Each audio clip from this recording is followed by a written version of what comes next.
Ooh.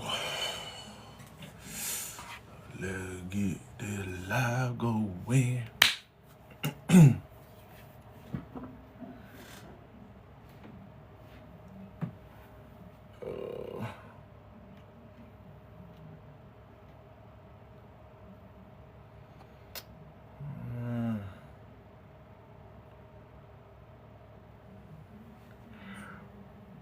Oh, I don't know, man. People right now pull up to this one the way it got down.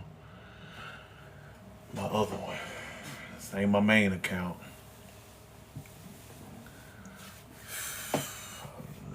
Let me get my notepad. I feel like this is gonna be a good one if people pull up the way I hope so. Alright. Get a pen.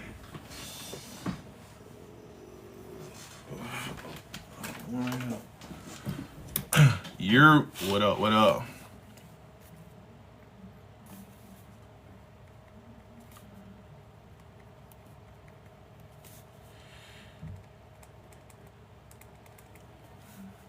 Only 6 people.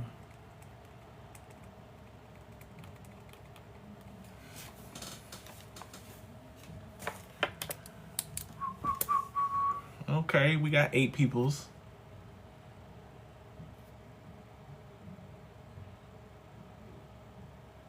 Okay, we got 8 peoples.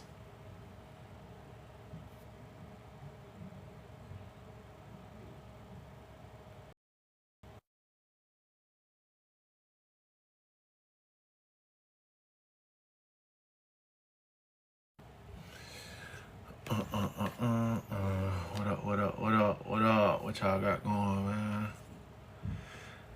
man? What's the best major for college? Well, we'll just chop it up till people get up in. Hit that like button. What's the best major for college? Honestly, bro, it ain't no. I wouldn't say there's a best major. I think that you have to narrow it down to job career fields and job sectors, and then you go from there. I don't think there's like a best major. In my opinion.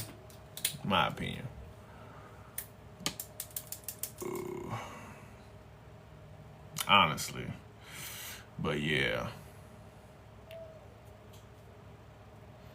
What up, Jerry? But I mean, you can't go wrong with STEM, finance, business, medical, of course, law, IT, cybersecurity, tech. Well, I guess it falls under STEM.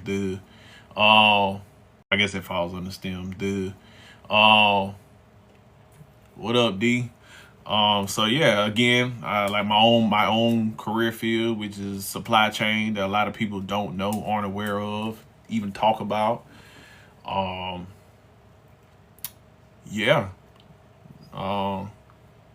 Those are kind of job fields that have high return of investment. And I think that needs to be more of a conversation than just what we're having. Instead of people saying like college ain't, don't nobody need college. I think the conversation needs to turn into, the people that do want college.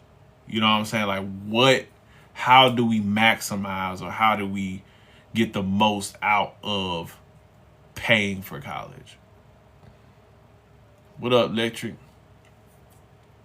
But I think that is what I want to turn the conversation into, versus what it's always been, which is just, either shitting on all the black men or the oppression Olympics. I believe that us as a collective, as black men, I think we use oppression as a crutch for our mediocrity as a collective. And it's a hard pill that we need to swallow, but we can't fix or move forward until we acknowledge and we swallow that hard pill. No diddy. So until we do that, you know, we're not gonna progress. Because even talking about even for the 2 videos I post, 3 videos I posted about college, higher education for black men, and the lack thereof as a collective, I just see a lot of excuses. A lot of what we can't do. Like, we just, like, again, I say when I, like, that's how I know that I'm not, like, that's where I want people to hear that I say. When I speak about this, there's we, because I myself am a black man. I have 4 black boys, right? So when I speak on this, I'm a part of this too, because I used to be one of those guys that was, you know, college is a scam and blah, blah, blah, until the world let me know that it is not a scam. College is, it is not a scam. In order for me to continue to break through that ceiling in my career field, I need higher education. I need higher education. That's just what it is. Right now, without higher education or knowing somebody who knows somebody, aka a network, without that degree, I got the experience. I know the job. And I'm very effective at what I do.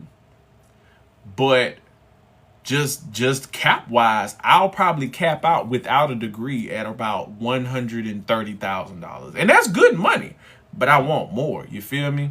So if I want to breach those upper level managements and mid-level managements, I have to get that degree. That's just what it is. It don't matter what it's in. I just need the degree. And I think a lot of black men are dumb. They're dumb. And it might not be all of their fault. As children. Now, as grown men, if you want to stay that way, but as children, and so they would talk about the root problem, right? And when you talk about the root problem, a lot of black men instantly go to somebody else, right? The system, the 3-letter organizations, right? The daddy that like is. I'll tell you what the root problem is, and it's the household. It starts with the home, with the parents or parent. Now, it goes back to the home. Boys in general are dumb. We're dumb. You know what I'm saying? Women biologically mature faster, all of those good things, right? They're smarter than us. But it doesn't mean men cannot be smart, right? But oftentimes, this is the root problem, is the boys will be boys mentality, right? Or the boys are easier to raise than girls mentality. That's the root problem of this shit. And we don't invest into our young black boys. They don't have, so check this out. You don't have men in the house, right? So there's a lack of male mentorship, a lack of male leadership, a lack of male role model in the household. Then they go to school, right? They go to school. There's a lack of black men in the school system, so they don't see black men at home. Now they don't see black men in schools, right? So where are they getting the leadership? Where are they getting the guidance? Where are they getting the principles instilled in them, right? Now, where the women come into play in this is if you are a single mother, if that is what happened, cool, got it. But it is what it is. Your main priority for that little boy is to get a male in his life. Get a male in that boy's life. Football coach, teacher, mentor, stepfather, older cousin, grandfather, uncle, get a male in that boy's life. That should be your main priority. But that is the root cause. We do not invest into our little boys. And when you don't invest into your little boys, they get left to figure it out. They get left to mingle. There's no expectations. Now if he play a sport, we all for investing in our boys when they can dribble that ball or they can throw that ball down the field. They can run real fast. We don't celebrate and we don't cultivate our boys and their minds, right? So that's why they're dumb. And a lot of times the parents are dumb. And it's okay, right?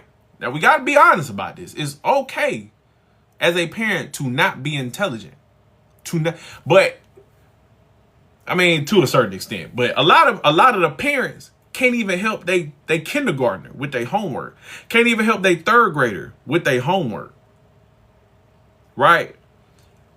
Now, but one thing I will say that the older parents did prioritize was you was gonna get in them books. Older parents, like my parents, like my daddy could never help me with my homework. My stepmother never could help me with my homework. But they made sure that I had what I needed. Whether that be, hey, we gonna call your cousin. I'm gonna go pick your cousin up and she gonna help you study. You need to stay after school. Get some tutoring. If you got to go to school early so you can meet with your teacher early to get some, you know what I'm saying? Like, so yeah, they couldn't technically help me, but they could support me and invest in me to make sure that I got what I needed, right? And I think that is what the core problem is with these boys, because we neglect our black boys, but we'll put in the work and the effort and the attention on our little black girls. And if she does not, think about it, if the little black girls, right, because they're figuring it out, whether black women are figuring it out. And I think a lot of the rhetoric behind the, degree or the college talk that kind of, gets thrown about with the dating, conversations that we have. A little bit of it probably is jealousy from a lot of these black men. Because you do have a lot of black men. They just not it, bro. I don't know. I'm waiting on my partner. Y'all do know that people got, lives, right? Like, but y'all do know that people got, but let me see.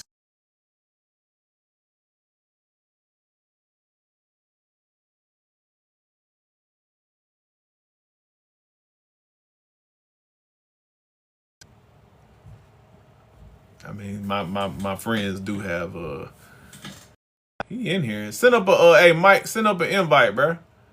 Oh, there you go. Let me invite him. There you go. I sent him an invite.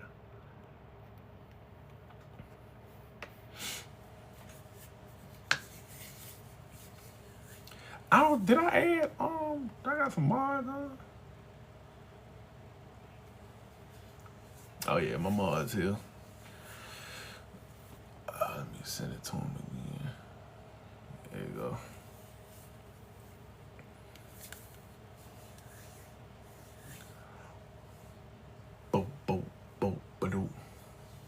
I sent it again. You got it?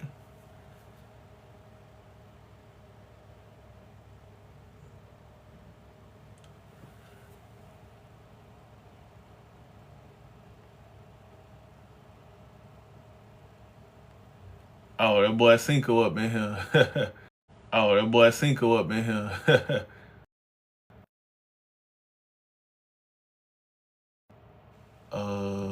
Damn, what's going on, man? Let's see. Nah, it ain't cut off.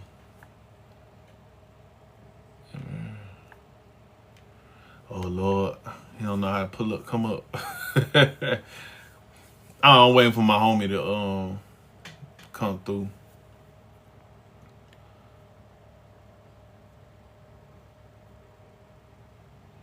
right, there we go. Whoa, whoa. Yo, what up, fam? Can you hear me, bro? Yes, sir. What's good with you? What's happening? Not much, man. I told everybody I want to get the educators up here that's boots on the ground, specifically a black male educator who been doing this thing for a while Nah, for to sure, for sure. to give a little more insight on what is going on with the whole topic of black men and their absence on college campuses, and like where that might stem from, and how do we get to that point without blaming the white man or the systems and shit. Like what do you see as a teacher dealing with these young black men every day, these young black boys every day that you see, and deal with every day, as far as that goes. Oh man, I see so much, bro. Um, I've been in the field. It was 9 years for me in February. Altogether that I've been in this field, man, and I've seen so much over that time. But the one common thing that I see is that, like you said earlier, a lot of these boys don't have any positive male influences. You know, like you also said earlier, this starts at home. You know, in our community, you have to think the black community already doesn't have a ton of resources as is. Most of these schools are strapped for cash and other things that these kids may need. So if you have the resources, a limited amount, we already know where they're gonna go. Yeah. You know what I'm saying? We already know where they're gonna go. So, um, just poverty, uh, a lack of any positive influence, whether it be male or female. A lot of these kids come from some really traumatic situations, man. Like I've taught in New Orleans. I've taught in Shreveport. I taught in New Orleans and in Texas. You know, and it's sad because a lot of people like to point the finger and say it's that person's fault or it's this person's fault. When really it's a community failure Mhm. because we as a collective, all right, do not invest in our children like we should. Like I could say, I could probably count on like three hands in the 9 years that I've been in this field. And when the parent teacher night comes, I got seven classes. I may have two parents, three parents. Mm. You know, like there's been times where I've made phone calls home and the parent is just like, well, he gonna do what he gonna do anyway. You know, and this is in the high school. Now I've never taught anything lower than ninth grade. I'm sorry, eighth grade. So all the kids that I've dealt with have been teenagers.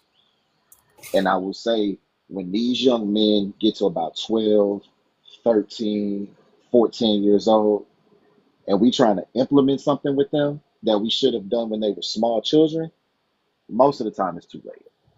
Mm. You know, and it's unfortunate because a lot of these kids have talent.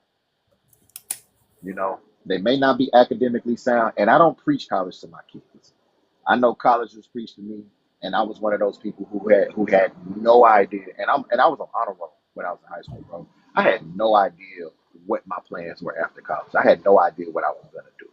You know, things worked out the way they worked out. I went to college, I graduated, I ended up commissioning, becoming an officer at the same time. You know, so that kind of opened up some doors for me. But I did know. You know, Yeah. I didn't know. And sometimes with our young boys, we try to push this one thing on them when we should just open the floodgates and just expose them to things that they're interested in and things that they like because they don't know what's available. When they hear of college and when they think of college, they think of it as more school, more class, right? They already don't like school. I don't know a kid that did like school. I personally didn't like school. I ended up teaching and I love what I do, but I didn't like being a student. I didn't like sitting in the class for hours upon a time doing that stuff. It was something that you just had to do though. And I understood because I had a father at home who instilled in me at a very young age. It's not about what you want to do, it's about what you have to do. You Yeah. know, it's about getting the job done. It's about making those things happen, making them accomplish for yourself. And when you start young, you build that confidence in these young men. You know, a lot of our young men are not confident. They're not resilient. They don't have um, the mental stamina even to complete a full school day because they're so distracted by everything that's going on. A lot of these kids are in gangs. You know what I'm saying? When they dealing with real traumatic stuff. Just last year, there was a shooting in the city. you know, and it happened on campus. A young black man took another black man's life, you know, and so that's what they get to see and encounter on a frequent basis because outside of school, it's happening at home, it's happening in their neighborhoods, you know. You got to think everybody likes to be a part of something. Everybody likes to be a part of something. I stress education in the sense of it gives you a tool to do whatever you need to do for the rest of your life. But these kids make the wrong choices because there's nobody guiding. You can't complain about what our young black men don't do when they've never ever been given the opportunity to start by anybody anyway, at home or at school. If you are in school, you probably getting fussed and yelled at all day. And it's probably the same thing at home. You Yeah. know what I'm saying? That's a negative energy that builds up over time. Of course you're gonna have resentment. Of course you're gonna be angry. Of course you're gonna be frustrated. And that's what we get to see with our young black men in school. You know, and to piggyback on that, for the ones who are successful and can do, they become an afterthought. If you are not an athlete, or you just say you're just a regular student, you might get a 3.3, right? You don't have any. You're not in anything. You're not a bad kid. You're not getting sent to the office. You're not getting in trouble. You just there, just going to school, doing what you're supposed to do. You become an afterthought. So Yeah. on top of you not getting the shit that you need, you also um, you also are being forgotten in spaces where your female counterparts may get more attention, or may get a more preference. And I don't even think it's done intentionally. I'm not gonna say that that's done on purpose in many. I'm just not gonna say it's done intentionally. But Yeah. what I will say that it happens often, it happens frequently, and until we check it, this shit is only gonna get worse. Because I've watched it get progressively worse from 2016 up until 2025. So when you say that like the young girls get celebrated for their academic excellence, right? Or Mhm. acknowledged and noticed versus the boys if they're not an athlete, would you say that that is a cultural issue, whereas in our community as a collective, we define masculinity with sports and athletics versus academics in our minds? Like, what does it mean to be a black man? If you were to close your eyes and tell them, to, like those kids in your class, to describe what do they think? Like, what is the masculine definition that you think is a black man? Do you think that they would describe, you know, LeBron James, or would they describe, you know what I'm saying, someone with brain power? I'm gonna say neither, bro. So to explain my situation a little bit more in depth, I teach special education at an alternative school. Uh huh. So the young men that I get have been in and out of jail. You know, they part of the game. Their grades probably are god awful, if we just being honest. They love the streets. Mm. We are losing a lot of our young men to the street, bro. It's just a reality of the situation, man. I have been to funerals. I have seen I've been in the middle of interrogations because the student may not have had any other adults to sit with the police while they're being interrogated. You Mm. know, they love the street. Why do you think? So why? Well, I'm not gonna say why. So what do you think in today's times, right? Like modern social media, you know, clout chasing times that we're in now. Like, because clearly it's a difference between like when we was in school, right, versus these kids now. Why do you think Right. these kids now gravitate so easily to the street shit? Or these young boys? I said we keep it on the boy, like these young boys, because the girls for the most part will They in the figure it street out. too, bro. They, Well, yeah, hey, yeah, yeah. Yeah. yeah, nah, like this shit is unreal, bro. I've only seen this in like the last few years. Uh huh. You know, it So what? wasn't, What do it you? What do wasn't. you? What would you contribute the rise in this into? Would it be Man, social media or something else? it's a combination of social media influences, of course. You know, media has always influenced you. Right. You know, when we were kids, we was wearing rockstar and skater shit because some of our favorite rappers was doing it. You know what I mean? So I would say social media to the music, but three parenting changed Yeah. because there aren't many parents that I have that don't play with their kids. I have some parents who are legitimately afraid. I've had that experience where I have had parents with an S that have been legitimately afraid of their children Mm. because their children may have had some mental health issue and probably whooped their ass. Yeah. That happens. And it's not just their mothers. Their fathers getting their asses whooped too. You know what I'm saying? And imagine that. Imagine you as a teenager walking up on your pops. You know what I'm saying? Me and Hey you had man, we had that hey at the man, crib. You feel me? hey Hey, man, you see, hey you man, you seen Mr. P whoop my ass before, so you feel me, man? So I you know what I'm couldn't never. saying?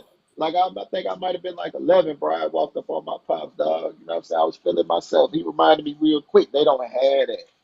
Yeah. Sometimes, like I don't believe in just beating the shit out your kids for no reason because you should talk to them and you should explain things to them. Like that is literally, what your job is as a parent.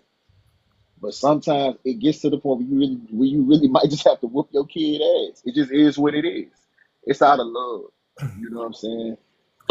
So, it's the streets, bro. And parents and the parents have changed. Like I have parents that, and this is all happening like in a short amount of time, where Yeah. parents are cool with having co-ed sleepovers with their kids and their kids in middle school. Oh wow. You feel me? So if my mama ain't home or if my mama work overnight, guess what I'm finna go do? I'm finna go slide. I'm finna Yeah. go do X, Y, Z. Because there's nothing. I'm bored. There's nothing stopping me. I get away with it. It's fun. Like that should be fun to them. So there's no one that's really just setting the foundation at home. And if our homes are not right, then our community is not right. And they've been off for a long time and they've been progressively getting worse.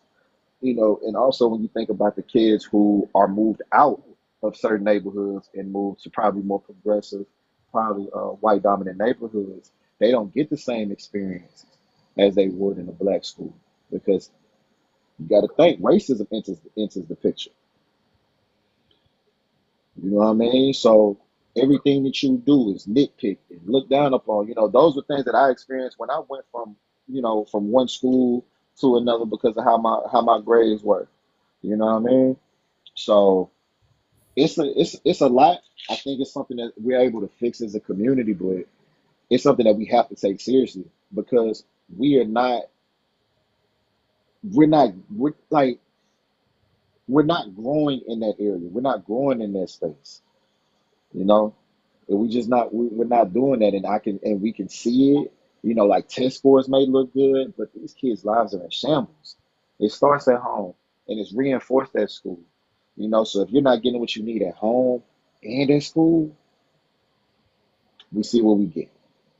When we was talking what I'm saying off the other day, you mentioned something about like like comparing the discipline structure that we had, in the school system versus what these kids have now Mhm. and how it's different. Could you talk about that? You said that for me one more time. When we was talking, texting and shit about it, and you were saying Yeah. how like the discipline, like so how when we was coming up, the discipline as far as like our parents would come up to the school, tear your ass up. You know what I'm saying? Oh Your yeah. teacher gonna tear your ass up and get on your Yeah. ass. But like now, how what you mentioned, something like like even something as simple as like writing the kid up now is different. Yeah. It's a whole different process, man. Like when we went to like I think a lot of people, especially like in my age bracket and above, they think school as a student is what it is now. And it has changed so much. Like there's a process before you can write a referral. Did I have a conference with the student? Did I give them another opportunity to redeem themselves? Did I call the parent? Like that is the actual checklist that has to be done before you just flat out write a referral. And then it's a chance that referral might just go into some little system and that's that because you really can't really discipline. I can only give you ISS. I can suspend you, and even that's tricky because say the student is homeless. Well, shit, you can't suspend them. Like legally, you can't suspend them. You know what I mean? So that student still, even though they could have caused the craziest infraction, Like even in the juvenile justice system, like you could do something like break into a store, right? Steal some stuff. I don't know. And that's a real, this is a real life example. They only get like a couple days in juvenile. I'm in there with all my buddies and my partners. I'm having a blast. We in a slap box. You know how it is. You in there with the boys. Yeah. So there's no real rehabilitation in that space. So with the discipline, there is none. Because you have to think, discipline for us was reinforced at school. It wasn't set at school. You already knew that there was a certain expectation of things that you should be doing, should not doing before you even got into that building. Because you was in there to get your lesson. But that is a forgotten art. Most of the kids who are in these situations literally do not have that. And it's unfortunate because these are the things that we were brought up on and we abandoned them. And we're looking at the state of our young people in the community. There's such a hyperfixation on so many other things, but this violence and illiteracy is number one and two. Mm. Um, what do you see, or what is your experience in the career of teaching as far as representation from black men in the career space? Man, I would just, to be very honest, bro, maybe less than 10%. I'd even say less than five. We're not there. Mm. We're literally just not there. In my particular building, I want to say it's seven of us. Damn. I want to say seven. I want to say seven. Yeah. You know, and we make impact. We make impact. We do what we can. There's definitely been some positives too, though. Yeah. To having black men in the building. Because you also meet people with other talents and other interests. So we kind of able for some of them, we able to shape them up and get them right. Because of some of them who come through there probably got into some fights. Hmm. You got caught selling weed, you know, a little hustler, or you was probably smoking weed in the bathroom. Got caught with a fade. We do have some of those instances. We had like a group of 15 kids that showed up because they all decided to get drunk together at school one day. Yeah. Little dumb stuff like that. Before our more intense cases, the more serious ones, it's tough for them. What would you say is the impact or the importance of black men being in these spaces to deal with young black boys and the problems that you see them go through? Um, like one of the things you was telling me yesterday was how you notice they lack like resiliency, emotional intelligence. They get frustrated and stuff like that. Can you speak on that? Yeah. With with that, you got to model it for them. You got to show them what that shit look like. You have to give them examples like these kids complain about writing two, three paragraphs, bro. You might get an hour to write two, three paragraphs on something. That you can do that in your sleep. You know Yeah. what I'm saying? That ain't really nothing. But they're not accustomed to it. And so what I do is I do push. I do make it uncomfortable. I tell them I'm here to support, I'm here to help, but you finna work. You were here to work. Like they want to go to sleep, they want to, chill out and all. No, we not here for that. We here to learn, and it would be a disservice to you for me to not push you in that direction like that. Because another issue in our schools, especially with our young black men, is that they dumb shit down for us on purpose because they don't think we can do it. They don't think we can rise to the occasion. So they'll switch up our work, right? Not, don't get me wrong, some kids actually cannot do that shit. But Yeah. but you got some who just don't want to, and just not wanting to and not being able to two different things, two different conversations. We have to push them. We have to push them because when you push, they grow. Like they already gonna naturally grow up, but we need them to grow as people and grow as humans and overcome small things because the small things now become big things later. Life ain't never got easier for none of us. We just got a lot better at handling the things that life gave out to us because we grew and we got better. And so with these kids, they just growing. These young fellas, they just growing. They just getting older, not learning nothing, just going through the motions, you know, with no purpose, no plan, no direction, no sense of urgency, nothing. So with those things or those characteristics showing up with these, young black boys you deal with, how do you, how do you, number one, get through to them if you even are, or what would you, what can you speak to as far as what, what do you I, speak to could be, because I know you said that by the time they get to you, a lot of times it's too late. So what would you speak to as far as the traits you see, some of the traits you see now when they're 14, 15, 16 years old that should be caught or cultivated when they're in elementary school? um, ooh, respect for others. I'd start there. Mhm. This is probably the most disrespectful set of little bastards you never had, man. Like these kids will whoop the teacher ass. Yeah. Like they'll whoop the teacher ass. Like they'll walk up on you. Like it's been a couple times in my career when I've been called all kind of motherfuckers. You know what I mean? For whatever reason, you know. But respect for others, just wanting to do well in school. You know, you remember when you were a kid, you used to like report cards come out, and you know you excited because you got some good grades on that thing. These kids don't give a damn about no grades. They got straight F's. I saw a 26 one time. I was like, how you get that? like how did we do that? They have no respect for anybody or anything.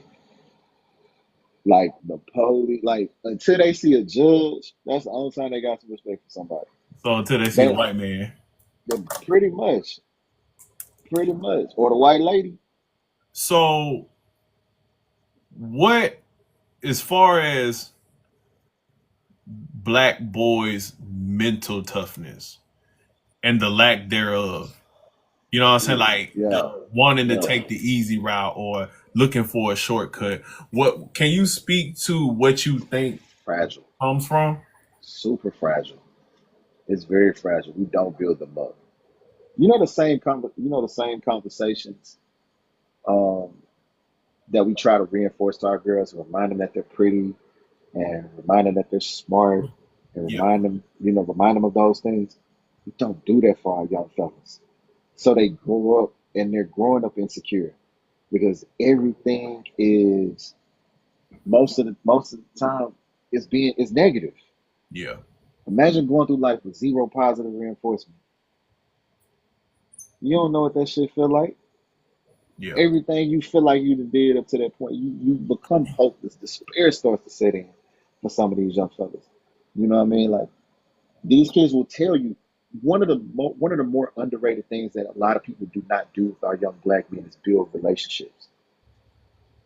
Like building positive relationships with these young fellas. These are people too. They have stories and experiences and talents and things that they, probably don't get an opportunity. Like, bro, I don't even take lunch no more. They want to post up in the room. You Yeah. feel me? They want to post up in the room. I don't even take lunch no more. I'm like, y'all want to come in here and kick it? That's cool. You know what I mean? We get to talking about stuff. You know what I'm saying? I put the little speaker on, let them listen to the music. Just so they can kick it and vibe because they don't have that. Yeah. Imagine you being the black man, probably one of the first black teachers they seen, and you a dick to him. He gonna be like, damn, everybody hate me. Nobody like mine because you already have the other in the building. Majority of them don't like you. Yeah. There are kids where nobody in the building likes them, so they might have a person that can really work with them, right? That really probably got through to them and can talk to them and can calm them down and just coach them up and shape them up. Everybody need that person. I'm fortunate enough to be in a school where it's very small and my class sizes are not very big, so I do get that luxury. But even when I was teaching in a class of 35, bro, I've even had up to 47 kids in a classroom one time because teachers just wasn't nobody coming to work. You know what I mean? We can't get subs because the kids too damn bad. Teachers is quitting, they retiring, or just straight up just walking out the front door. Buku kids in the class. Sometimes you still got to just pull some of them to the side and just try to just talk to them. You know what I mean? What helped me in my earlier years of teaching that I coached. You know what I mean? I coached freshman football and I was teaching English 1. So I had my boys. And so I was able to get double sides of the coin because I can get with you in class. I always had a study hall because we finna get these grades. But when you went to varsity, that was a separate responsibility. And then I got you in practice. So there's 3 levels of accountability that I have for you, you know. Yeah. And you have a goal. We set a goal in mind, and we try to work towards it. We try to work towards that goal. But you know that I stand firm on these boundaries with you. We have to give them the structure and discipline that we give the girls because we leave them to their own devices, and it doesn't turn out positive anyway. When you are a little bit more inquisitive about who they hanging with and what they doing, it's not bad because some of their parents genuinely don't know some of the stuff that they into and some of the stuff that they do. Yeah. You get to school, you're talking to these parents thinking everything cool because ain't nobody called.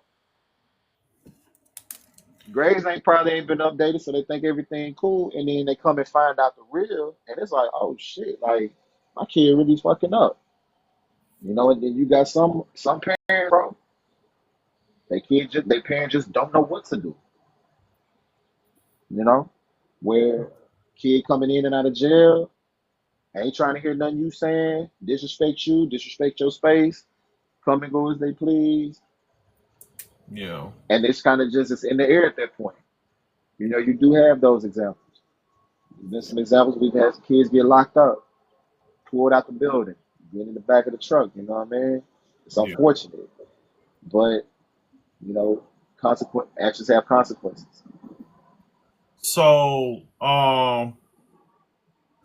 one of the, you know, things that always pops up a lot when we talk about, education in our boys is, the system or school to prison pipeline. Is everything but some of the things you named, which was home, you know, mentorship, leadership, positive role models. Um, Mhm. how, or in your opinion, how would you say that, or what would be your advice to, people out there on, or young, black men or black boys listening, or whatever the case may be, or just out there to, uh, I guess, not let the system um take advantage of your child. You know what I'm saying? Like, how do we, Mhm. instead of the roadblocks getting in the way, how do we go around them? And what can be some tools that, parents or whoever might be able to take away from what you notice in these young boys when you're dealing with them? I tell all parents advocate for your kid because nobody has a bigger cheerleader for their child than you. And And if you don't when you say advocate, how what do you mean? speak up on their behalf, if your kid, you may suspect your child may have some mental issues, there are resources for that. If you think that your kid might need a little additional help, maybe some accommodations or something, say that, or, ask questions, ask what's going on, be involved, know what's going on at school with your child, knowing what the activities are, knowing what events are going on in that building. Probably show up to the family game nights. Schools are trying to reach out to the community, but the community is not reaching back. Mm. The community is not investing into the school. It's not showing up. It's wow. It's a little bit more. It's more prevalent at my level because the kids are older and they're bigger. But it's the stuff is there. Yeah. You know, like yes, yes, ma'am. Like you definitely have that. We have to have our parents go back to investing in education as well. It's more than just telling them, "Hey, go to school and get good grades." Sometimes it is saying, "Hey, go give me your backpack and let me see what's in that folder." Yeah. Sometimes, and to be honest, these parents don't have an excuse. We was in school. It Yeah. wasn't. It wasn't It wasn't none of that. Bruh, my kids got an app. I can see everything they do. Come on now.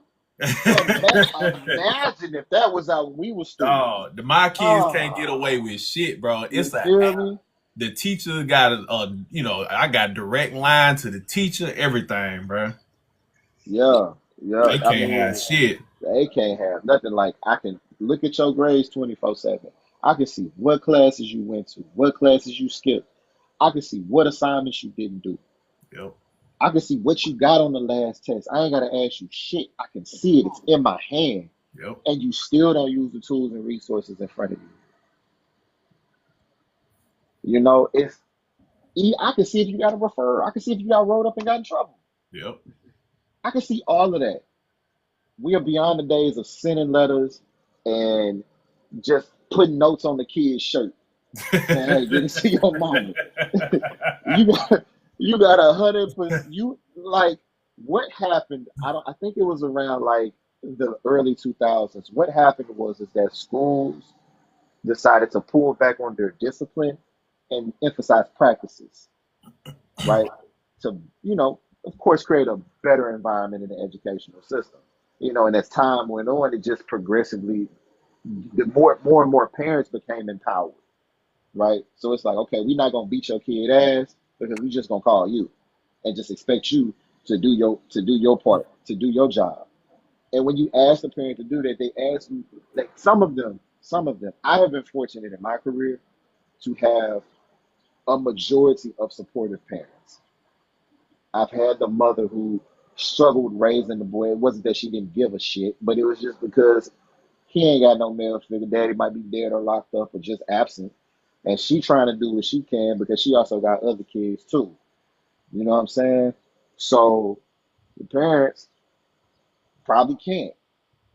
You have those issues, but then you have some who are just like, he just bad as shit. We whoop his ass. We discipline him.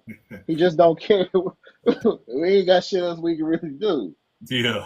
You know what I'm saying? You have those, but then you got the ones who don't get neither. And you can kind of tell. It's like, I know nobody's telling you nothing.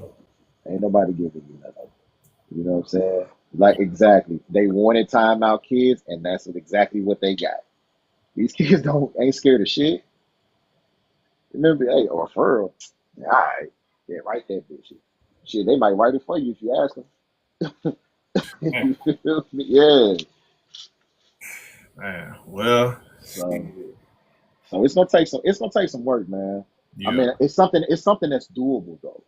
And the most frustrating thing about it all, bro, is that this is probably the one free thing in life that can benefit you, and all you gotta do is try. It ain't too much shit they just giving away. Like you can send your kid to school for free. You don't have to pay for it at all. And we still won't take advantage of it because it's not pushed, it's not promoted. We have to have some honesty in our communities, man, because we did push the ball players for a moment. And right now, it's the little Instagram peoples. Yeah. Yeah. You know what I'm saying? The athletes kind of took a back seat to that. And if I'd rather have that because at least you focus on something productive. This Instagram thing, they could be looking at anybody. You know what Yeah. I'm saying? A lot of these little dudes on Instagram, they got the Draco. I got two Glocks. I got a drum on my shit. You know what I'm saying? And then we talking about children. We Hey, talking about boy, them boys children, be strapped up better than me, man. bro. I'm like, bro, who's y'all beefing with, Bin Laden? Like, damn, So that's where we are. Yeah, That's where we are. But it goes back to what we always preach about home and community. You gotta have a strong man in the crib. I don't think I've ever seen a person that fell off that had a strong mother and a strong father. It goes all the way back to watching who we procreate with. It yeah, goes all the way back to family planning. It goes all the way back to having some foundation for yourself before we have kids. It is so easy to avoid children, and people still accidentally knocking people up. And now you created a baby out of lust, and you don't really give a shit about the kid. And then the kid grew up not feeling the love from the daddy, and the regret and the resentment from the mama. mm, Ain't nobody in school fucking with you either. You got some homies, but y'all all kind of in the same situation, right? yeah. Somebody in the group may or may not had a pops around, but majority of y'all are in the same situation. And by the time they get to probably about seventh grade, bro, That's a wrap. hey, they hitting licks already. Yeah. Like real spill. I'm off the poach already. It is what it is. Eh, So yeah. I ain't got nothing else, man. You got anything else you want to throw out there for the people, man? nah, man, we gotta just as a collective, we gotta just we gotta speak life into these young men, and we gotta show them some love, because a lot of them ain't never seen that shit before. They don't know what it looked like. You know what I'm saying? Yeah. Imagine going through life and ain't nobody did nothing for you, nothing did nothing nice for you. You know what I'm saying? Nobody said nothing positive to you. Like that's a terrible existence, but that's the reality that a lot of our young men face. That's a reality that a lot of them have. So we got to get back to showing them love and not coddling. That's not what I'm saying. We still got to show them some love though, but not coddling, because you do have those instances too, and that doesn't do them any favors. It just creates a sense of entitlement for everybody else. And to be very honest, at some point, that will become everybody's problem. Yeah. We all live our lives differently because of what we see, and we know what's going on. We have to watch our surroundings and where we go. We're living differently because of how we're treating them and how we're raising them. You know, So I do got another real quick question. So when it comes to how do you differentiate the ones where or what do you, like so one, how do you differentiate the ones that you know they just is what they are and the ones that just need like are willing to try, they just need that push. And once you do make that make that assessment, what do you do with the ones that just it is what it is? with some of them, you already know because they trying to play. They trying to play like that. You know, that's one of some that's posing. So those are easy to spot out. There are others where you really can't tell the difference, but at some point they would reach a breaking or pivot point in their young adult lives where it's like, damn, maybe I do need to do better. For some of them, a good bit of them, it's realizing that, damn, I actually might be able to graduate, Mm-hmm. or my friends are about to graduate and I'm not. Damn, let me lock in. Damn, I've been getting in a lot of trouble. I've been doing this in and out. This messed up for me.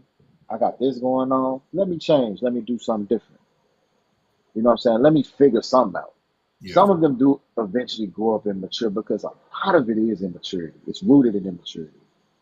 You know, it's hard to tell the difference because you have some where they just keep going and they don't push the brakes. Somebody push the brakes for them, whether they die or they get locked up. Yeah. You know, and when it comes to academics, Like she just said, they pass them along. You know what I'm saying? I think it's up to you. It's time to graduate. Within it's some check blocks that you really do need to make, or they won't give you your diploma. But Yeah. that's the big portion of it. Mm. A lot of them you can't really tell. You just kind of just stay on them, repeat some of the same shit over and over and over again. They're gonna have their experiences. You you gonna let them fall. They fall, and then when they coming back up, it's like, mm, it's like, all right, you remember what we talked about? Yeah. Yeah, you know what I'm saying. So it's like, damn, because you be like, damn, they'll realize, like, damn, you were right. That does happen because they don't think it can happen to them. They don't think they you at that age they think they're invincible. They think they can do whatever, get away with whatever. Nothing's gonna happen. I'm living. So, when they reach that moment of humanness at their young age, that's usually when they turn the corner. Some of them turn the corner. Some of them just grow out of it, you know, and then they grow into other things. But you also have that section, that subsection of that group of boys that don't grow out of it. They grow into it. I started off at breaking in stores and it's going to stealing cars. It goes from stealing cars and now I'm on robbery. I'm robbing people. Yeah. Then I go from robbing people to robbing the store. So Okay. Okay. Well, yeah, man. Shit.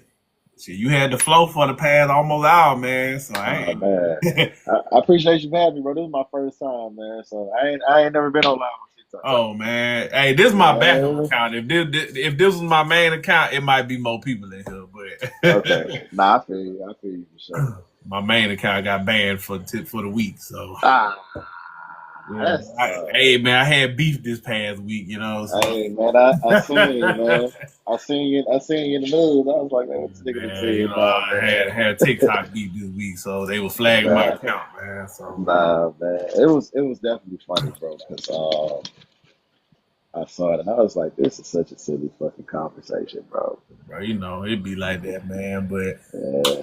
now my live just got banned. That's it. I got suspension for the Okay. week. That was it. But yeah, man, shit. Like I said, if you ain't got nothing else, man, shit, I ain't got nothing else, man. And All I good, appreciate man. you coming through, fam, for real, for real. All good. Appreciate you for having me, bro. Yeah, yeah. All right, bet.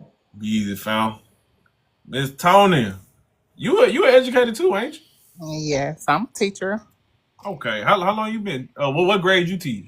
I started out in an alternative school like him. So my first, they always put the BL people at the alternative school first in my area. So I started in alternative school. I was with the middle schoolers. Then I went to the elementary schoolers, and now I'm at the behavior interventionist at an elementary school. Okay. Yeah. So what how long you was here for the most part of Yes, I was here for the most part of his okay. convo. You got anything to add? Any like pushback or agree? Like what you got to I add? agree with everything he said, but I need parent, and I think the transparency for parents is not there. I don't think they understand like the things that they tell us in these meetings and in our professional developments. Parents need to know these things. Like if your child is not reading on grade level by third grade, they are already making a bed for them in the juvenile justice system. They're already making a bed for them in prison. Hmm. So they don't tell parents that. So parents think, oh, my kid is not reading by third grade. It is okay. No, it is not okay for your child not to be reading on level by third grade. Because after third grade, your child is every from kindergarten, preschool to second grade, they are learning to read. From third grade on up, they are reading to learn. If they cannot read, they are not learning. And that's across all subjects. So it is important to get your students, your children to reading as early as you can at home with you. if it's you sitting down reading books to them, making them do write essays, like the students writing, they cannot write Mm. because they are not reading. So it's just a whole gamut of things. I got a quick question, right? Hmm. So with writing, for example, like at my son's school, he's in third grade, and it's been very hard. I'm not gonna lie, and we've had to be like extra. And as I said, I made that one video to the point where he's probably like we're doing the steps to see if he gonna need medication as far as his focus, right? Hmm. But I mean, for the past since we told him he probably gonna have to get medicine. Now all of a sudden his grades magically coming up. So I'm like, was you playing with me? But they use computers and like tablets, right? So like their state test will be on computer. Yes, it will. So the writing part, would you say that is due to the like I guess the digital age of iPads and stuff like that, or because Yeah, they're not really writing? I think they have stopped making kids put pen to paper. I make my students, so before you go to your computer, you have to put pen to paper. Like I need your main ideas and your outline and all those things before you put pen to paper. So before you get on the Chromebook, or because and then spelling, vocabulary, all these things that kids, students need to know, because the computer auto corrects them, Right. because the computer can help them give um, vocabulary. They are not learning these skills. But then when you get in college, those are skills you need. As a person, as a 32-year-old nigga that's in college now, I can tell you that these kids, these young college kids, they are struggling to write essays, to Yeah. write and so like I'm a history major, right? Hmm. So what our professors have done to combat the AI shit and chat GPT and shit like that is they make us handwrite essays in class. Yeah, and they can't do that. Trust me. And like when so we like our finals, some of our final like my World War II history class last semester, you had the midterm and the final was he gave so you had like 12 questions, and those 12 questions came from lectures that were in class. So if you wasn't taking notes, you're fucked, right? But it was mostly like you had to. So he'll be like, okay, for example, like you're a Marine on the Pacific Front during the Battle of Iwo Jima. Explain what you went through during certain key parts of this battle, and this battle on this day, that day, and this day, right? So if you weren't paying attention, if you weren't taking notes, and you weren't, you know what I'm saying, engaged in the lectures, you're not gonna know certain shit, right? And They then don't know how to take notes. on top of that, you had to handwrite your essay. And we would have like 2.5 hours to do it, but I wrote my shit 30 minutes, if that, and I'm done. And everybody like, damn, you finished that fast? I'm like, this is easy. All I gotta do is literally just make up a story. But it's like they don't have the creativity in their head to come up with a story, number one. And number two, they don't know how to write. And it's weird. So I see the result of like the iPad and like their handwriting fucking stinks. They can't spell. So So for my daughter and my kids, they have to write for me. Like my daughter do, I give her writing prompts, and I'm parents. I know that in this society we have to work, and be busy. But when you're transporting your kid from A to B to this sporting event to that sporting event, make them write a writing prompt. Yeah. Like make up a prompt where y'all riding down the road. If y'all going on vacation or if you're going to work, tell or drop it. Just make up a prompt for them to write for you. I don't think education is valued here anymore because they think there's so many other outlets. Because I'm gonna tell you, the parents, my I coach volleyball, so my parents hate me because if they have below a D or below, they cannot play. But in elementary, I am serious about that thing. Like if you not first, you are a student, then you are an athlete.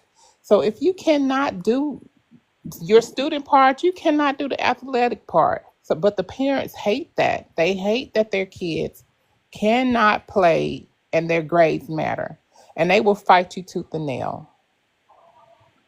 So I think we just need to start back prioritizing education because, like, my grandmother had an eighth grade education, but she wanted all of us to have an education, and she made that an important part of our life Yep. to where education was number one before everything. And now all of us, all of her grandkids, and except maybe two, we have degrees. And that was like something that she really, really wanted. Yeah. So I'm trying to get back to that point to where parents value education. They do not care if their kids get D's and F's. And I'm like, my daughter be crying for a C because she know I'm gonna get it. She gonna get it. Yeah. So to the conversation, which the center is the boys, right? Yes. From your experience, now, so my partner, he teach high school. You're with the little ones. What are Mhm. some of the things and the differences that you see in the little black boys versus the little black girls? And what are your experiences in the negatives or the positives, or what needs to be put into the boys? Okay. First, I think we're restricting our little black boys a little too much And what do you to mean by that? where we're making them sit for hours on end. And then if they make a peep or move too much, it's a big deal, especially in some classrooms. I think they don't understand that little boys have energy. So that's why they're so quick to say that little black boys have ADHD or they need medicine because they're not sitting down for the time that they need them to sit down. And but I in my class I give breaks and we do brain breaks and all these things to keep them moving because the more they move, the more they're ready to learn, in my opinion. Now girls not so much. They don't need so much movement. They need a little more serene, a more serene environment. But the boys, they are active, and I think we're stifling our little black boys by putting them, making them sit for so long. And then also, I have found that building relationships with my the black boys in my building is like the key for me. Like when something goes awry, I am the first person that everybody comes looking for because Mhm. I have that relationship with them and I can talk to them on their level. And all of them call me mama. So I have like a lot of babies in my building Yeah. from first to fifth grade that when they're melting down, they're looking for me because I'm one of two. Now we have three black people in our building. None of them are men. All of them are women. So um, that's where I think some teachers they have failed for what society has said about our boys, and they just go with that, Hmm. and without getting to know the child, without building a relationship with the child. So they put them in a predicament to where I really feel like if a kid doesn't like you, they do not perform well for you.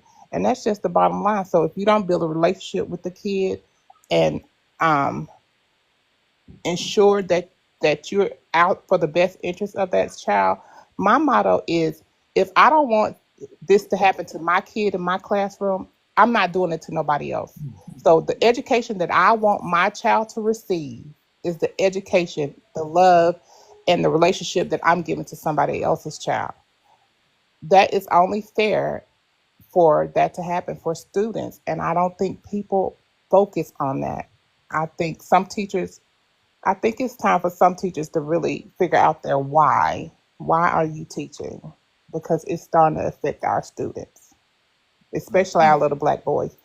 And the gentleman said that family, like a lot of these kids, I find a lot of our kids, if they have a name that has been through all these teachers, so if their moms, brothers, cousins have been with these teachers, those teachers automatically think that that child is going to go down the same path as the others. They don't give them a chance. They just, it's bad. So Predetermined. yes. So they already have a predetermined notion about these kids. They don't care that they to give them another chance. So I want to go back to the point where you said you give the boys having to sit and needing to expend the energy. Now I do know a lot of schools have cut back on like PE, recess. So when you say you like try to do brain breaks and like, so what is like, what is that? Like, are they doing jumping jacks? Like, what is Yeah. that? Like some of our brain breaks are just mental times for where they can look away from the work that we have. Either we'll do like I have mindlessness where um they like to do the melting one that I do with them. So we do a melting one that's on gold noodle. And believe it or not, the boys love that. And then after we melt, we'll get up and we'll move around. They can pick a dance. They like to dance because they're still elementary. So Yeah. they like to dance. Some days we go outside and we'll do our lesson outside if it's nice outside instead of staying in a room. Hmm. It's ways to. We definitely used to do that when I was in elementary school. We used to have, especially like science, we would be outside for a lot of stuff. So there's a lot of different ways that you can get the students to move in. Like take them on a scavenger hunt around the school. Just make sure you put it back to what the lesson. I always try to put some movement in my lesson. We always end my lesson with a movement. Hmm. So it's because I find that it benefits the boys and some of the girls, because some of the girls are hyper too. Yeah. So you have to find out what benefits them. And I think teachers are so focused on the academic because schools get paid by testing. If test is not, they teach the test. Yeah.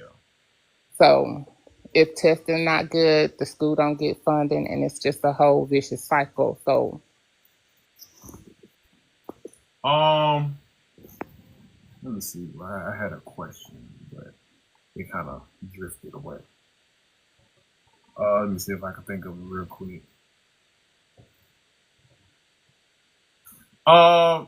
So what would be some of the differences that you see between the boys, the young black boys, and the young black girls? Like us, because oftentimes we see, because it sound from what's from the conversation I've been having with, because my sister's also in education. She's a teacher, but she's in like charter schools, right, out of Louisiana. And from what I've gathered, it just seems like when it comes to our boys, is often neglect or the lack there of effort. And by the time that they get to like my partner in high school, we haven't invested in them enough when they were with you. And then that we try to make up when they get bigger And when they're bigger, you know what I'm saying? Like now they can like act out on this anger, this frustration, this loneliness, or the lack of effort that's been invested into them. Now they have the physical powers, the prowess in order to do something. And those, they get harder to control, and now somebody wants to step in and try to do something. So what do you think about that? And if you see that, how, like, what would you advise parents to do when they're with you, when we can control them? Not like, but like you have a better grasp of controlling them.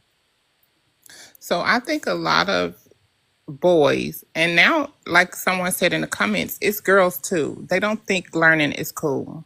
Yeah. So we have to make learning a priority in our homes.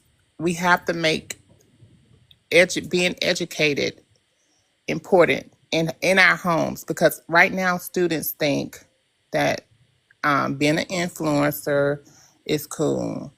Being a sports is big. Like they think, and parents, especially Hold parents. on real quick, Tony. I don't mean to interrupt. Like, I do understand, like, for the like, I get that Okay. girls are also going through, but as a collective, our black girls are doing it. Yeah, because they get it. Right. I They want to get it focus. sooner than the boys get it. Right, and Okay, I want to so focus on us. I have twins. I have 22-year-old twins, a boy and a girl. Mm-hmm. My That's a good example. So my son, he struggled in reading, and it took him longer to get it than my daughter. Mm-hmm. It took him, and it still, even now at 22, she gets a concept quicker than my son does. Mm-hmm. And I think I blame my husband. I blame me sometimes because I do baby my son maybe a tad bit, as much as his dad let me, because his dad is a military man. So he like, oh, get back. So so I we tend sometimes to baby our boys, because when he started struggling reading, it kind of got a soft spot in me. But also, as his mom, I was in the summers. My kids never had a break. Like, we didn't have summer break. We didn't have spring break. We worked. We did schoolwork. And I was like that before I was a teacher for them. So I think that for little boys, especially our black boys, and and you might not like this, Mr. Benny, but I think you remember. So I grew up in Mississippi, and in Mississippi, my grandmother and them coddled the boys so much because they were scared that they would be taken and moved somewhere else. You understand what I'm saying? So I think that has passed on in black women, where they feel like they have to overly protect their boys in order for their boys to not be taken. So in that, it has been a detriment to our boys. So I think it's something that we have to really look at, to where we're pushing our boys just as hard as we're pushing our girls. And they can do it, but we're not encouraging them to do it. We're not encouraging them to do it. Like, did I get, when my son was crying when I was making him read them chapter books, did I want to give up and say, no, it's okay? I was like, no, you're going to read the book. You're going to write your report. But it was something that I just felt that I needed to push out of him. And I don't think parents are pushing education out of their students anymore. Their little boys, especially. I don't think they think that there's other paths. Like, I agree with a good trade school. But I heard you say on a live that, yes, after military and trade school, in order to start, you have to start checking boxes if you want to get paid better. You have to start checking these boxes. And one of those boxes is a college degree. Yeah. and you're gonna stay stagnant if you don't. And I want to comment on that too, because I want people to understand that trade school is still school. It's still education. Like, so if your kid was like, I don't want to sound mean, but if you know you had a dummy and he wasn't trying to do well in regular school, what make you think he's gonna go to trade school and all of a sudden he's gonna be like, to be an electrician? There's math involved. You know what I'm saying? Like, there's science involved in trade schools. You know what I'm saying? Like with HVAC, you have to learn. I'm sure there's. I mean, I don't really know, but like my guess would be you have to know some type of science as far as like air convection and things of that nature. It's still school, you know. So like a lot of people think, well, if you weren't good at school, you could just go do a trade. It's like that's still education. And I don't know if you've noticed that passing the ASVAB for many of our black boys, it's a problem. And the thing with the ASVAB, if you don't do good in your ASVAB, they're gonna stick you in like hard labor jobs that are low skilled, and you don't want.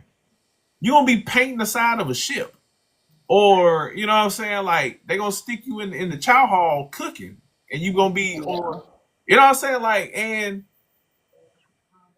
with trades, even with trades, like there comes a point where you want to be stuck working under like an apprenticeship or whatever, or do you want to, like, nobody, like, you shouldn't want to just be like do hard labor until you hit the dirt.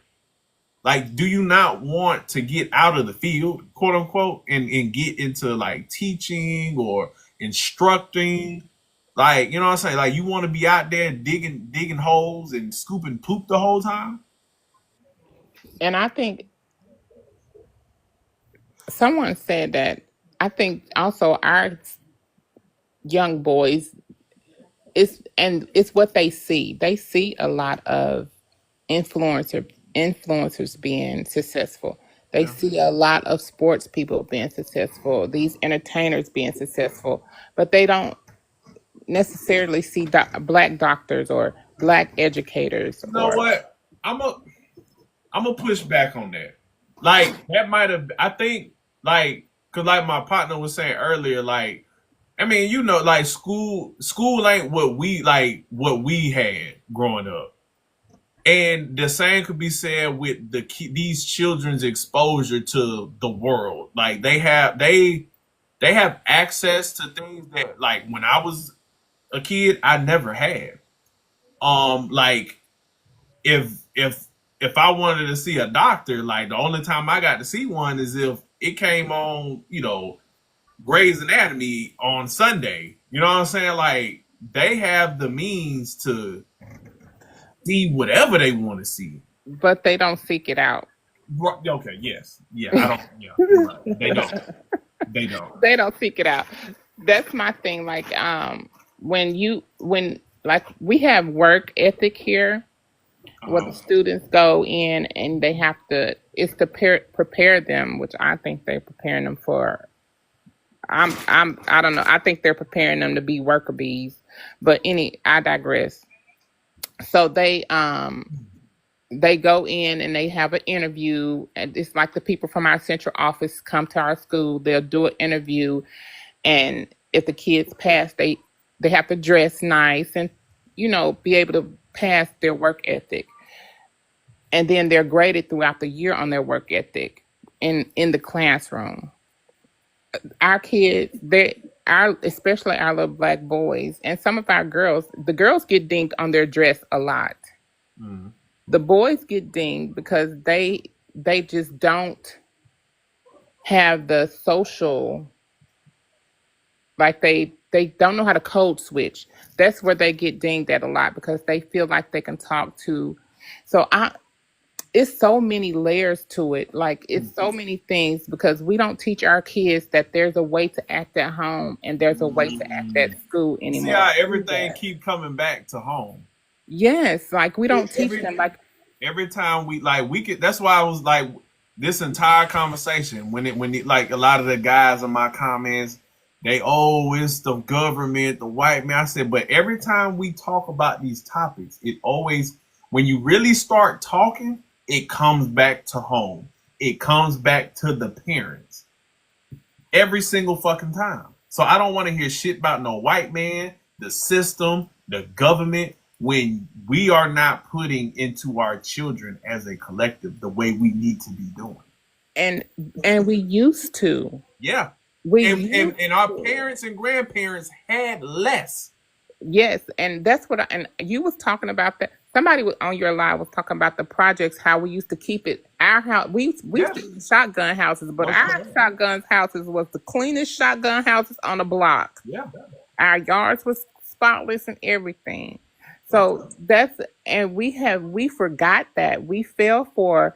I don't know. I think it was the '80s when they really started talking about how black parents were strict on their kids and we were doing too much spanking, and then they went to this timeout thing and that's when it started being a big deal, and the kids could call social services on you and all these things.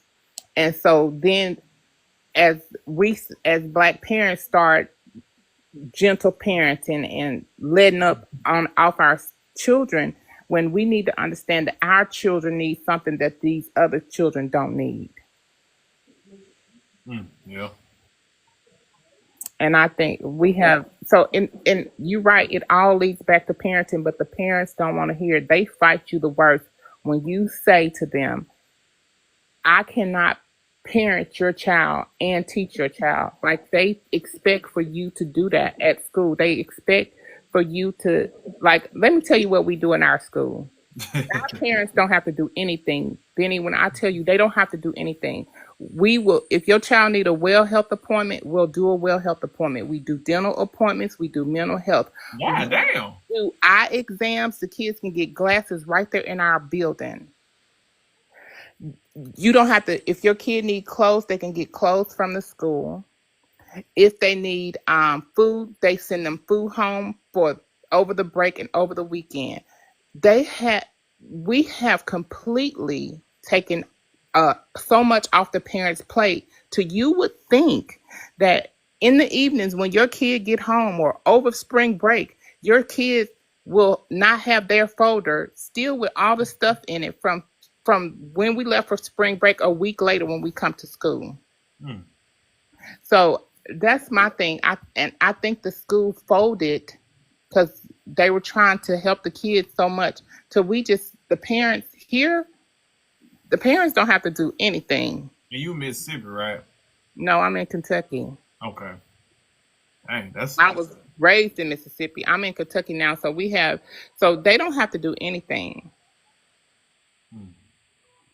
And I think holding these parents accountable, like bullying is out of control because we don't seek out the parents. Like you were talking about the discipline he is so right. You have to go through so much rigmarole to get these kids disciplined. Like I'm the behavior interventionist, so the teacher has to have a conference. Then after the teacher conference, did you did you clip the kid down? Did you take a dojo? And then you call the parents. And when you call, and some of the parents they change their number on your tail. They won't answer the phone or anything. But then when stuff pop off and get really bad, they say they wasn't informed. So it all starts at home, and until the parents are held accountable. And I tell them, holding them accountable means telling them, I don't care if you have to work, come get your kid. They are ruining the education environment for everybody. But I mean, if you, I was talking to Nick, one of my mutuals. If you don't have a plan for you don't have to have a plan for your children if you don't want to. But this system, if you don't have a plan for them, they got a plan for them. So and that's what. Go ahead. And that's what they don't understand. Like now, here in Kentucky, at 7 years old, your child can be charged. And we have SROs in every one of our school buildings. So at 7 years old, Damn. your child can be charged with a felony assault.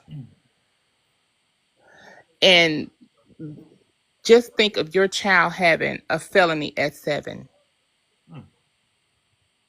And it's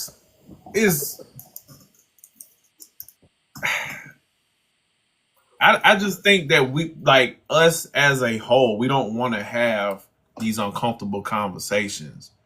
It's easier to blame the school to prison pipeline is a thing, but it's going to primarily take. It's not like it could just pluck your fucking kid up and just take your kid off to school.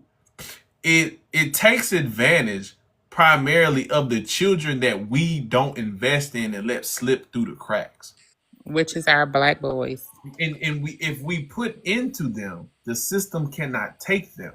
Mm-hmm. And we don't put into them anymore. So we allow the system to take them. Like, you see it. Like, we just had you're here now and you're dealing with them as babies. And my partner is dealing with them when it's too late. You know, at the alternative school that I worked at, you know what they used to call the yearbook for that school? Was the prison log. Because all of our students, all of them, no matter if they started elementary and to high school in there, they would end up in the log. They would end up in the prison log, no matter. And it's crazy that this, and like you said, we're not investing. It's not starting at home. Like, you think it's funny when little boo boo is over there and he cutting up at home or falling out at home, and you're not disciplining him. You just letting it happen. And look at what we are clapping up this past week with the girl that got 6 kids with 7 on the way. Then you got the other girl, she got 7 kids, they living in a hotel room. And it's like, those be the kids. Yes, those be the kids. Those are the Be kids. the kids. And so when y'all get on here and y'all say, oh, well, she's doing the best she could, or she's, those be the kids that get put into these situations, and then y'all want to blame the system. That's why we got to talk about this shit. That's why we got to look at people like her and say that is not okay. Right. And then when you tell them, and I don't care what nobody say. I know we in this. I don't need no man, and I don't need no wife, and I don't want to marry. But that is the foundation that is needed in our community for our community to succeed. And until we get that together, it's not. I mean, because they just think it's okay to have 6 babies, and Everybody keep that, and that is why this is exactly why I do what I do, and I say it the way I say it, because I say all the time, the world doesn't give a fuck, especially for no black man. So when you are a black man and you make it, you damn right you better be fucking arrogant. You damn right you better stand with your chest up high and walk around like you the baddest motherfucker walking around. Because look at what we're talking about right now. But instead of us talking about these issues and these roadblocks so that we can avoid them and become productive, niggas just want to sit and complain all day. Grown ass men sit and complain all day and mope in mediocrity. Get in their feelings because I cussed at or somebody talked to them a certain way. And the entire time somebody is trying to put, that's what and it's so frustrating. Because while you sitting here crying, complaining, and pointing the finger, these girls are out here doing what they got to do, and they are lapping us. They are lapping us. I just saw a statistic today I gotta finish watching this. It is a I'm watching it and I'm taking notes. I'm going to this interview I'm watching on YouTube right now. Beautiful. I'm only 45 minutes in, and it's crazy. The statistics they threw out there. Now, mind you, they're just talking about men and women in the US in general. But if the stats are that bad for men and women as a whole, I'm sure it's even worse when you look at it from black men and black women. As far as women versus men in America, I think the ages were 20, 27 to 18 or something like that. And It's the Gen Z. Okay. So the Gen Z kids, I don't know. Okay. So those Gen Z kids that's right there at that age group, yeah, it's Gen Z. Yeah, the Gen Z girls yes. are lapping the Gen Z boys as far as education and earning. Yes, it's And wild. Like I they're see it. projected to basically out earn men in like the coming years. And like I said, I have my two are Gen Zs. Those my twins, my boy and my girl, and I love my kids. Yeah. But my daughter is like she is just something I don't know. I think, and I still take it back to parenting.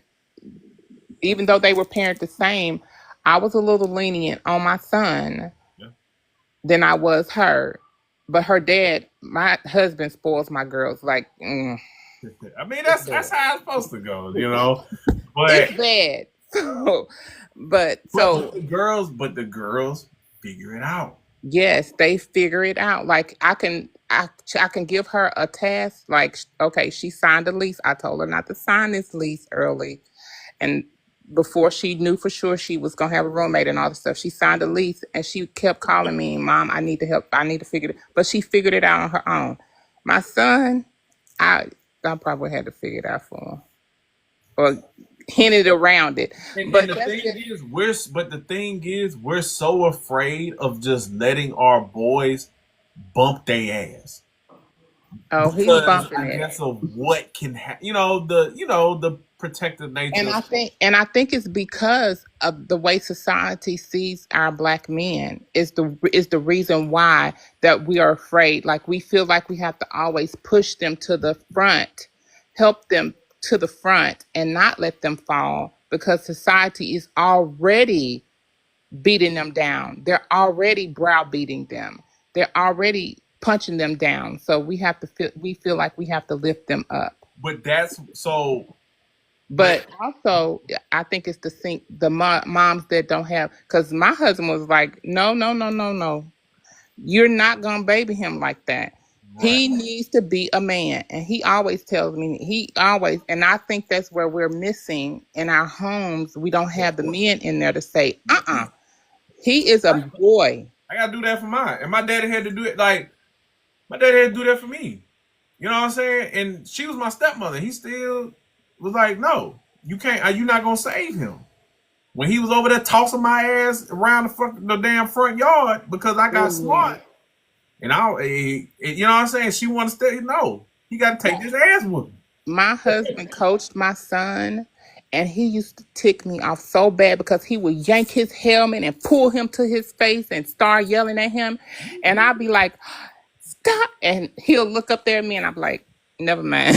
Shut your ass up and let me handle this. Because I bet when he wanted to save y'all daughter, you ain't let him do that. No, I didn't. So it's like we a lot of the women want to protect we want to protect the boys from reality and from the real world versus equipping them and preparing them for it so they can deal with it. Like Yeah.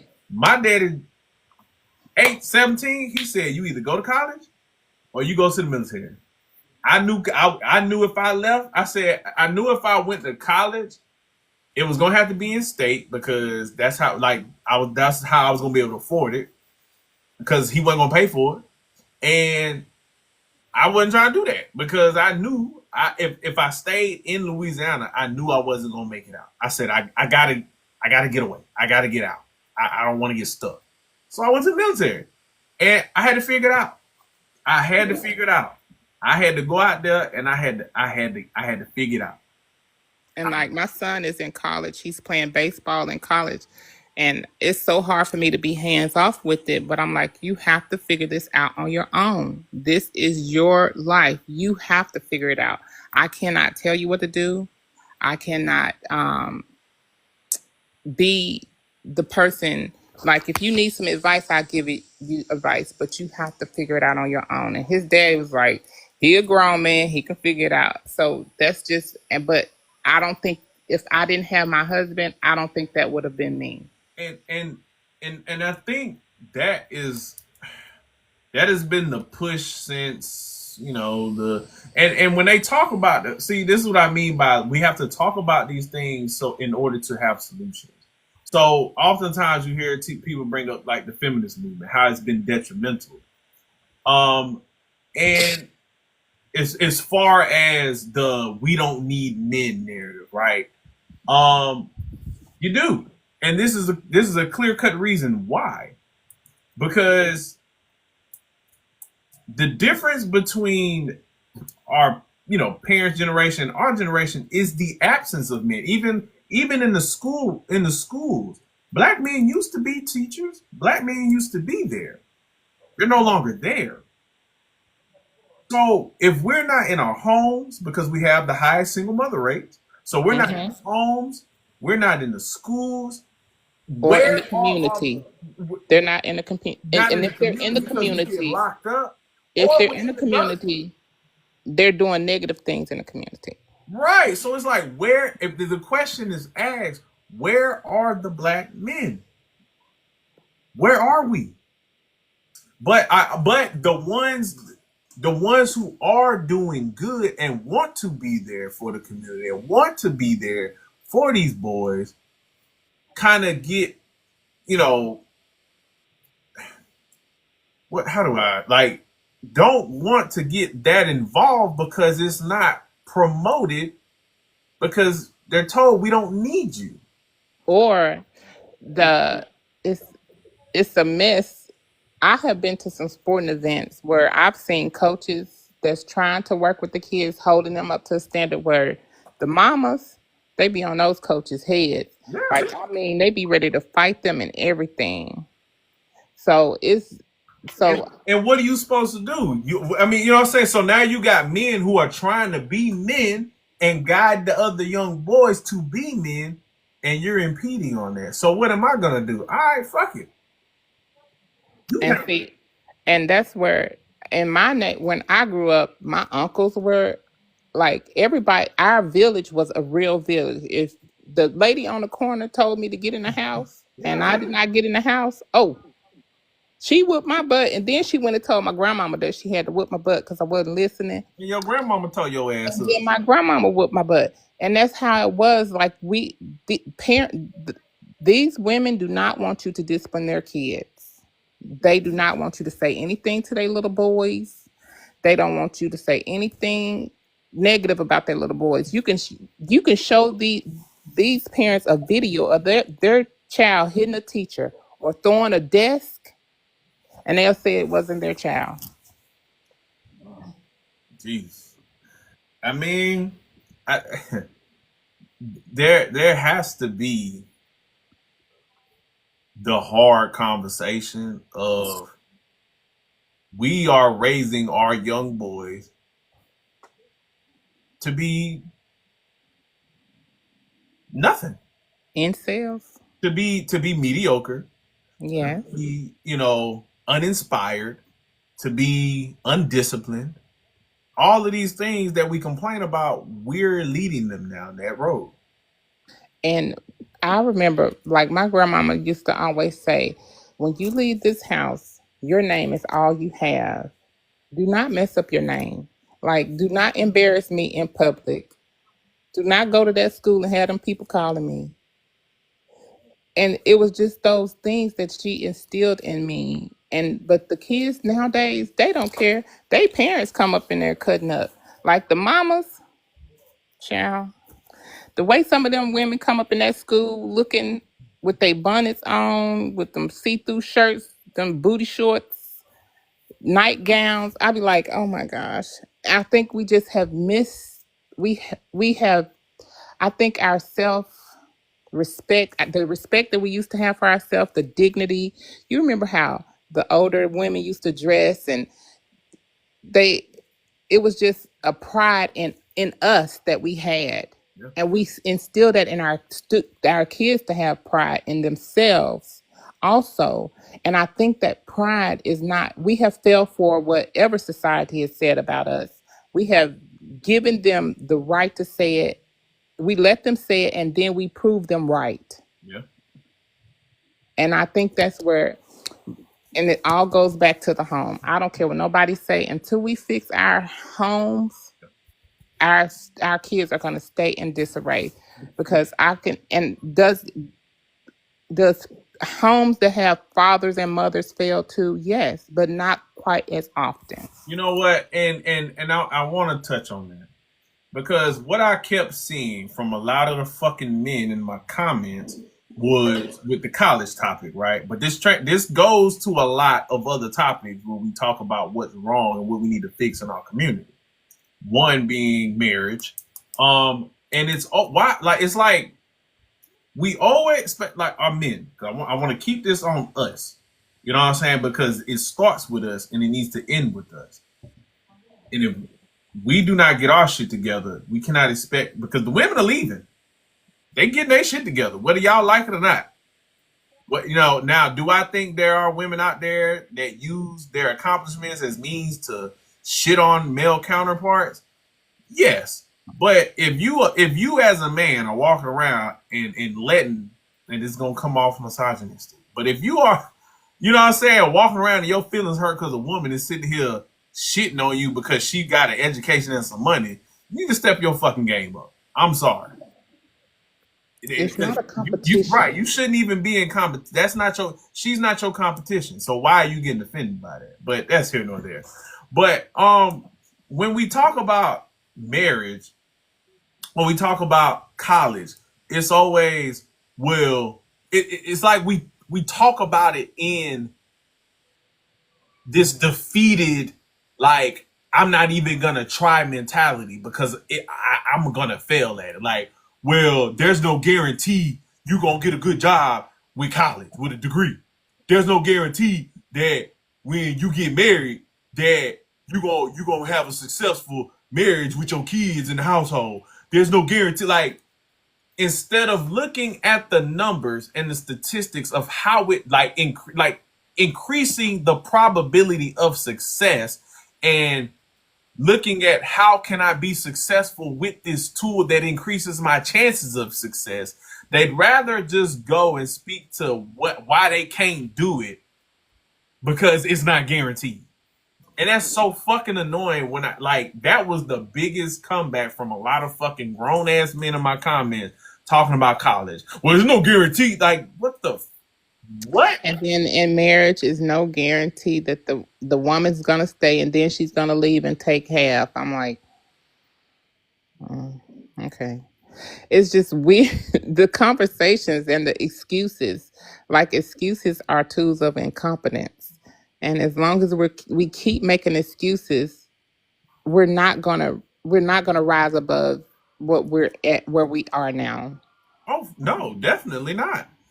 And that's why I said, like, that's why I keep harping on, are you talking about the institutions of oppression or the roadblocks we face as a means to be aware so you can maneuver, or are you using them as tools to excuse why you don't have in life?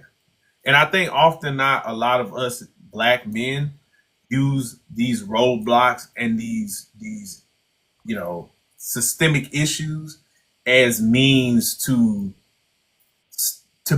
stay defeated, to use as an excuse to To be a victim.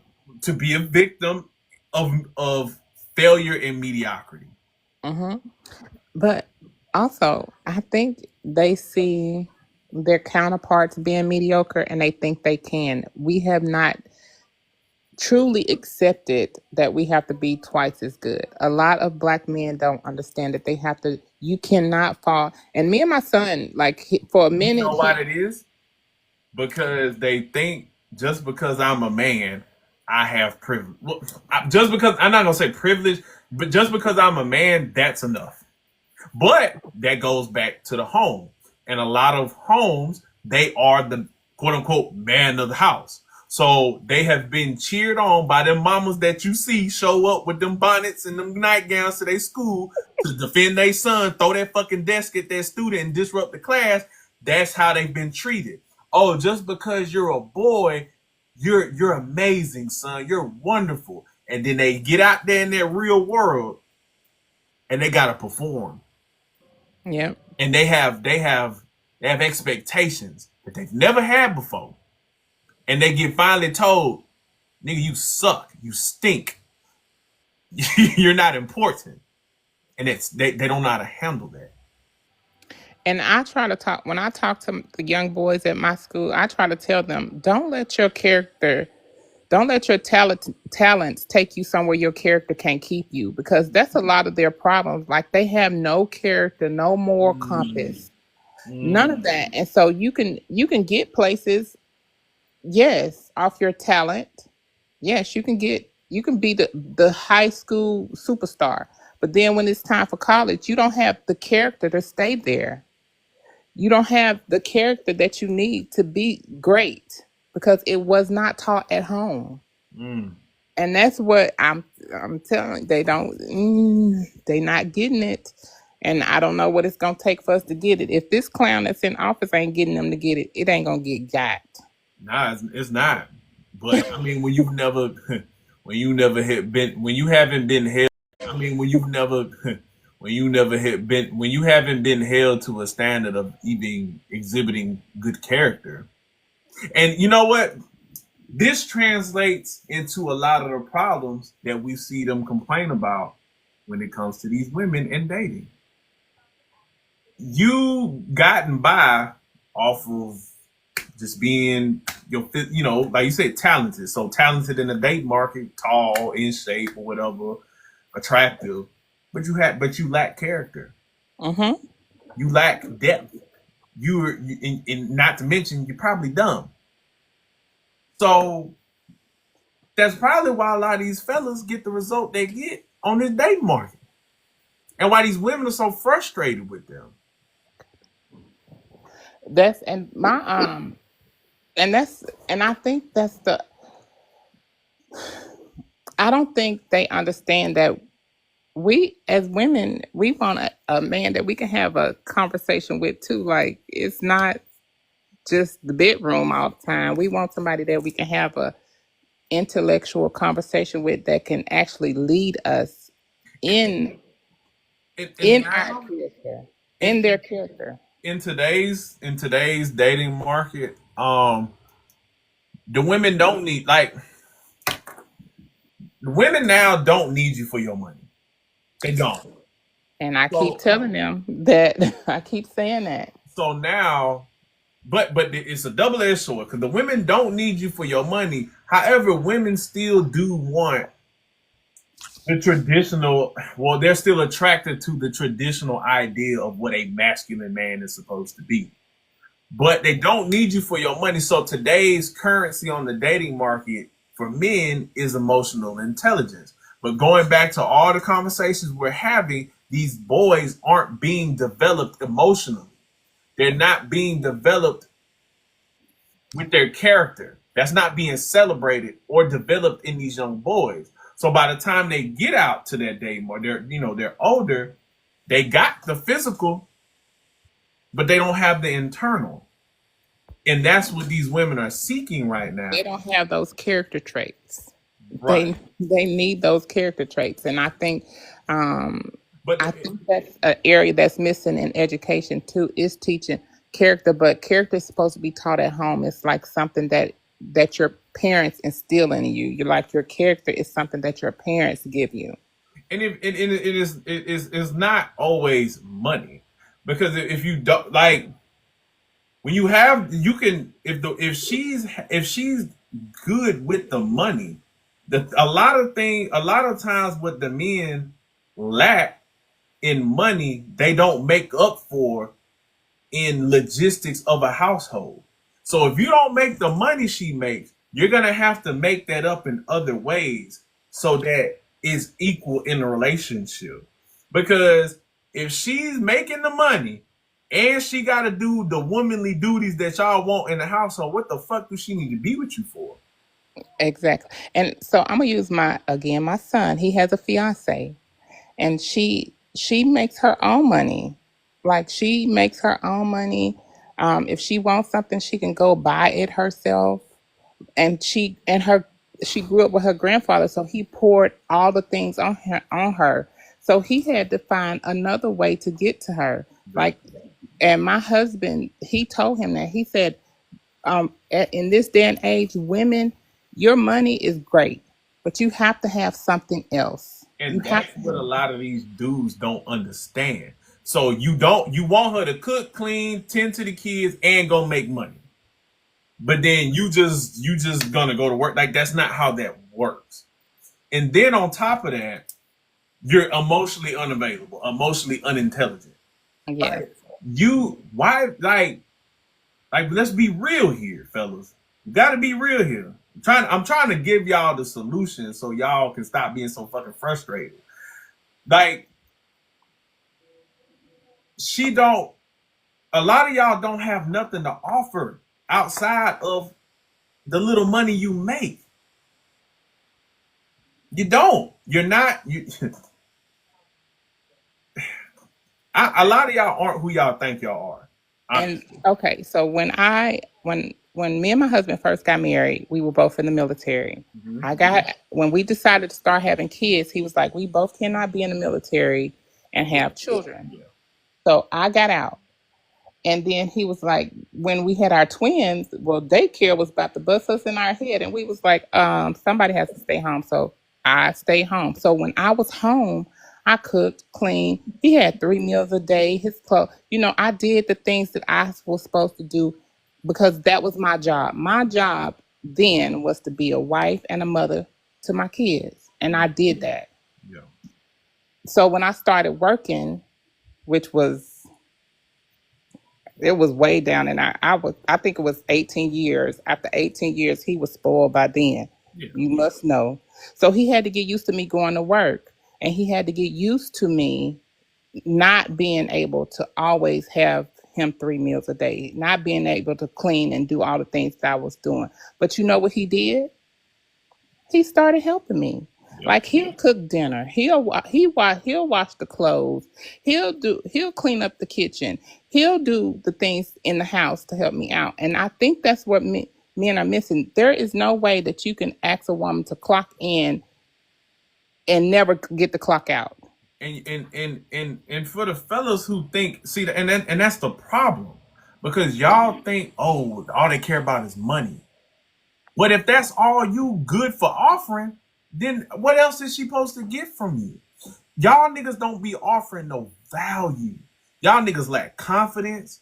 Y'all don't be having no plan, no direction in life, no discipline in your body, no foundation, no purpose. Like, you don't have character. There is no depth to you. You're illiterate. You're emotionally stunted. There is nothing about you that is like any value outside of what's between your legs potentially and what's in your pocket. And then So when so you can think this is not the issue original, but again, put your ego to the side and really think about what we talking about. So you can now, you don't gotta hit it. You can stay stubborn and you can keep thinking that all these women want is money. As a man who dealt, as a man who was a broker, and Tony, I started out as a E1. Yeah, Don't we they don't give started a out fuck. young and broke. As a man who has dated nothing but older women since high school that have always made more money than me, I never had a woman question my manhood or question who I was as a fucking man. So if me as a broke ass E1, even in high school when I didn't have a car, I had to walk to work, I wore my work clothes to school, and I still always pulled older women. I was always dating older women and women that had more money than me. So, is it money or you just not that nigga that you think you are? And I know that like at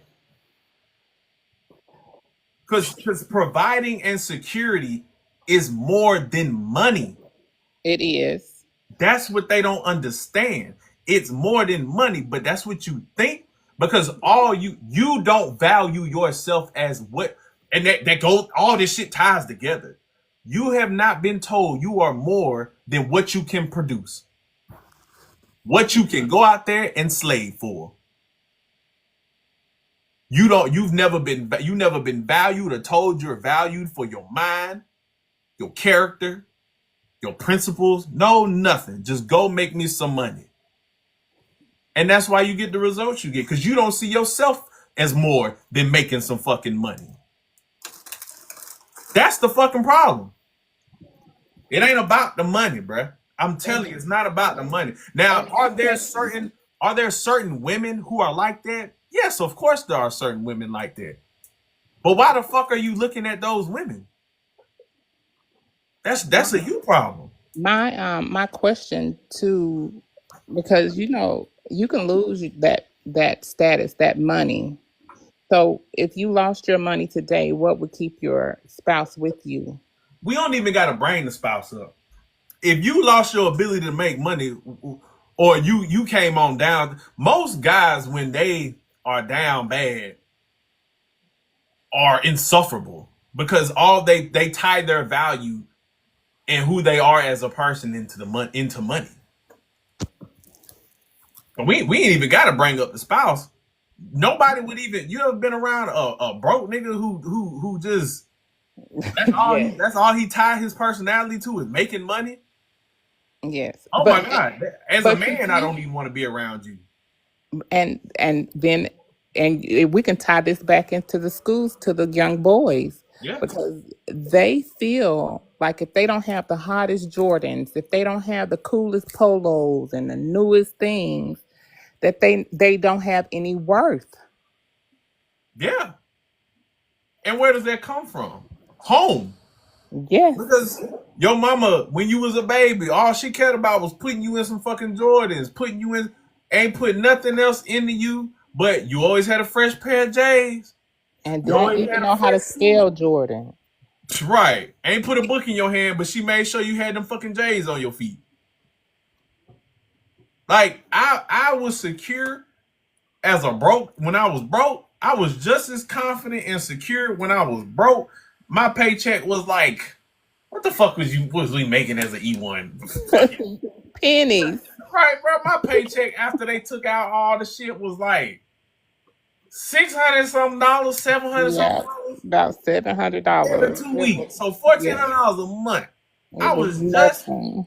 I was just as fucking confident when I was rolling around with that $700 in my bank account with that Pontiac Grand Prix with them ragged ass speakers thumping. When she got in my car, it was clean, it was neat. I had that music on, and she was gonna ride. And she shut the fuck up and she went and she brought her ass to Applebee's and ate that 2 for 20. Yeah. If that ain't for you, baby, you can get the fuck out this car. But that's the problem. These men don't be having no confidence. They don't have no confidence. They don't have no belief in themselves. Because And nobody ever put into them like that. it's starting to trickle down to the kids. You can start to see where their confidence is not there if they are not. And it's always been a girl thing if their hair is not done. And like, I'm having a hard time with our little black girls and their hair at school. So if they don't have their hair braided and stuff, they coming in and it's a mess. So I'm thinking we're not building our kids up. We're not telling them who they really are. We have um, we have forgotten who we are in a sense. So we're not telling our children who they are.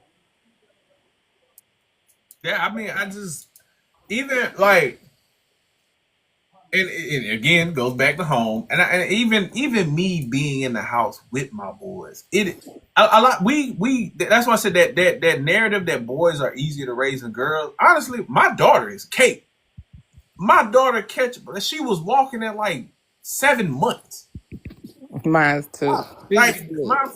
my son, my third grader, that boy didn't he was like one and almost 1.5 when he started walking. That boy slow. I ain't gonna lie. Now he's slow. But no, I ain't gonna say he's slow. But I gotta put some effort into that boy. I gotta be on his ass. But it has always been like that. Boys mature behind girls, but now I think we have really stunted the boys from maturing because we don't force them to mature. and boys take honestly, boys are there. I was argue that boys are harder to raise than girls because you really gotta put into them. You really gotta pour into them boys. Them girls get it. I said my daughter, I could show like I said my 8-year-old, he's still struggling to tie his shoes. I have not even I showed my daughter one time and she got it. Actually, I don't even think I showed her. She saw her older brother tying his shoes and he told her about the bunny ears. And she didn't know you had to lay the tracks first before the bunny ears. She was just tying bunny ears. Hmm. And I showed her, I showed her, I was like, no, you missing this step, baby. You gotta lay the track down. I showed her that girl know she tied double fucking knots.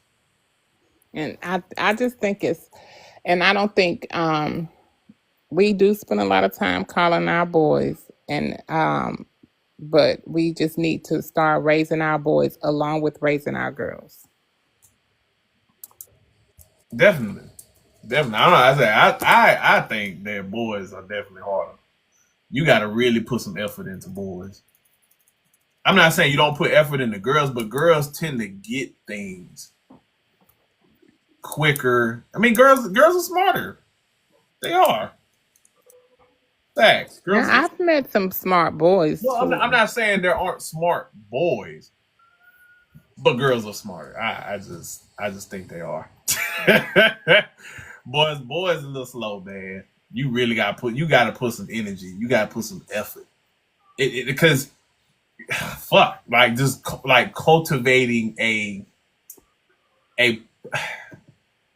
an overall like healthy like boy emotionally, physically, like it's you gotta pour a lot into a boy.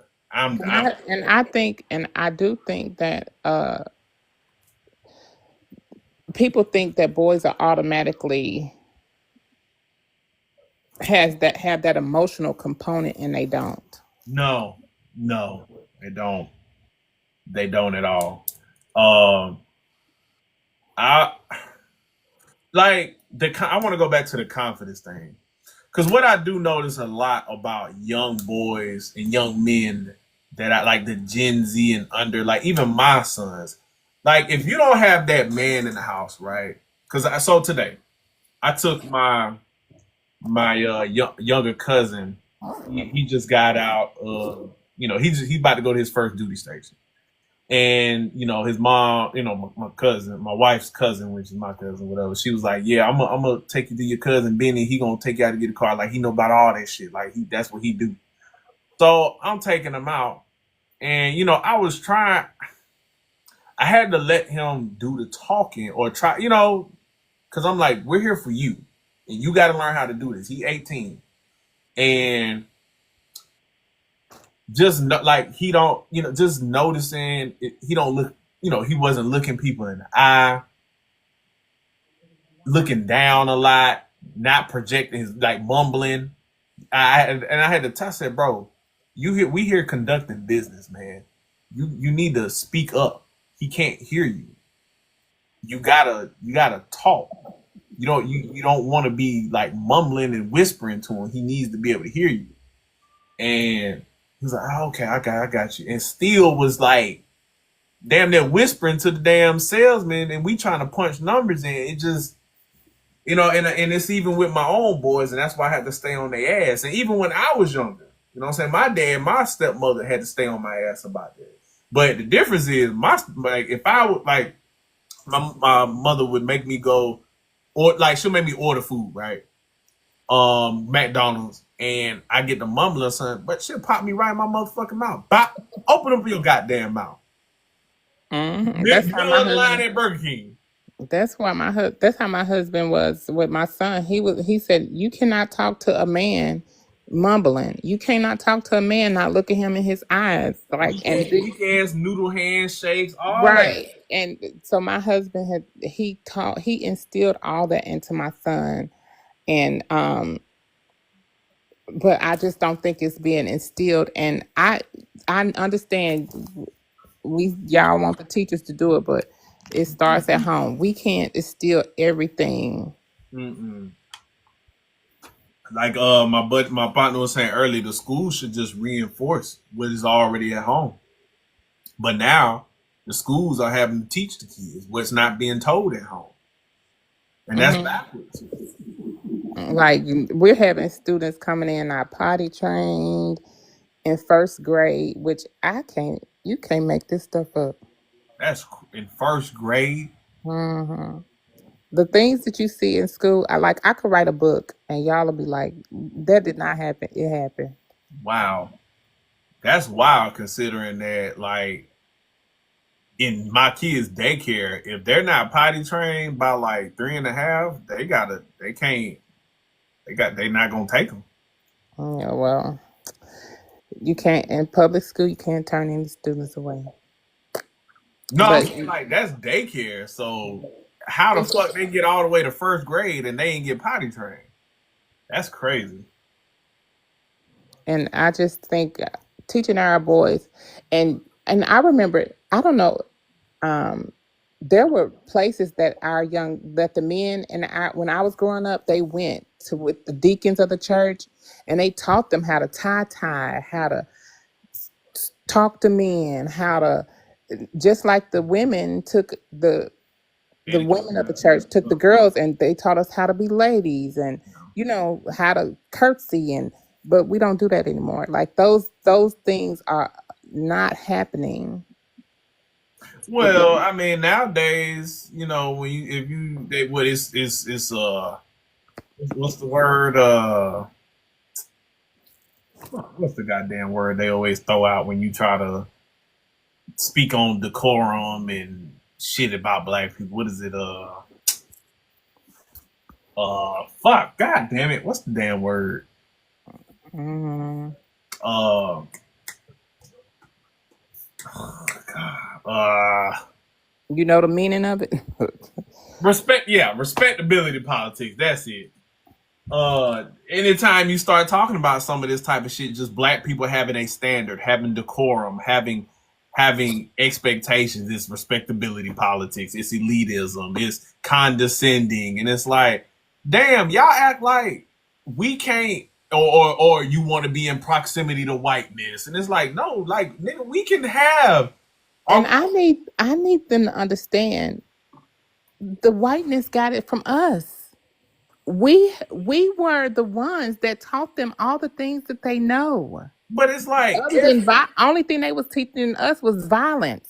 Like outside of them, every culture has had a class of people who were the bourgeoisie, or like, you know what I'm saying, they had that had decorum about themselves. So it's like, why do we now make it our fucking our personality to be just degenerate, to be disgusting, to be like the lowest of the low. like we personify fucking degeneracy, and that's so annoying because, like you said, when I remember, like we had debutante balls, we had cotillion, Mm-hmm. we had etiquette class, We Yes. had home economics class where we go to church. My aunties and the deaconesses that teach us how to sew. We used to make pillows, pajamas, backpack, drawstring backpacks. We used to do all robes, blankets. We used to do all that shit. Mm-hmm. How to crochet, and we was boys, and they had us up in there. Yeah. So it's And like, that's what I don't, and I need people to get out. I'm gonna say the slave mentality. We were not that did not define us. We were kings, queens, engineers. We were people that had lives before they brought us over here. But we have fell into them telling us that we but you are. know what? We had those things here. Mhm. I mean, we know, like, we all can point to the time period in history in which things changed, and we know why. It was the epidemic of that booger smack. Cool, Mhm. got it. But again, that's why moving forward, like when we talk about it as if we failed and we just can't shake it. When in reality, niggas just ain't like us men as a collective, we just ain't doing shit. The excuse me, because when you black men have we have the highest incarceration rate. We have the highest rate of what having felonies. We have the highest rate of unemployment. We have the lowest participation rate in the labor force. And even if when they be like, well, we going to trades. Black men only represent 6% of construction trades. So that's HVAC, plumbing, Mhm. brick mason, anything that builds something. We represent electrician. That's 6%. You got industrial trade. So, or what is it? The other one is industrial trade, motor, automobile trade. So like mechanics and stuff. And then there's one more. What is whatever chefs fall under. I forgot the name. Service Oh, trade. I was gonna say. Okay. Um, and the stats are about pretty much even across the board. So we're not even doing trades. We're not in college. We're not in trades. We're not in the work. We're not in the labor force as a whole. So where the fuck are we? I don't know. I and that's where. But see, I don't know. Like if you listen to social media, you hear some black men say that black women are not doing it, and some then black women say black men aren't doing it. It's at this point we need to just stop with each other I and do figure it agree. out. I agree that we can't point fingers, but I'm gonna speak from the perspective of a man, and you can't puff your chest out and say you are a man, you are an alpha, you are a leader, and you do not lead yourself so that you can lead your women. I, It's so you I, I can have to lead agree. We yourself. need more leaders. We need more male leaders. Yeah. Like we need more leaders. Like if you hear. But look how our leaders, look how we as black men as a collective speak about the foundational things that build a family that translates to a community. Marriage. How do black men talk about marriage? Like it's a failure. Education. How do black men speak about education? Like a failure.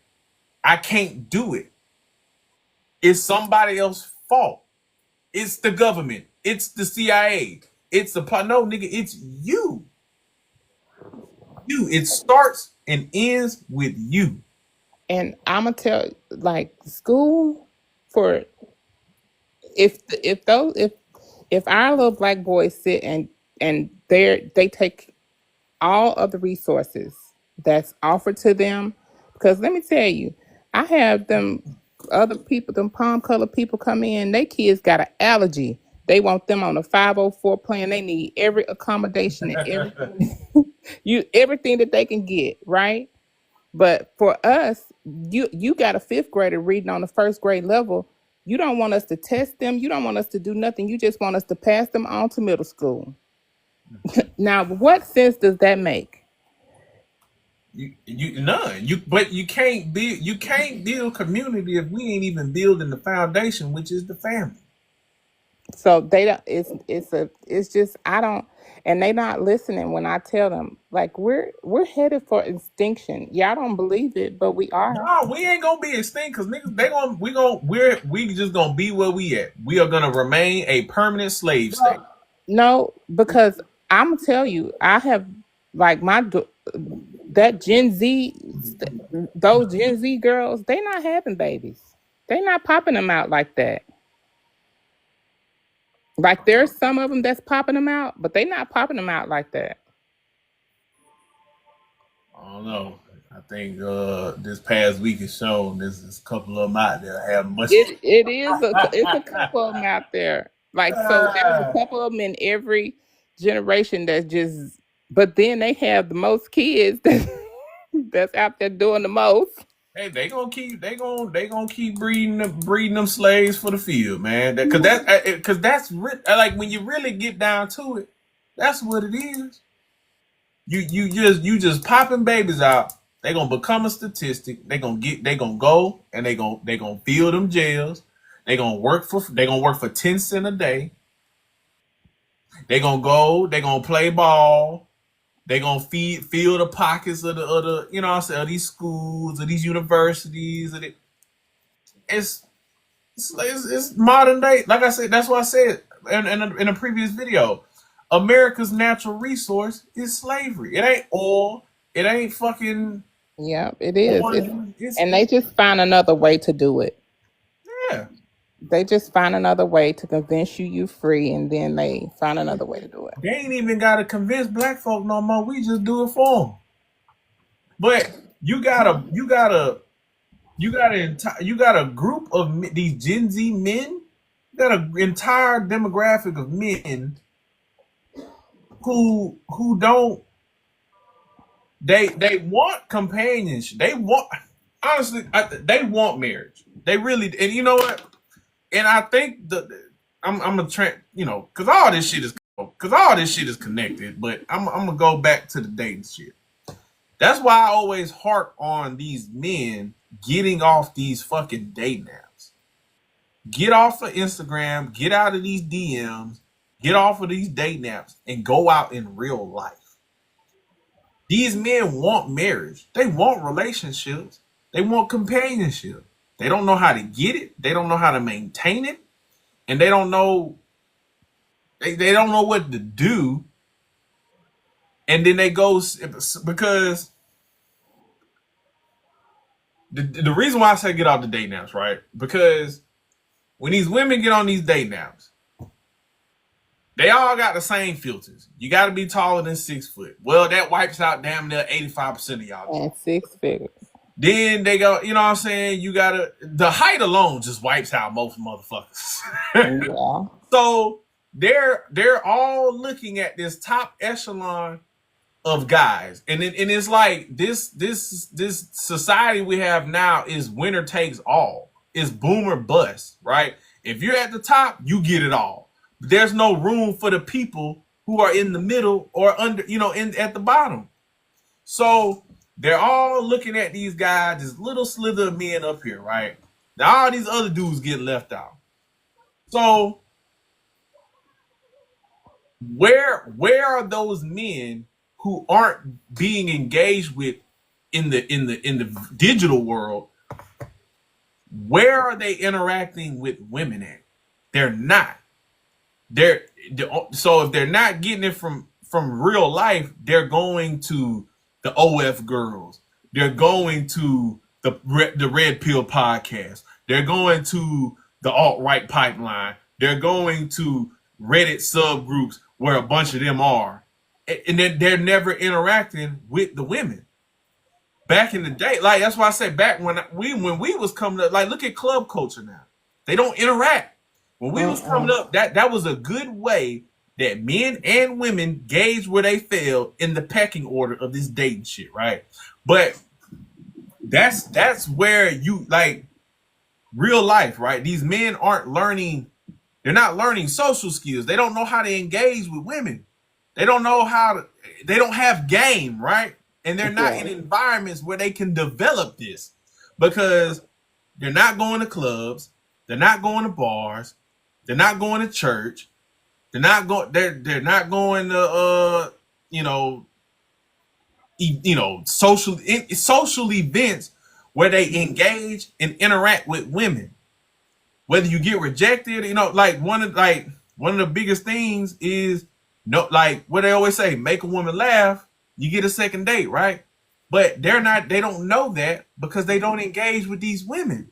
Yeah, and that's true. Like they're not putting themselves out there. And it goes back to the confidence. So you're not Yeah. engaging with women, you don't got the game, you're not your confidence in the dirt, and then they find themselves in these fucking pit holes with these other dudes who are just like them, and then that's how you get all this bullshit because they're angry, they're mad, they feel ignored, they feel that. So I And then you think, have to hear them complain right. about they're not being chosen because they don't make six figures. They're not tall enough. Oh, right, and that's what I'm saying.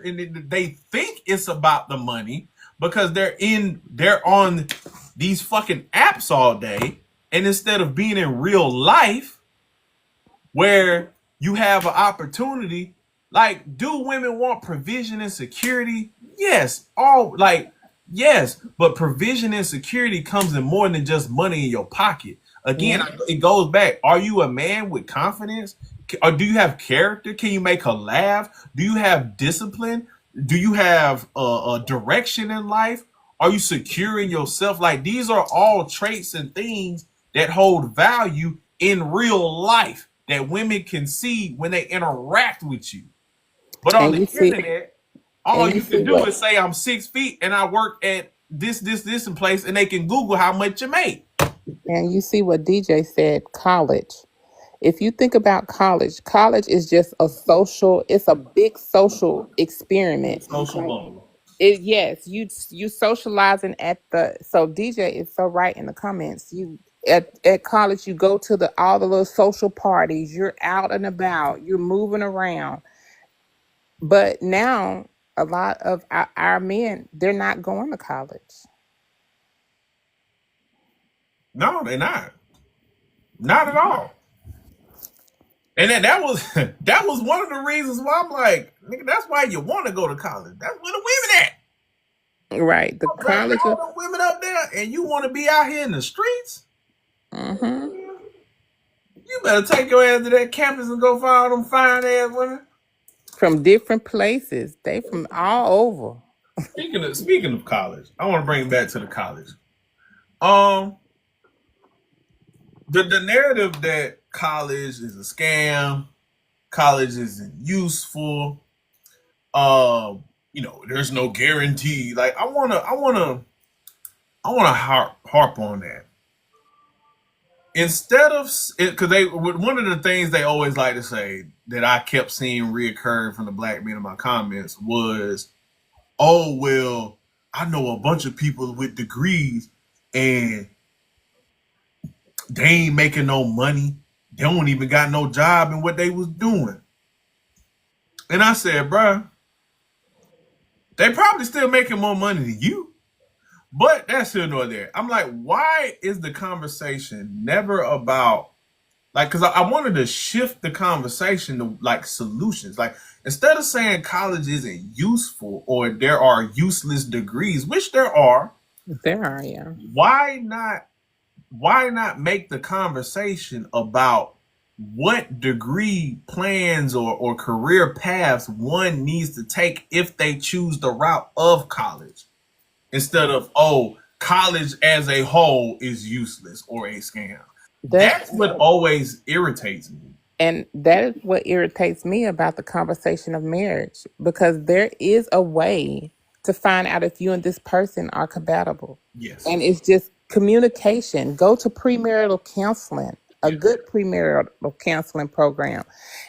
There are ways. That goes back to what I said earlier, though. A lot of these men don't know how to be in relationships. They don't know how to vet or pick women. The same shit they cry and complain about these women, they don't know how to do it either. And Benny, on the college thing, real quick. That's why I came in real quick. The it's stupid when people say that 'cause they don't even realize how ignorant that sounds. When you say that, oh, they're not making any money with their degree, data, they're not making any money now. You got the degree that's going to be good for the rest of your life. People who graduated college in 1980 in the 70s, when they fill out an application today, they still check yes on the box that says, do you have a degree? You get it out the way. It ain't about how much money you're gonna make today. At the end of the day, that I got my degree in 2012, and I secure interviews today based on the degree that I got in 2012. It's Hmm. done. It's over with. So it makes no sense when people even say that. Like, it's never about you making money today. It's about I got it out the way and I can use it for the rest of my life. Yeah. They expect to come out of college making six figures. That's what they expect. Yeah, and that's their problem. They expect too much out of life, period. They actually expect that everything's just going to open up for, and you need both. You need education and experience. You need both. So it's this entitlement that comes with this new generation. They literally expect that when they work a job, they're going to be in this position of pure happiness and bliss, and their life is supposed to be blissful in all areas. That's not real life. And they Mm-mm. really think that normal shit that people go through is it's all trauma. It's all no, it's not. It's called a normal. They really they everything is not fucking trauma. Everything is not a damn therapy word. It's not. It's just called life. Deal with it. They're never made to. They're not forced to just do anything anymore. To just stick with it. When we was kids, you gonna sit your ass there and you gonna finish it, or you were forced to complete shit. All they gotta do is kick and scream and make enough noise, and they never have to complete anything. If they don't want to do something, they're never forced to do something. And as kids, you need to be forced to do certain things because at the end of the day, you don't know everything. So you don't get to just quit shit just because you don't feel like doing it no more. You got to be pushed as kids because you don't see the big picture. Your scope is limited. You only been here fucking 8 years.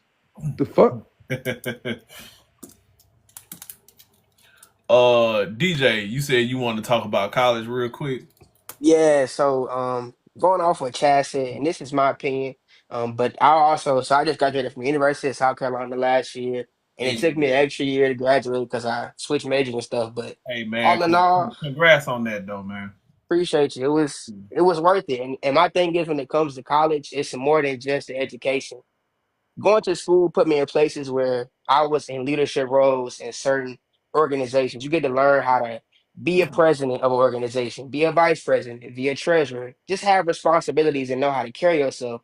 You Hmm. have these board meetings with the school and the other people that What matter what in the community. what organization were you in? I'm in D9 as well, but like outside of that, I'm an alpha. But outside of that, we had organizations like Brothers of Nubian Descent, so like Call It Bond, kind of for all the black men on campus. Okay. AAAS, kind of like our Black Student Union organization, all things like that. And Okay. so being with organizations at a school that was a PWI, you had to stand out in a way that impacted your culture, amplify who you were. And so when you're in these spaces with people from so many different backgrounds, you just learn and develop and you grow and you level up because not only are you learning schoolwork, but you're learning, okay, this person from Maryland thinks this way. Wow, I can take that and apply it to my life. This Hmm. person from New Jersey thinks this way. Well, I never thought about that. Maybe I should go to therapy. Small things like that. It's going to be a trickle effect. And the network you're going to have, you make the community of people in college when you graduate 4 and 5 years down the line. I have friends who are becoming lawyers versus not having friends who are lawyers. Like I have Hmm. friends who are becoming nurses versus friends who are nurses now. You have that network, and once you get there, like for me, like somebody said in the comments, the degree is going to get you more money. I'm 1 year out of school. I work as a help desk technician. I had an IT degree, so I do help desk for a law firm. I make the same amount of money as a man who's 32 years old supporting his whole family. So while you might not make 100K off the rip, you still may be in a spot that's a lot better off than other people. Like the man, he 32 and he do great work. He got more experience than me. But I have the degree. I have the background. I done got 2 or 3 raises in less than a year because I have what they need and the longevity. So if I'm doing something that people are doing, I'm the youngest person in my field at my job and I'm exceeding people who've been there for years. It's small things like that, the ambition. Do you want to do better? They want to see you grow and get somewhere. I would get a degree and rather know I'm gonna make 100K in 2 or 3 years than to not get a degree and never touched 60K. Small things Exactly. like that. And how you just said that you got older cats that's been there for years, just working, no, Just just working. working, Yep. and you pop up and see that's what I was speaking to. Like I said, I used to be that guy that I don't need no degree college. I was, Dr. Moore been around for a long time. Now I used to listen to what the fuck he had to say. I went to my pro black shit. I've been there. I've been there. And you be like, oh, the system in college is that, nigga. When I hit that cap, I said, you know what? I don't want to cap out. And if I want to continue to progress in my career, I'm gonna have to get my degree. And that's why I got one more semester left. And I took and I hate school. School, I fucking hate it. I'm the old ass motherfucker and I got kids and shit. I fucking hate college. But if I want to continue to progress and not become stagnant, break through that barrier and get to mid and upper level management and in supervisory positions and shit like that, I got it. You got to do what you got to do.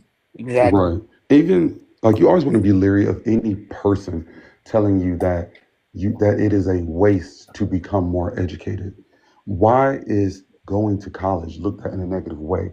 It doesn't matter what you go for. At the end of the day, that person is becoming more educated. They're becoming exposed to more people. Like I went to my entire environment growing up was all black. You know what I'm saying? So I don't recommend that because when I went to college and had to deal with, I do not recommend that because that's not the real world. It's not the real world.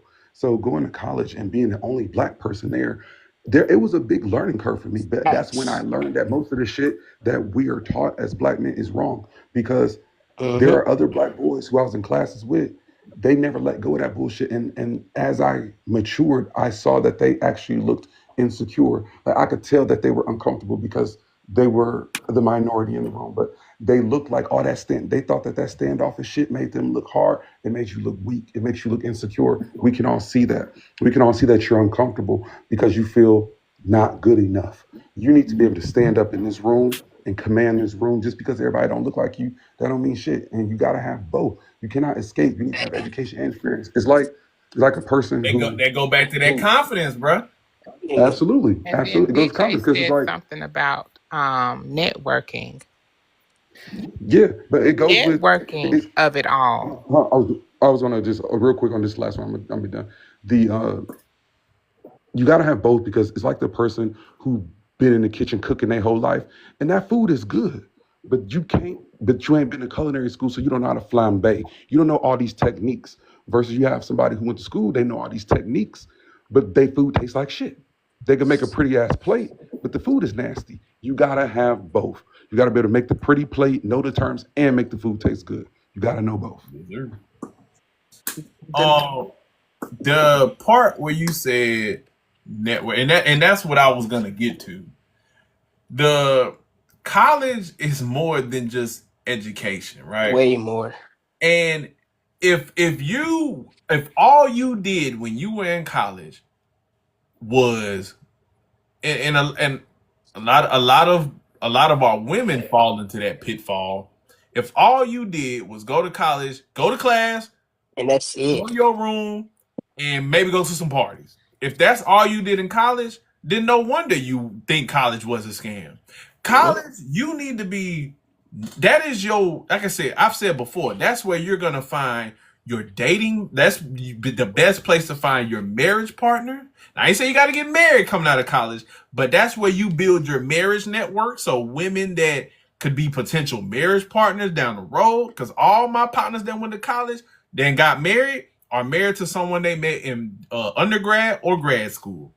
And so marriage partners, potential work partners, how you said, DJ, where you had friends that were, oh, he was going to IT. My partner over there was going to pharmacy school. My home girl, she was going for whatever. So you got people in all different career paths and job fields, right? Then you join organizations. You was in D9. I mean, I ain't a fan of them, but at the end of the day, I get what if you use them to what they're supposed to be used Exactly. instead of clout, then Exactly. they can be resourceful. You were in if you're not networking in college and taking full advantage. So being your extracurriculars, which is clubs, fraternities, sororities, even networking with your professors. My professor, dude, right, but he actually kind of famous, nigga, right? But he's like he's a World War II historian. Nigga done wrote plenty of books and shit, and I've networked with him. I got his contact information. And he put me in contact with the museum up in Williamsburg, Colonial Williamsburg, because I wanted to go up there and do like a not like a I wouldn't say internship, but like I don't I guess it's something like that. But you know, get up there and learn so I can try to do a presentation and shit like that, or kind of volunteer up there or some shit like that. But you know what I'm saying? Like that's what you need to be doing in college. If all you doing is going to class, going home, fucking, and going to a party, then you wasting college. And that's what these people are looking for, the intangibles. Because I was a person who did stuff in these orgs. And it's on my resume, they'll ask me, what do you do in this? Why are you a leader? Why are you this? Why are you that? And I can tell them I was an orientation leader for 2 summers and I brought in all the incoming freshmen. Or I And was I doing this and this org and doing that. And it was important. I can show you I did this, I learned how to do this. And when I get into the work environment, it's showing the exact same things.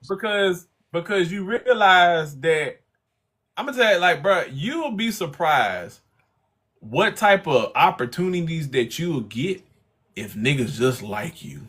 That's all.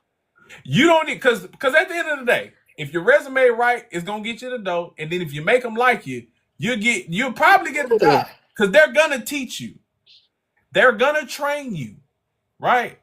So if you just kind of barely know what the fuck to do, and they Hmm. like you, they're gonna teach. They're gonna be like, oh yeah, he's. And as long as you're adaptable, ready to learn, a sponge, you'll be fine.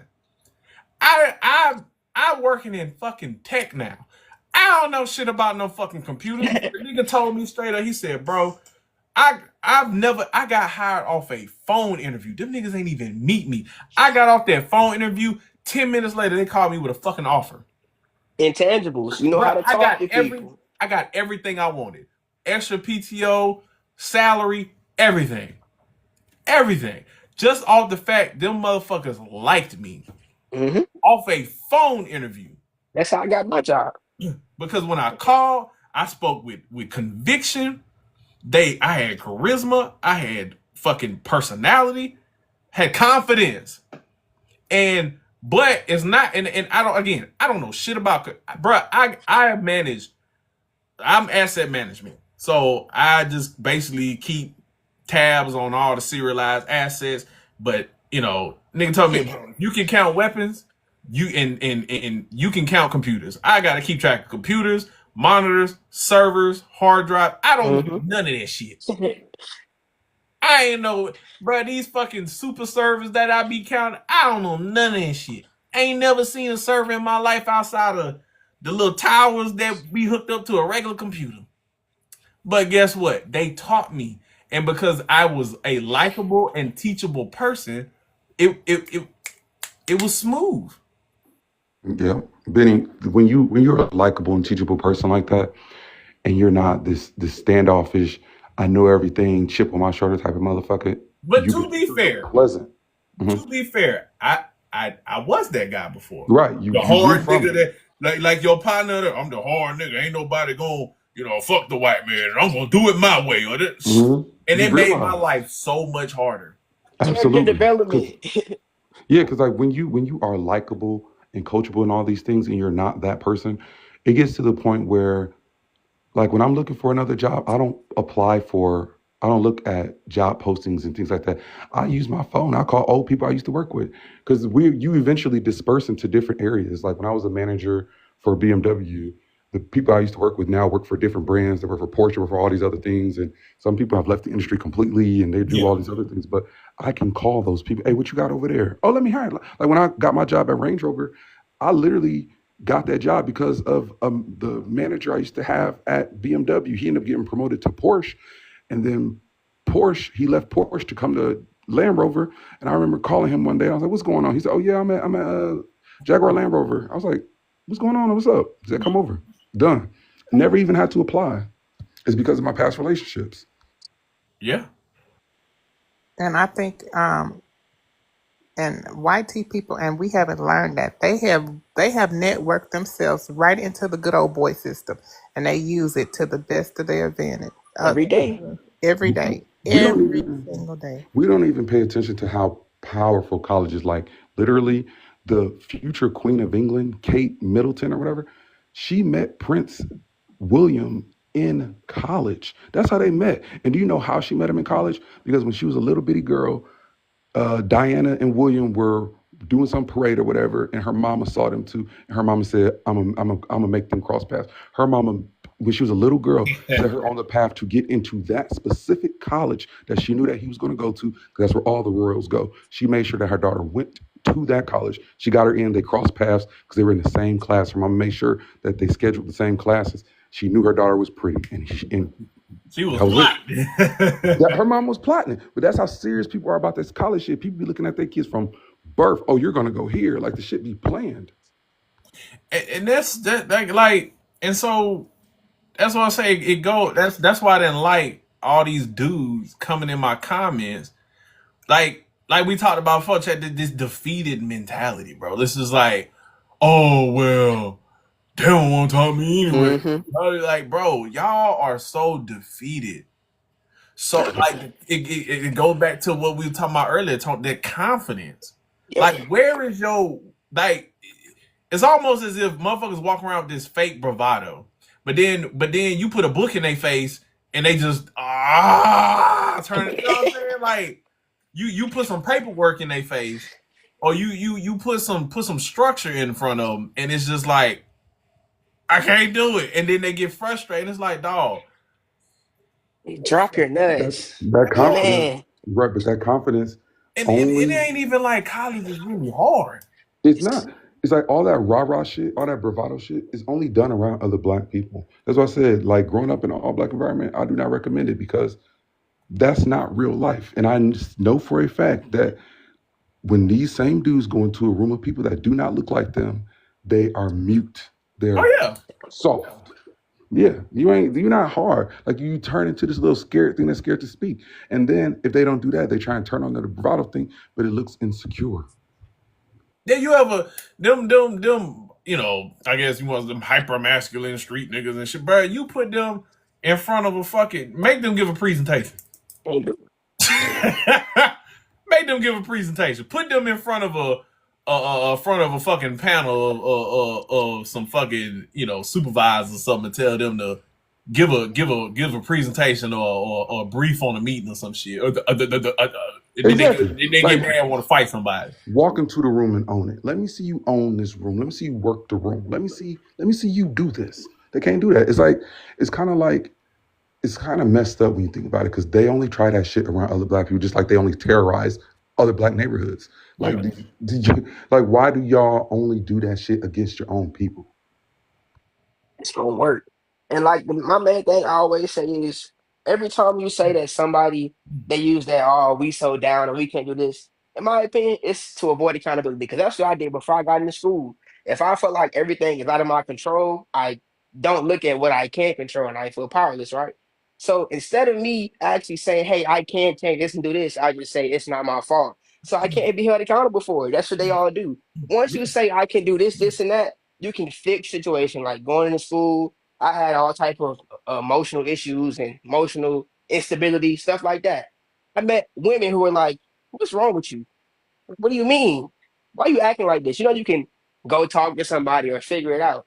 And just those small things made me say, you know what? I can't keep blaming my life or the things and I not have full control over it. So once I started going to therapy or started learning how to have small things like emotional stability and how to manage myself, it made me a better person altogether. And that's the small things you learn from being in school, being around people who aren't the same mind, like Chad said. You don't want to be around people that's going to tell you it's the white man's fault for 30 years because you're going to be 45 and you'll be working at the steel mill. It's not going Man, to work out for you. They don't want to be accountable and fix it. Once you realize you got to fix it, you got to fix it. And it's going to be hard, but if you don't fix it, it's going to be a lot worse. mind you, we talking about grown ass men, right? It's grown ass men. If you are a grown ass man and you still pointing at white man, you still pointing at the oppression and the like. Again, I keep harping on this because this is the point I want to drive home.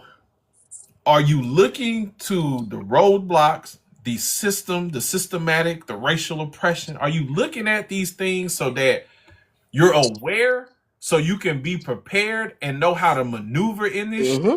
Or are you looking at it as an excuse to why you can't get or you don't want to do? Use. I mean, yeah, I know why a lot of these Yep. niggas are using it as an excuse because they just don't want to do. It's just easier. And It they, is. It it is is. easier. Well, it's a lot of black men, we lack consistency, like seeing things, and that's probably, and again, all of this shit is connected. Dating, their problems with women, all of Yep. this shit is connected. Because again, like I said earlier, because like, oh, the money, they just want money. No, nigga, that's just all you good for. You don't, again, you have no direction. You have no plan. You lack consistency. You can't even say what you're gonna do and follow through. You're unreliable. I've said countless times, one of the biggest traits you can have as a man is your word, being reliable. Can others, not even just women, can others, men and women, can they rely on you? When you say you're gonna do something, when you say you're gonna be somewhere, when you say you are gonna, do you do it? Are you there? Can I rely on you? Do you have discipline? Do you have integrity? Do you have honor? You know what I'm saying? Like these are things that matter. And these are things that quality women can pick up on. Women that's worth the fucking damn can pick up on these things. And so when you run into these women and you don't have these things, but the first thing you do is want to flash what you got, then of course that's all she gonna see you for, because that's all you think you're worth. It's fucking money. So bro, Yep. again, I have owed the up until 2020. Women have, and I start hitting my stride financially. Women have, for the most part, have made more money than me, even from high school. I was the nigga. I didn't have no car. My daddy didn't buy me Jordans. I didn't have none of this shit. But I never had issues with women. I always had fine ass women on my arm. Never had a problem with that. You can't. They cannot say they don't even realize that they be double talking all the time because you can't say that all women care about is money, but then all they mess with is Pookie and Ray Ray. If all they mess with is broke dudes, then what you mean all they care about is money? You can't have it both ways. And then they don't even realize like when it comes to a lot of the things that they talk about as far as the system and all this other stuff, Right. that makes you look unattractive. Are you if all you doing is telling me how another nigga is Thank beating you. your ass, she's gonna want to go to that nigga that's beating your ass. She's not gonna want to go to you. And then they even bring up money when they comparing themselves to other men. What's the first thing a nigga do when, if let's say you a guy, like you a college dude, you got your life together and you ain't really hit your money yet, and he out there getting the fast money quick. What's the first? I got more money than you, nigga. That's I got more money than you. I got more that's what they hoes than say you. when it comes to defending them lame streamers. We he had money. That don't mean shit. The fuck that mean? Right. I got more money than you. Okay, cool. What the fuck you want me to do with that? And you still lame. A loser. You still have only you got more money than me, and women just using you for said money. Now look at you. And they really need to calm that shit down because if motherfucker get real gutter, in the trenches, that girl will be taking your money and bringing it back to him. Keep it together. Yeah. And they doing it too. And so then that's what I'm saying. Like all this shit is connected, man. And again, that's why people be like, oh Benny, you don't got no empathy. You don't be trying to, it's new. No, it's not. It's really not. It's really not. For like I said, we talking about men. For y'all fellas, bro, it boiled down to, nigga, is you trying to do something or not? We could talk about the system, and we could talk about the daddy you never had, all this shit. But at some point, as a grown ass man, nigga, are you going to do or not? They And that's just what it is. It sounds so weak to hype. We Yes. warriors, we this, we this, we warriors, we this. We built the pyramids, but nigga, you keep telling me how you keep getting your ass beat by a white bitch. Like that's your like all you do is talk about getting your ass beat by a white bitch. Like you ain't too strong, bro. Shut up. I don't want to hear it. Always so man, the black girls, what did the video I made talking about? Well, I gotta be 5 times better than the white man and the black women don't want me. Nigga, if you're getting out competed by lame ass white dudes, women ain't the problem, bro. Look in the mirror. Women ain't the problem. Cause I ain't never had to compete with no white man on the day market. Thank you. I'm just saying. I ain't never had to. I'm just saying. Just it's always somebody's fault why you're not getting what you want, bro. I It's just just it's just so, and I'm a man. Listen to, you know what I'm saying. And I'm not. And again, like this is to get motherfuckers who want to get it to get it. You know what I'm saying? Like this ain't no bad session. Like this is like we trying to get like we identifying root causes, root problems, and giving you solutions. It might not be ones you want to hear, but this is the problem. Nah, I feel like a lot of times it's possibility versus probability. Yeah. Like you think all these the time. things aren't possible, but it's more likely for you to go get a degree and touch 100K in 10 years than it is for you to consistently make that money But you know scamming. I what? guarantee it. The motherfuckers who be the loudest about that be so against it when it's something they don't want to do with the college Mhm. shit. Oh, it ain't no guarantee that you gonna make money with a degree. But nigga, what's the like? We talk about you so logical and y'all is we're you know strategic and logical and get out your no emotions, nigga. But you're talking in emotion because the numbers show that somebody That's right. with a degree is gonna make more money than you. The numbers show that married men are gonna make more money than you. Absolutely. The numbers show that married the two-parent household children are gonna be better than yours. What is it like a child raised in a household without a father is like what? It's a pretty high number Yeah, that it's a mean they significant going to difference. jail. It's a significant difference. That's why I be telling people, even if that father does nothing at all, the difference will be substantial because his income alone will allow you to live in a better neighborhood. You no longer live in the projects. In that neighborhood, he's going to have access to a good grocery store, fresh foods. He's going to have access to a better network of people. It ain't going to just be goons outside of his door. He's going. It's so much more by just having him there. Even if he doesn't apply any emotional nothing. If he's just a statue, And him there is going to push you into a better neighborhood, which is going to change the future of that child. and then that's the one with the Giovanni nigga. You are literally the type of nigga I'm talking about. Oh, the stats ain't accurate. So now, like when we talking about the shit that we have problems with, it's not accurate. When we talking about single motherhoods and the rates in which y'all all about them stats. But we start talking about stats that are us and what we need to fix as fucking men. Now the stats ain't accurate. Now stats can be misconstrued. Y'all sound like them fucking Trump people. That's how y'all sound. Like now stats don't matter. Now stats can be misconstrued. Now stats can be inaccurate or biased. Like, nigga, shut up. Right. Shut up. But those be the niggas. Them be the ones. And then this whole comment right here: a white high school graduate has more net worth than a black college graduate, according to U.S. Census. Let's say I don't even want to argue that point. Let's say he's right. Um, that's because that black college graduate did not have did they have to take out loans when you calculate net worth, that means we're taking in your assets minus your liabilities, your debts. And the only reason why that would even be the case is because black people carry more debt because our families do not believe in family planning. That's why. You don't have the same generational wealth as a white man. You can't look at the white man, the black man, and having the same. That's what we shouldn't be comparing ourselves to people who have more than we do Well, I mean, logistically. Like it's we just not gonna still work. should. I mean, as far as that, but I'm just saying you have to know, like you can't just say that and not know. It's like the problem is people use statistics, and because they don't know how the statistics are Actually created, they work. use them at the wrong time, and they Yep. use them to prove irrelevant points.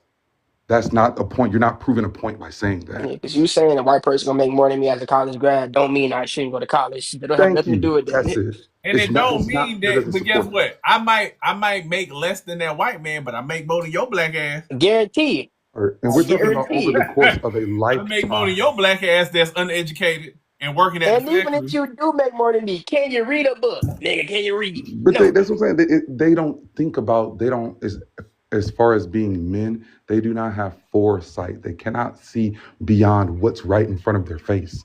That's why they were so easily influenced to do things, to commit crimes for short money. They would throw away their future for a quick buck, not even seeing that. Why would I do that? I have so much more life to live. You know what I'm saying? It's like when you don't have foresight, you're literally thinking about the now. But a college degree is going to help you for the course of your life. Rest of your life. It's the course of your life. Get it out the way and be done with it. Never think about it again. Yeah. You're never gonna apply for a job and they're gonna say, have you ever robbed a bank before? Nobody's gonna ask you that. I hate to break it to you. Nobody gonna ask you, you Right. ever sold drugs? These are not questions they're gonna ask you about. If you And have a then degree, they're going to ask you about that for the rest of your life. You can be 70 and and still it get a feels job. good. It feels good on a job application just to check that yes Yep. box. It feels good. Look, man, you talking to motherfuckers who just comfortable with you know, cause cause even like I said, they always want to bring up with trades or entrepreneurship. Like y'all niggas not doing But all that. Benny, Not doing. they don't realize how stupid they be sounding. If you cannot be a good employee, you cannot be a good employer. You will never be a good boss. The most successful entrepreneurs are because they worked under someone, they perfected that arena, and then they took that business plan that worked, and then they applied it to their own thing. They became the general manager of Applebee's, learned everything about ordering, food service, all these things, hiring processes, and they took Applebee's uh, manual and applied it to their own business. But these niggas want to just do things their own way. I'm gonna just hire a bunch of friends and do shit my own way, and they wonder why shit never works out. Why shit is always half-ass. Why black businesses are always quote unquote black businesses, because they don't do shit the right. They want to shortcut everything. I mean, you if look, like I said already, they're what do you say? Hold on. Oh yeah, yeah. We not doing trade shit either. I said we represent 6% of construction trades, i.e. plumbers, electricians, brick masons, uh was it carpenters. We only represent 6% of that.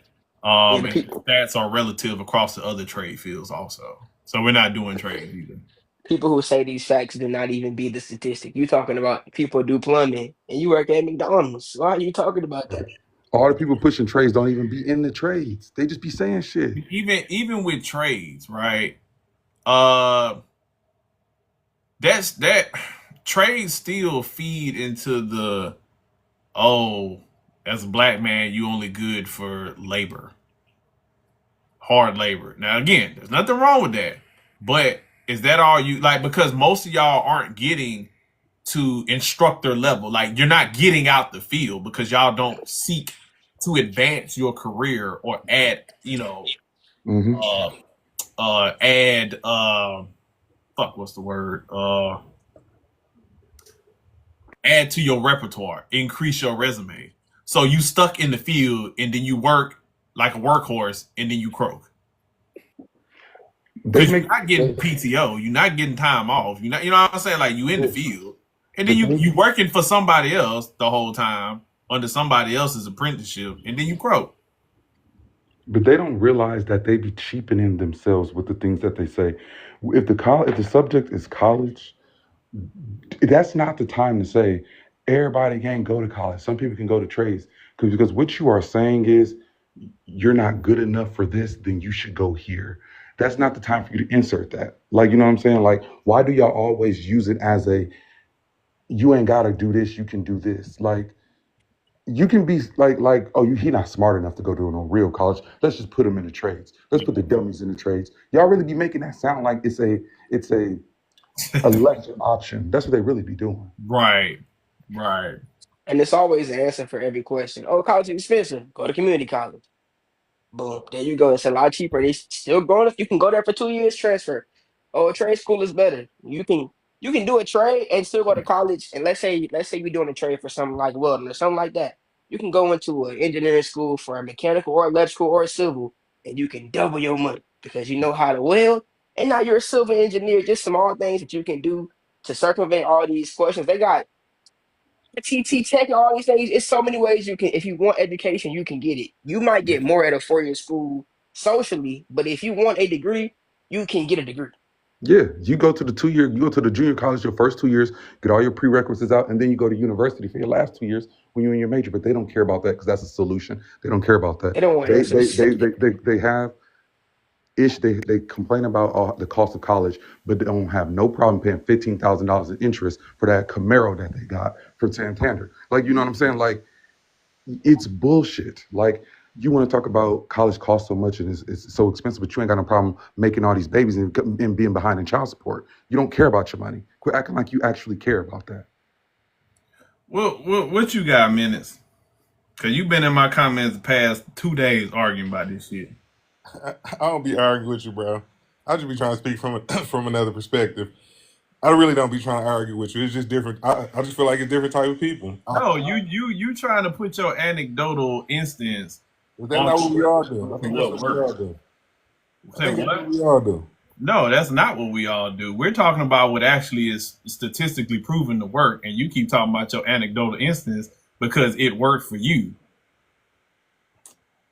And but what exactly do you? What exactly did you do? What did you? When you keep saying I found my own, what do you do? I'm an insurance adjuster. Okay, so you found. How did you get to be an insurance adjuster? Because I went on Google and typed up the highest paying job that you don't have to get a degree for. Because I knew I wasn't made to sit in class like some people can sit in class, like y'all talking about college and stuff like that. But you could be an insurance adjuster. Yes.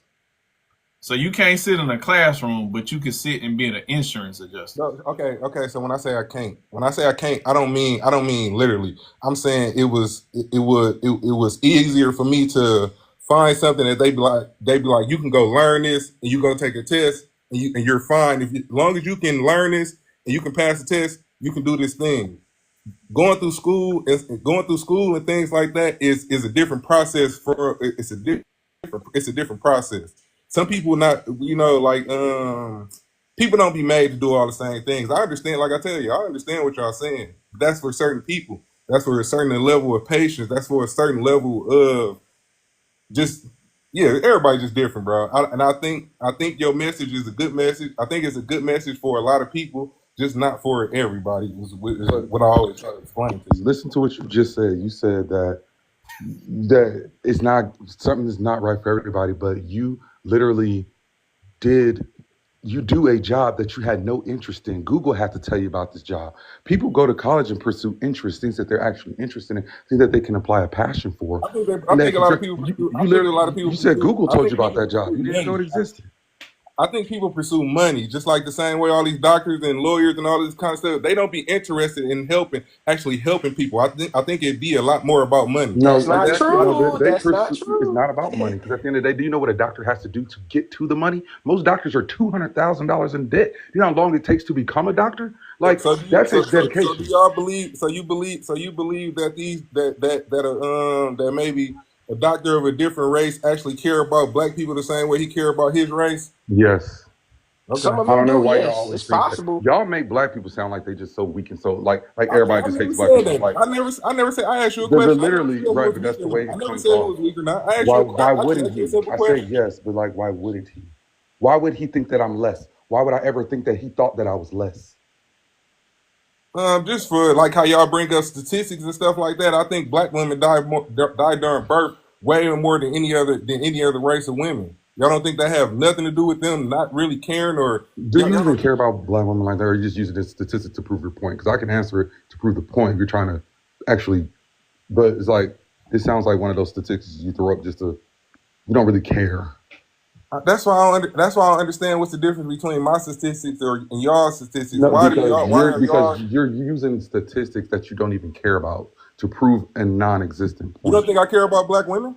I'm saying you don't care about the femicide rates. I mean the mortality rates because there are other factors that go into that It, as to why. saying that Most black of it women being die at a higher rate doesn't mean that doctors don't care about black women. Those two right. have no I'm not correlation. saying I didn't. How about because they're So going you see through how you see how y'all do y'all see how What y'all else could treat? you mean by that? Is what I'm asking. What else could that mean then? if you truly right, if you truly cared about black women's mortality rate, infant mortality rates, then you would also care about a number of other things. But I'm gonna let you go ahead. What Because don't you, I care? I mean, I'm saying we talking about one thing. Why are you assuming about No, what I'm I care and saying what if I you don't care truly, about? because, okay, let me just explain it.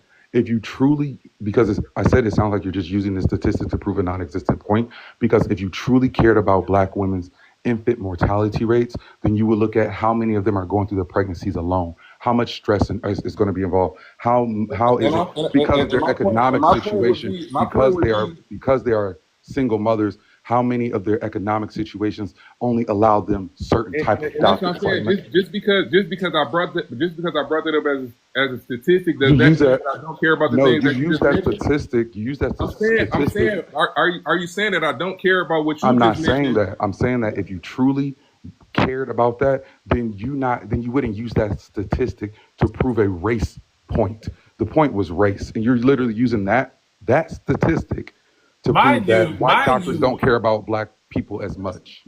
we've been talking about black people this entire time, and you come in talking about white people. You know what? If more niggas went to college to be doctors, we wouldn't have Yeah, to I depend agree. on white. No, I no, agree. we wouldn't. Yeah, I agree with that. Thank you. Shut the I fuck agree. up. If more black men went to the went to go be doctors, then maybe, just maybe, we wouldn't have to worry about white men not being nice to us at the doctor. Maybe if more black men went to go be teachers, we wouldn't have to worry about white female teachers mistreating our black boys. This is what we were talking about earlier.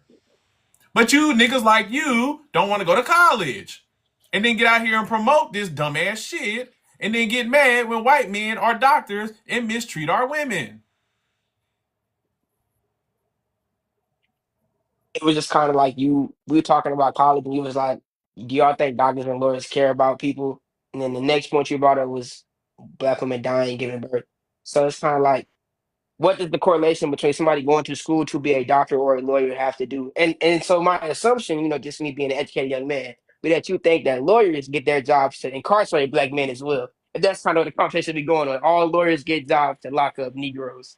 Like it just brings up points that don't really matter to the point of argument. Going to school to be a doctor or lawyer matters. That's all. And It has to then do with nobody dying. and also with that stat, also you have to think, are are black men putting these single women in positions to have the best doctors? Like my husband was at every one of my appointments with me for all of my children. Like he never missed an appointment. Absolutely. He was there by my side through it all. Right. That's what I'm saying. There's no way So that he can truly care about black women's infant mortality rates because there are a lot of steps that you get there before colorism and racism. Like you said, like they don't even look at by you not being there means that she can only go to a Medicaid doctor. C's get degrees, so do some D's. All the doctors who got A's in medical school don't take Medicaid. You got to have good insurance to go to them. The Medicaid doctors are the ones who slid through. And so when something come up, they not gonna get paid for it. They probably not gonna bring it up. You're not gonna get no second opinion at no Medicaid doctor. So it's compound. Like all these things compound. If you But truly cared about, even your story of why you became an insurance adjuster just screams you were lazy. You literally said all I did was Google and it was easier than going to college and sitting in class for 4 years. But I want to ask a question. How much about, you ain't got to give me an exact number. About how much do you make as an insurance adjuster and how long have you been doing it?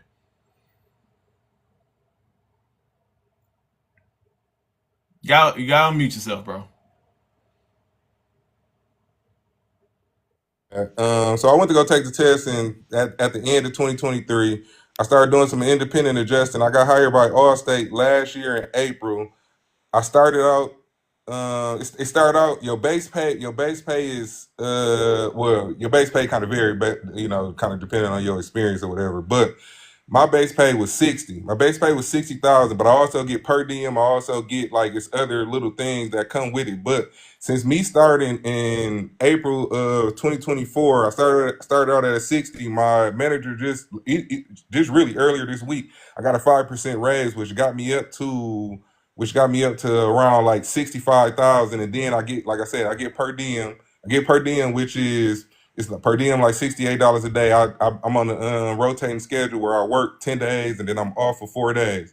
So I get per diem for 10 days, which is another 670, and then I get like it's like cat pay and event pay and all this kind of different things. You know how much my per diem is? When I go travel overseas and shit to do my Overseas, you probably for sure get paid more overseas. I don't go. even in country. I mean, even in country when I go Conus. I mean, I don't know. This is what I'm telling you. I don't know how all these things work because I like Well, right. So we'll just round up you at about 65,000. No. DJ. It's closer to 100. Okay. We'll go with your base. Nobody's giving you $40,000 in. Okay. So you getting 40 racks and just extra money. Listen, so I'm finna tell y'all. So out of I get paid if I write estimates for like people houses and stuff when they get damaged by storm or whatever. Each day that I close 3 claims, I get 175, and then on the weekends I get 200.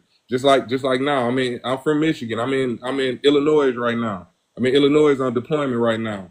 So I get paid my per diem, which add up to about around 1,500 a month, and then off of my cat pay, I can make almost another extra $2,000, extra $4,000. Right. I know pay structures like this. What it is you just get paid your base pay plus overtime. That's all it is. You don't, if you truly are not calculating the amount of hours that you really work. The amount that you bring home per year, that's not because you're working 40 hours a week. How many You're hours? working a lot. How many hours do I work? You literally said you work 10 days on and 4 days off. Yeah, I work. Yeah, but see, so I work for 10 days, bro. I probably work 4 or 5 hours out the day.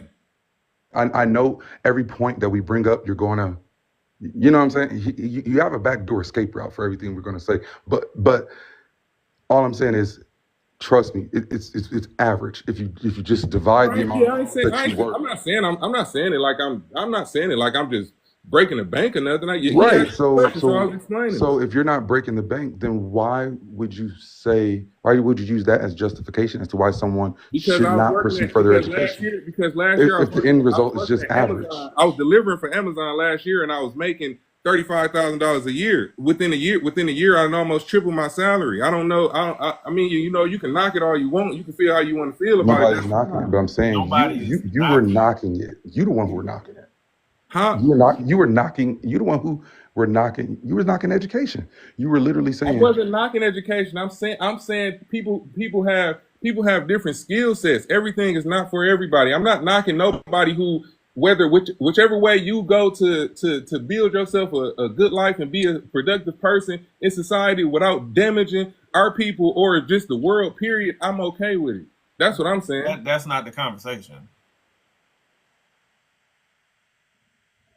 We are trying to find solutions to help our young black men, and here you go telling them not to get an education. I didn't tell them. I never said not to get an education. When did I say not to get an education? You say it's not for everyone. You're insinuating to them that they're not good enough to get an education in college. Yeah, and then I mean, if that's how y'all take it, then no, okay. but and then What else could you be solution, which you do. I'm saying that is millions of ways for you to build a good life. Right, and you just work a lot. There's a lot of ways to work build a a good lot. life. Everybody can do that. You just work a lot. The goal is to make that money and work less. That's what going to college is for. You can make $100,000 a year, but if you're working 60 hours a week to get it, It ain't gonna feel the same as somebody who make I $100,000 a year who agree. working Yeah, 40. I agree with that. I agree with that. But do y'all think everybody is capable of the same thing of That's See, not the accomplishing? that's the conversation. problem Hold with on, the that, hold on, argument. hold on. You are trying to turn this into a conversation that we're not talking about. The conversation is not, well, what else can you do? We're talking about education. Education only. How do we get black men into education, higher education, And to care build. about education? You see, I, and now I think because I think if the I think if the conversation was just getting black men to do something, I would talk about that because we've okay. talked about them. I So talk about like the military all the with my time. son, so I would say with my son, what I do is I teach him as he's growing up. I teach him that school is easy. That school is easy. Well, It's if it not was easy, why you didn't do it? It's a great because question.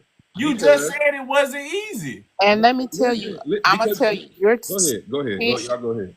student children do not listen at what you say. They look at what you do. Your actions speak louder than words. You have to model. You have to explicitly show them that this is what matters to you. You have to show it to them. You cannot tell them. They do not listen to what you say. They do what you do. You know how many white college kids who are graduates are only graduates because that would they in their mind not going to college was not an option.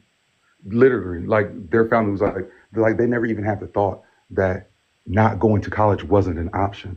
It was ingrained in them from birth. It's mandatory, and they graduated just because of that thought. They didn't know that they had an option not to go. Simple as that. But kind of the thing is, it's kind of like the conversation is about what we can do to fix the issue and focusing on one thing. It's like you're saying, but they also can do this. And it's like, that's cool, but that's not what we're talking Well, I about. apologize So about that. I apologize about that. My bad. My bad. I just thought when I be thinking about helping, I be thinking about helping multiple types of different people. If y'all just talk about education or if that's just the focus, then I can understand that. My bad. I apologize about that. But And we and also we're talking about building confidence in our young boys. And I don't want my son to settle for something because he think it's easy. I need him to go for the hard. But my man just said it's about working as less as possible and doing the most. That's easy to me. In my mind, but that's that easy, comes bro. with experience. That comes with experience and education. That's the goal. But to Okay, think that you're right, going to right. work I less can agree with that. at a I agree young with that. age, that's not going to happen. You're going to have to get the education. You're going to have to put those years in and grinding so that way when you become older, you can work less and make the same amount because you have Yeah. built that That's definitely foundation. a good route. That's Yeah. definitely a good route. That's And then definitely a good also route. though, it does not come across as confident when if it's always when the college when the subject is college, people who either didn't go, didn't finish, or can't go, they always come in and say, well, but what about this? But what about this? That's not right for everybody. But if the conversation is trade school, working, I agree college with people you. don't interrupt That's that. cool. So it's like it That's comes cool. across like there's an insecurity there Yeah, because that's cool. why do you need to insert yourself? Like why do you need to you know what I'm saying? It's like why you need to try and My derail the bad. conversation Yeah, when my bad. My you know, bad. if we talk If about that's what the trades and focus. all that other stuff, I college people don't say, kind well, of what about four try to years? explain. Nobody don't I do that. kind of try to explain to y'all. My bad. I'm telling y'all. I apologize. If it's just strictly about education and how to get black men into education or higher education, then I was wrong. I agree with y'all. I was wrong about it. All right. You good now? Oh, I'm always good. I like talking to y'all. That's why I always get on your live and talk shit to you, bro. It ain't no thing because I just be, I be more so thinking about all of us, and like I told you the other day, just not a specific group. But if we talking about a specific thing, I can also focus on a specific thing. I'm not trying to knock nobody, or I don't even think y'all wrong or nothing like that. I'm telling y'all, I agree with if that's what the topic is, then I agree with y'all. All right. Yes, that was the topic. So, all right. Appreciate that though, man. Appreciate that. Well, now, next time when we talking about just overall, I'll bring you back up. Uh, right. He up and up. Can you hear me?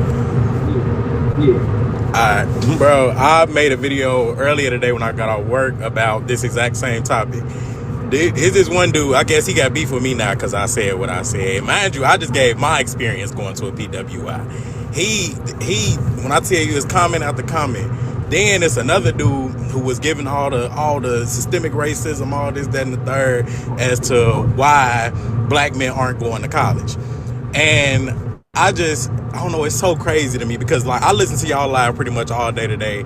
Well, once I had got off work, and I'm just like, it makes so much sense. But then when people bring in all these excuses, I'm just like, I just can't deal with it. Like, it actually makes me mad because I'm like, y'all got all these excuses for why you couldn't go to college when there's so many resources and everything out there. But I just been listening to y'all live all day because I was just like, I need to hear somebody speak some knowledge because these people in my comments is ready to fight me. Yes, college enrollment is down for all men across the board. However, if it's impacting all men, who the fuck do you think gets the brunt or the worst of it? Black men. I don't give a fuck about them other men. That's y'all problem. I don't give a fuck about them other men. I'm talking about us. I'm talking about us. I don't give a fuck about what Mexican men doing, white men. I don't give a fuck what they doing. And they only want to look at other men when it comes to a reason for why we're down. It's like y'all never want to look at other men as to why we should be up. It's like, well, they're doing it too, so it's okay that we're low. No, it's not. Right. Even brought that up saying, oh, enrollment is down for everybody. Okay. Well, why you trying to be everybody? When the resource out there use, oh, it's too much money or the enrollment is down. Okay. But what about your success? Why you worry about what everybody else doing? We're also black. I hope that helps. I'm black. Yeah, I think we're all black. So we're not talking about a Mexican man if I'm not Mexican. Right. I don't think that makes I don't sense. give a fuck what fucking Jorge and Hector got going on over there. And then You know, that's even insane to even bring up somebody to bring them up when most of them, immigrated to the country. And at the end of the day, English is a second language. So at the end of the day, they still know two languages. They have to deal with a child having to teach the parent the language. Like they have a lot of other factors. So it's like, why even bring that up? Because when you calculate the factors that they do deal with, their numbers shouldn't even be close to ours. But it's the fact that some of them are. That's the problem. Hello? Yes. Yeah, look. What I was trying to say is that across the board, men are not enrolling in college. Not just black men, but every video I see, I'm seeing black men saying that other black men are not going to college because, they have reading comprehension failure. Do you not believe in Or it doesn't matter. Why are black men the only one being attacked? Why are black men the only ones being attacked? Sir, Sir, relax. How old are you? 26. And I went to a HBCU. You sound about fucking 50, but okay. 26. Yeah, cuz man. Hold on, man. So let me take your earphones off. Can I ask Let me you take a his question? earphones off, light skin. Since you went to a HBCU, how many black men, not African men, how many African American men were you in class with? Because they even saying that Howard. Hold on, Look, wait a minute. you I go went to a small HBCU in South Carolina. And like on average, probably 15. You got echo. yeah. What? I'm from South Carolina. What school you went to, bro? Benedict College in I went to Columbia, South UNC. Carolina, 1600 Hardin Street. Yeah, I know about Benedict and Allen. Yeah, my cousin go to Allen. That's what's up. All right. But yeah, so my whole point is video after video after video, it's nothing but black men being attacked. Black men aren't going to college because they're not smart enough. Black men aren't going to college because they're not educated enough to even about video after video after video because I'm a black man and I'm tired of niggas like you making these bullshit videos, man. I'm out. Suck my dick. Suck my dick, fuck your mother, all right? Okay. See, there's no, see. I don't know what that helped anybody. I wanted to have a good conversation because I know Benedict. I know the thing is, we're talking about this, and it's like you said, go back to relationship stuff. Black men are the lowest educated and who are the highest educated. There is no way intelligence. there is no way that man went to college. Right. There's no way And even if he did, I know Benedict. He might he's have went not to Benedict. 26. Exactly. And then at the end of the day, that's not No shade, but it got a 68% acceptance rate. It's like no Yeah, shade. it's not a great It, school. it's a great school, right? But obviously, it's not as challenging as others. It just you have to look at and look at what it produced. Even if he's telling the truth, look how you represent yourself. You're not representing your alma mater great. Yeah, that was terrible. And why do you feel attacked? So you what like Because he went to school. So what, you're not even the demographic we're right? talking about. You went to college, and then you're like, all I see is video after video, and like, okay, well, I'm not that video, so let's focus on what we're talking about in this live, buddy. And It was a just look how he intense. responded. Just look how he responded. That nigga, first of all, I that was nigga, gonna say, yeah, he didn't graduate We from talked nowhere. The about way he went off the rails like that, he ain't go to nobody's school. Benny. He We was talked about that earlier. You yep, remember that emotional intelligence. yep, That's part of the character that we're talking about. That we're not seeing. yep. That's exactly what I'm talking about. Can't he? And yeah, that is exactly what we were talking about earlier. Man got mad, went straight to insults, just had an emotional breakdown because he's seen video after video of feeling attacked. Like black men, when did I attack black men? See, is accountability attacking me? You sound that's what I'm saying, that's but what they think. we can talk about our women all day long, but the minute we just start speaking truth about the shit that we need to correct, you feel attacked. And you went and he claimed he went to school. That's the crazy part. That's the crazy part. That nigga ain't going to no motherfucking school. He had a chance to talk and explain himself if he wanted to, but clearly he did not. So, and I mean, I don't know. Tony, I loved when you talked about earlier about the values that you want to instill in young boys when they're young, because that sticks with them. Like people, I feel like people disregard the things that they show children based off their actions when they're young and how that impacts their adulthood. Like it's a lot of things that I saw my parents do that I now do them to my adulthood, but people don't Kids realize. ain't I don't even stupid. think my parents realized that. Kids recognize what you value. No matter what you say, they know what you value. They know it. Um, Hey Benny, you mind if I chime in for a second? yeah, go ahead, bro.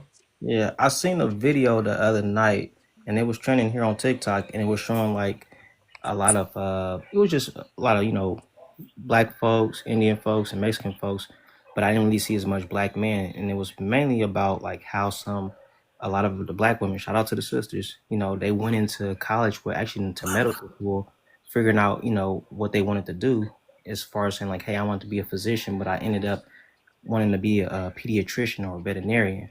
And I saw like a lot of, black women, and shouts out to the women, but I only saw like maybe one black person, like one black male. But it kind of made me think about like how you saying like how there's a small percentage on black men not really being promoted or encouraged to go to college. And especially even like, hey, going into the medical field, like how I know y'all was talking about that earlier, but it was just interesting. I'm like, damn, it's kind of like to what Benny was saying. Like, we need to see more brothers in there because we got the sisters doing their thing and they gonna hold it down. You feel me? But we need that type of camaraderie from the men and seeing how we can, promote more black men being in them type of spaces, Oh, especially, definitely. within the medical field.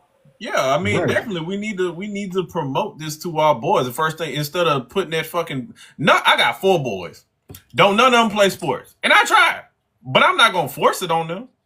And I got one that is into coding, and he he gonna make money. interested. He wants to do coding, and I'm about to put him in. He took so it was a state program, but he didn't. He passed everything except the coding part because he ain't never coded before.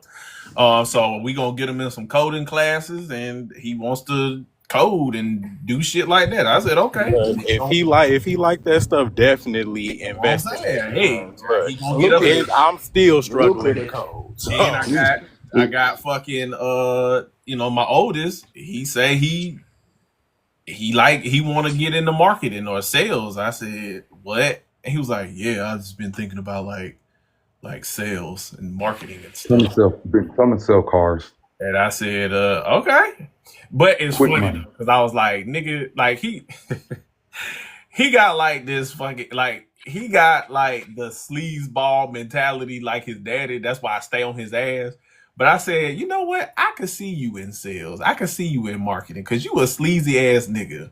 You be doing some dirtball behavior. He But you could know he could start off in like retail sales and then work his way up. That's what I did. I was like, you know what? I can see you doing that. So we're gonna cultivate that, buddy. You're gonna go to school for business, and we're gonna. He like his daddy, but that's what I stay on his ass because I know Yeah, I'm like you get when he turned if I don't nurture this, you gonna end up like your daddy. when he But turns 16 or 17, he can get a job as a porter at a car dealership. The porter just basically the boys who move the cars around, and when a yeah, salesperson wants to show a car, we tell them to go pick it up. He'd get a job at that, and then being in there, by the time he graduated, he could get promoted to a salesperson, and he could sell somewhere, and he could make a lot of money yeah, very quickly by selling cars. Benny. And I don't think people realize children do not work to be what they can't see.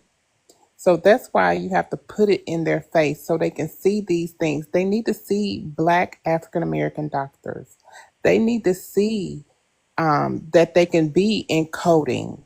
They need to see people that look like us doing the things that they don't think that we can do other than playing sports and entertaining. Oof. That's the it's like we have a cultural problem when like the guy just said he doesn't see many of us as doctors or anything like that. We're only 13% of the population. Less than half of that are just black men. Less than half of that are black men over 18, but we dominate 60% of the football players. That makes no sense. How do we dominate the NFL at 60% rate or even higher? Who knows? But we're over 50% of the NBA. Black people are not naturally better at basketball or football than anybody else. We just push more of our kids that way. We're not genetically programmed to be basketball players or bruh. football players. My like back when I was a kid, you could get on a basketball team for your school or your football. Like get on a football team when you was like 10 years old and still, they'll work with you and teach you the game and shit. Nowadays, if you don't put your son in basketball by like 3 years old, they're fucked. They're not getting on the team. And If you don't put your son in football by like 4 or 5, they're not gonna take your kid on the team. They don't play sports anymore for fucking fun and just to teach the kids to have something to do outside of have something to do. Now, if we put that type of AAU ball mentality on the education, you maybe just maybe might get men, black boys invested or interested in education and Exactly. using their brain power. I was It's going to Exactly. also say because the that parents the Like, parents see the kid as an investment. the yeah, and They parents think then that them invest in playing those sports is gonna be an sports. investment back into them. I'm a and be sports parent, so I know the investment that goes into sports. So, and because they see what we do, they have literally turned it into literally a slave auction. Like when I look at the combines and stuff, it's like they're looking for the biggest, fastest slave. It's just like it looks very, I don't know, give me slavery, give me auction block. I don't know. It is really weird, but I say like I said, the kids nowadays don't even play sport like the because it's like the coaches think they fucking Bill Belichick. They fucking the players think they going to the NFL or the NBA, and it's just like, bro, can kids just play the sport to have fun? Like, nigga, you not getting paid for this shit. You not going to the Super Bowl, bro. Like, teach the kid. Like, what happened to football just being like kids having fun, teaching them some discipline and putting morals and principles and work ethic in the child? Like, bro, I said, mind, these are regular rec league teams, and they act like they about to take a team to the fucking Super Bowl. Like, bro, these are kids, nigga. You are Too many living people through want to these live through their kids. kids. They want to live they failed sports dreams for Yeah, their so I'm kids. like, imagine if the parents show up. You would have thought they was playing for the damn national championship the way them parents show up. But I'm like, if y'all did this same thing when these kids having spelling bees or these kids having fucking debates, or they having hell, not even that, having a damn pep honor roll assembly or a school fucking play or something. Maybe just maybe you might get more black boys invested in education. And they don't realize how they're even setting their kids up to fail because the average height for an NBA player is 6'6". If you're not 6, if you're not even close to that, your son is fucking 5'9" at 17, 18 years old. Why are you pushing him there? If nobody in your family is outrageously tall like that, you can't beat genetics. You cannot out practice genetics. And they'll put that boy in, they'll hire him a coach, they'll put him in extra fucking training, they'll put him in 4, 5 different leagues, but won't hire him a tutor. And it's all for a dead end reason. He's never going to go like that little short little dude who was doing all that dribbling. Forget his name. Little, you know what I'm saying? Little light skin, look like kind of Mexican a little bit. Julie, exactly. That was never going anywhere at all. It was never going. He's too short. Doesn't matter how good he can dribble. It's never going anywhere. That's why we have NBA and we have Harlem Globetrotters. It's not the same. So yeah, man, it's Any mind if I yeah, come in real quick? yeah. Go ahead, bro. Remember how you was just mentioning like how you got your son into coding? Like where I used Nah, to he work. got himself into it. Oh, I'm just here. well, I'm just just like see how hoping. you like, staying on him and like making sure like he's being encouraged. I had met a Caucasian man a few years back when I was working at the University of California out here in Berkeley, and he was telling me like how his kids had took a liking to coding, and they was only like 6 and 7 years old, and he started like staying focused on them, taking them to like these retreats and these camps, and I was like, man, I want to see like how we can get our young black boys or young black men into events like that. And I seen that you mentioned how your other son, he's into sales and whatnot, and I've actually seen like events when I worked at this college to where parents done bought their kids to like these business events to where they'd be in their business attires and they'd be speaking with some lecturers or people that are actual that's running like Fortune 500 companies and showing them how to like to get the skills at an early age or where they can start at, as far as getting their foot in the game to whether they want to be in sales and marketing, business administration, economics, things of that nature. I was like, man, I want to see more black men like that, but I see more people that's like, hey, whether they're Indian, Caucasian, but I rarely see like the black folks that, are black boys that's, right in the hood or stuff, or people that's like maybe whether in the middle class family, I don't really see us promoted as much. You Can Well, I know, go ahead. piggyback off Sayum about that? yeah. Go ahead. So you Yeah, all are talking about coding and AI, and that's good, but who's going to teach that to them? We need to see black men in the classrooms as well because everybody's talking about middle school, high school.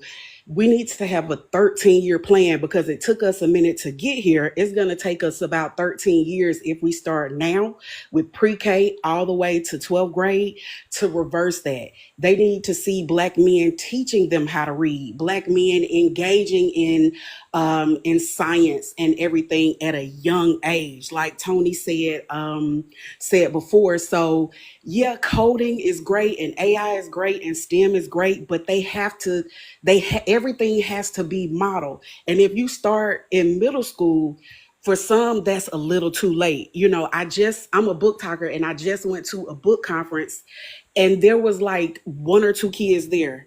And it's like taking your kids, letting them see you do things besides like the things that they see normally, watching anything on social media, watching streaming, but they have to see it modeled. That's why when you see young black men in elementary, you're gonna see black men in high school. I'm from Black Ass Atlanta.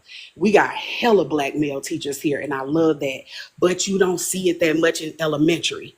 And that is very, very important because those are foundational grades. Mhm. Now, Yeah. I'm coming from We got to somebody come up who, with a 13-year plan. And it has to start with not every, young black man graduating college. Like you may not, okay, you want to do coding, do the first 2 years after you graduate in an elementary school, and then springboard into coding and use that to teach young boys like, hey, this is what I'm going to do in a couple of years. Let me tell you about it. So it's not that you can't do what you want to do, but just like, come and give back for 2 or 3 years and then go do what you want to do. A lot of people do that. So I think that could be a viable plan because I've seen it work in different countries. In that instance, I would say somebody who has got a degree in like computer science and they specialize in coding, but they want to give back to the community, it should be more so mentorship. Because somebody who has a degree in computer science isn't want to spend multiple years in a school making a lot less than Yeah. what they could make. Yeah, and as somebody like I grew up with, I had black. My fourth grade teacher was a black man. My middle school principal was a black man. The assistant principal was black. The principal of my high school was a black man. I've had black men in educational fields my whole life. I can tell you that that is only a small part of it because even though those black men were in those positions, they still value athletics over everything. They gave preferential treatment to our athletes. They were passing them through classes. They showed up. They were more supportive at the football games and the basketball games than any of the other things. So the mentality was still there, even though these black men had the position. Our principal told us how much money he made just to shit on us one day. So, and I'm like, why do we need to know that you make $95,000? You know what I'm saying? But it was very much.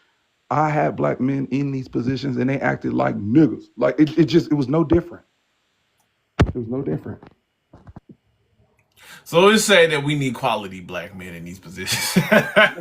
Men who Yeah, give a and then damn. You know what I'm saying? it's Honest a black men. mentality that we have to overcome first because it was no different. Like, you know what I'm saying? Like the mentality was no different. They didn't value education. It was just a high paying job. Mm. Chad, what do you think would drive men? What do you think would be the motivating factor to get men in those positions who actually care? It's going to be hard because honestly, dealing with parents, a lot of men don't see the value in just that part alone. Dealing Mm, with the parent, like literally, I even had to deal with like even with my cousin and her son. I tried to correct him, which he deserved it, and she tried to step in. I had to catch myself because I was about to say in front of him, "This is why he don't got no daddy," and I did not, and I caught myself from saying that.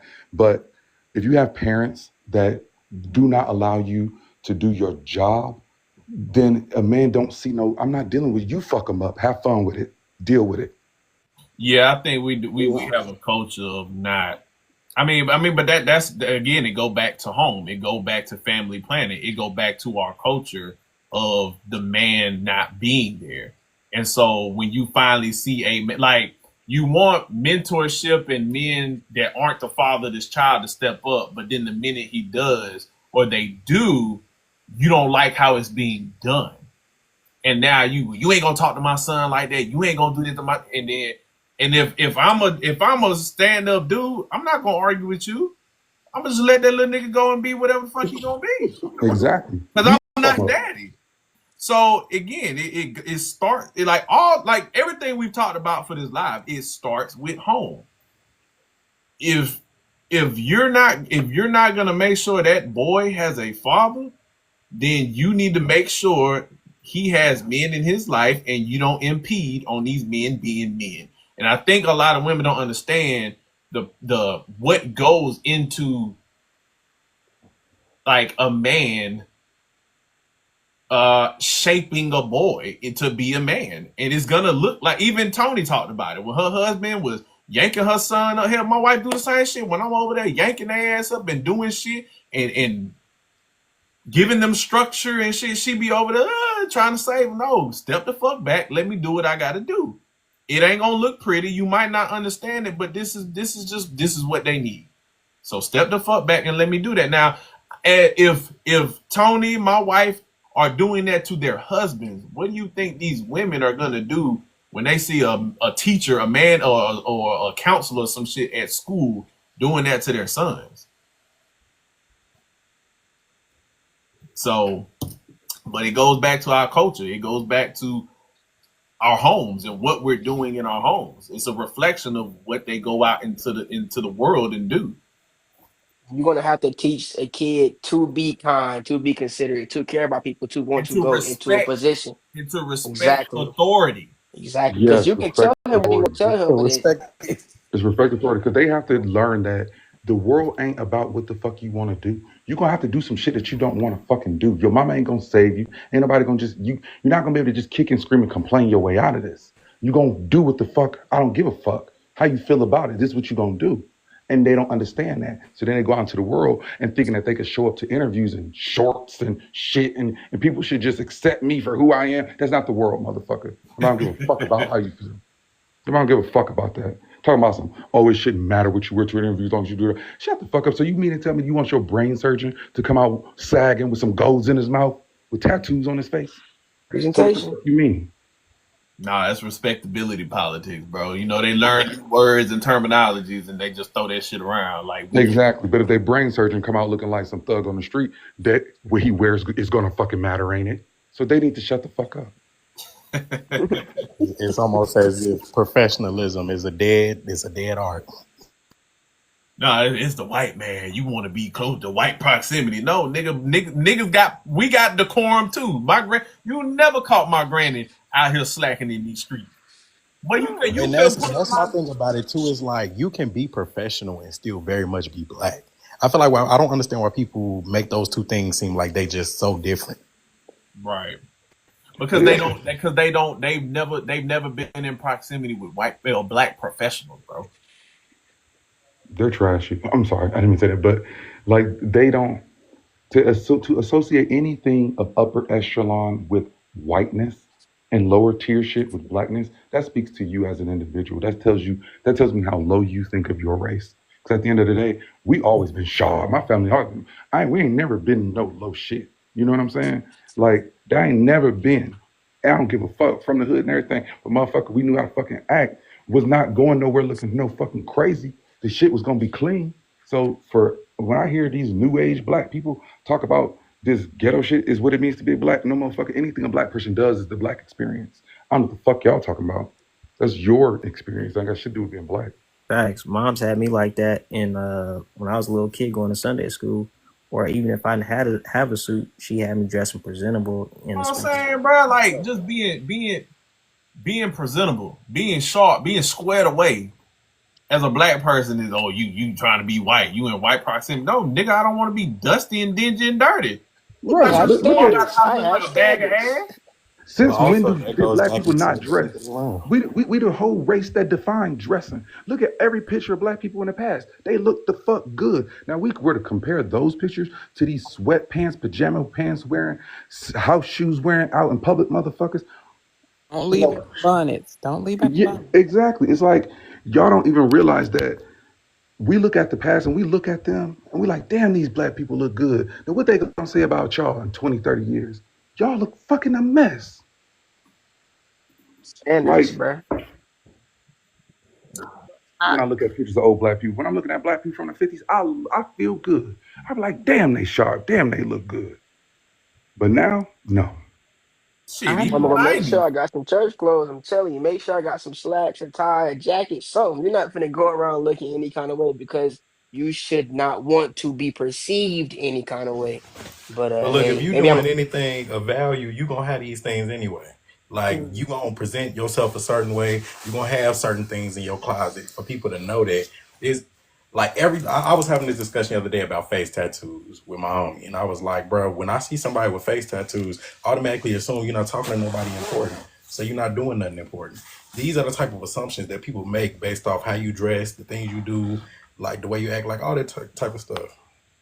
All of that used to be taught in schools. Like there used to be a time where there would be assemblies where the boys and girls were separated and you were taught how to dress, how to show up for an interview. And because testing is lucrative and that's where money comes from, all of that got pushed to the side. And I mean, of course, it's other things that's going on that's the cause of that. But we definitely need to get back to teaching that. But it's not the school's job to teach your kids to look good. It's not the school's I job to be I good. It's agree, the school's but job to they teach not the gonna get book. that from home. It seems like. Well, if they ain't getting it from home, that's And the that's the parents' problem. fault. know y'all ain't trusting some of these white tea people to teach your kid nothing. Absolutely not. They be looking a mess. Oh, you know what, Tony? I'm from Atlanta, so I've had all black educators my whole life. So I am coming from that perspective, and I tend to forget like I never had a white teacher until I went to college, and I went to a HBCU. So sometimes I tend to forget that there are a lot of people who haven't been privy to growing up in that type of black ass environment. Good evening, y'all. Can y'all hear me? Yeah. Hi, my name is Ina. I just wanted to tap in the conversation real quick. Um, I come from a generation, specifically my mother's side, because I don't know much about my father's, but we like dress our ass off when we stepping out the house. But within the wisdom of understanding of what freedom looks like, freedom is like comfort of expressing how you feel in the moment, right? So it's cool to be like walking out the house in sweatpants and Crocs is looking crazy, but that's the definition of freedom for someone that's young and is coming up and doesn't want to be constricted or constrained by a appearance or how you are expected to step out. We understand what the expectation is, but I think real freedom is of being able to choose what you feel like and walking out like that and not being scrutinized as less than. Oh You know well, what I see, mean? So I I think we get what need you mean, to but even, it's like I think we need to allow space for both because when you're in your, we get a little older and then you kind of identify how you feel and okay, this is what I want to present as on a continuous basis. But when you're younger, you're developing, you're continuing. So true, it's but like, it's kind of like the freedom of speech thing. You can say what you want, true, but you're not free from consequences. You can't go. You have the freedom to because you can't go to jail or be charged as a criminal. But if you say something and somebody said you're going to be held, so if you present yourself in a certain way, you can do that, but you're going to be perceived in that same way as well. so maybe we should check the perceiver instead of the person that's being perceived, shouldn't we? No, I don't know. So you can either live in the world of what it should be or what it is. It's not about what it should be or what it is because life is being born as we speak as this moment. So the life is always going to be what it is or what we want it to be. Sweetheart, you sound like no disrespect, but it sounds like you one of those free thinking, tree hugging people. I get it. It's cool. If that's the route you want to go down, you have the freedom to do that. So There is no let me one. clarify a couple things. For There is one, nothing. I'm not. There is nothing stopping you from doing whatever you want to do. But when you do that, you must be ready to accept what comes with that. If you're That's not willing to fine. do that, then Benny, we I talked understand about what you're this coming earlier. from. This is a You're coming code from a switching paradigm that problem has been established right prior here. to our existence as ever been before. And I will say this, and I don't mean any disrespect to you or your panel, but I'm not a sweetheart. My name is Ina. I introduced myself. So if you want to address me as Ina. I ain't got time for this shit.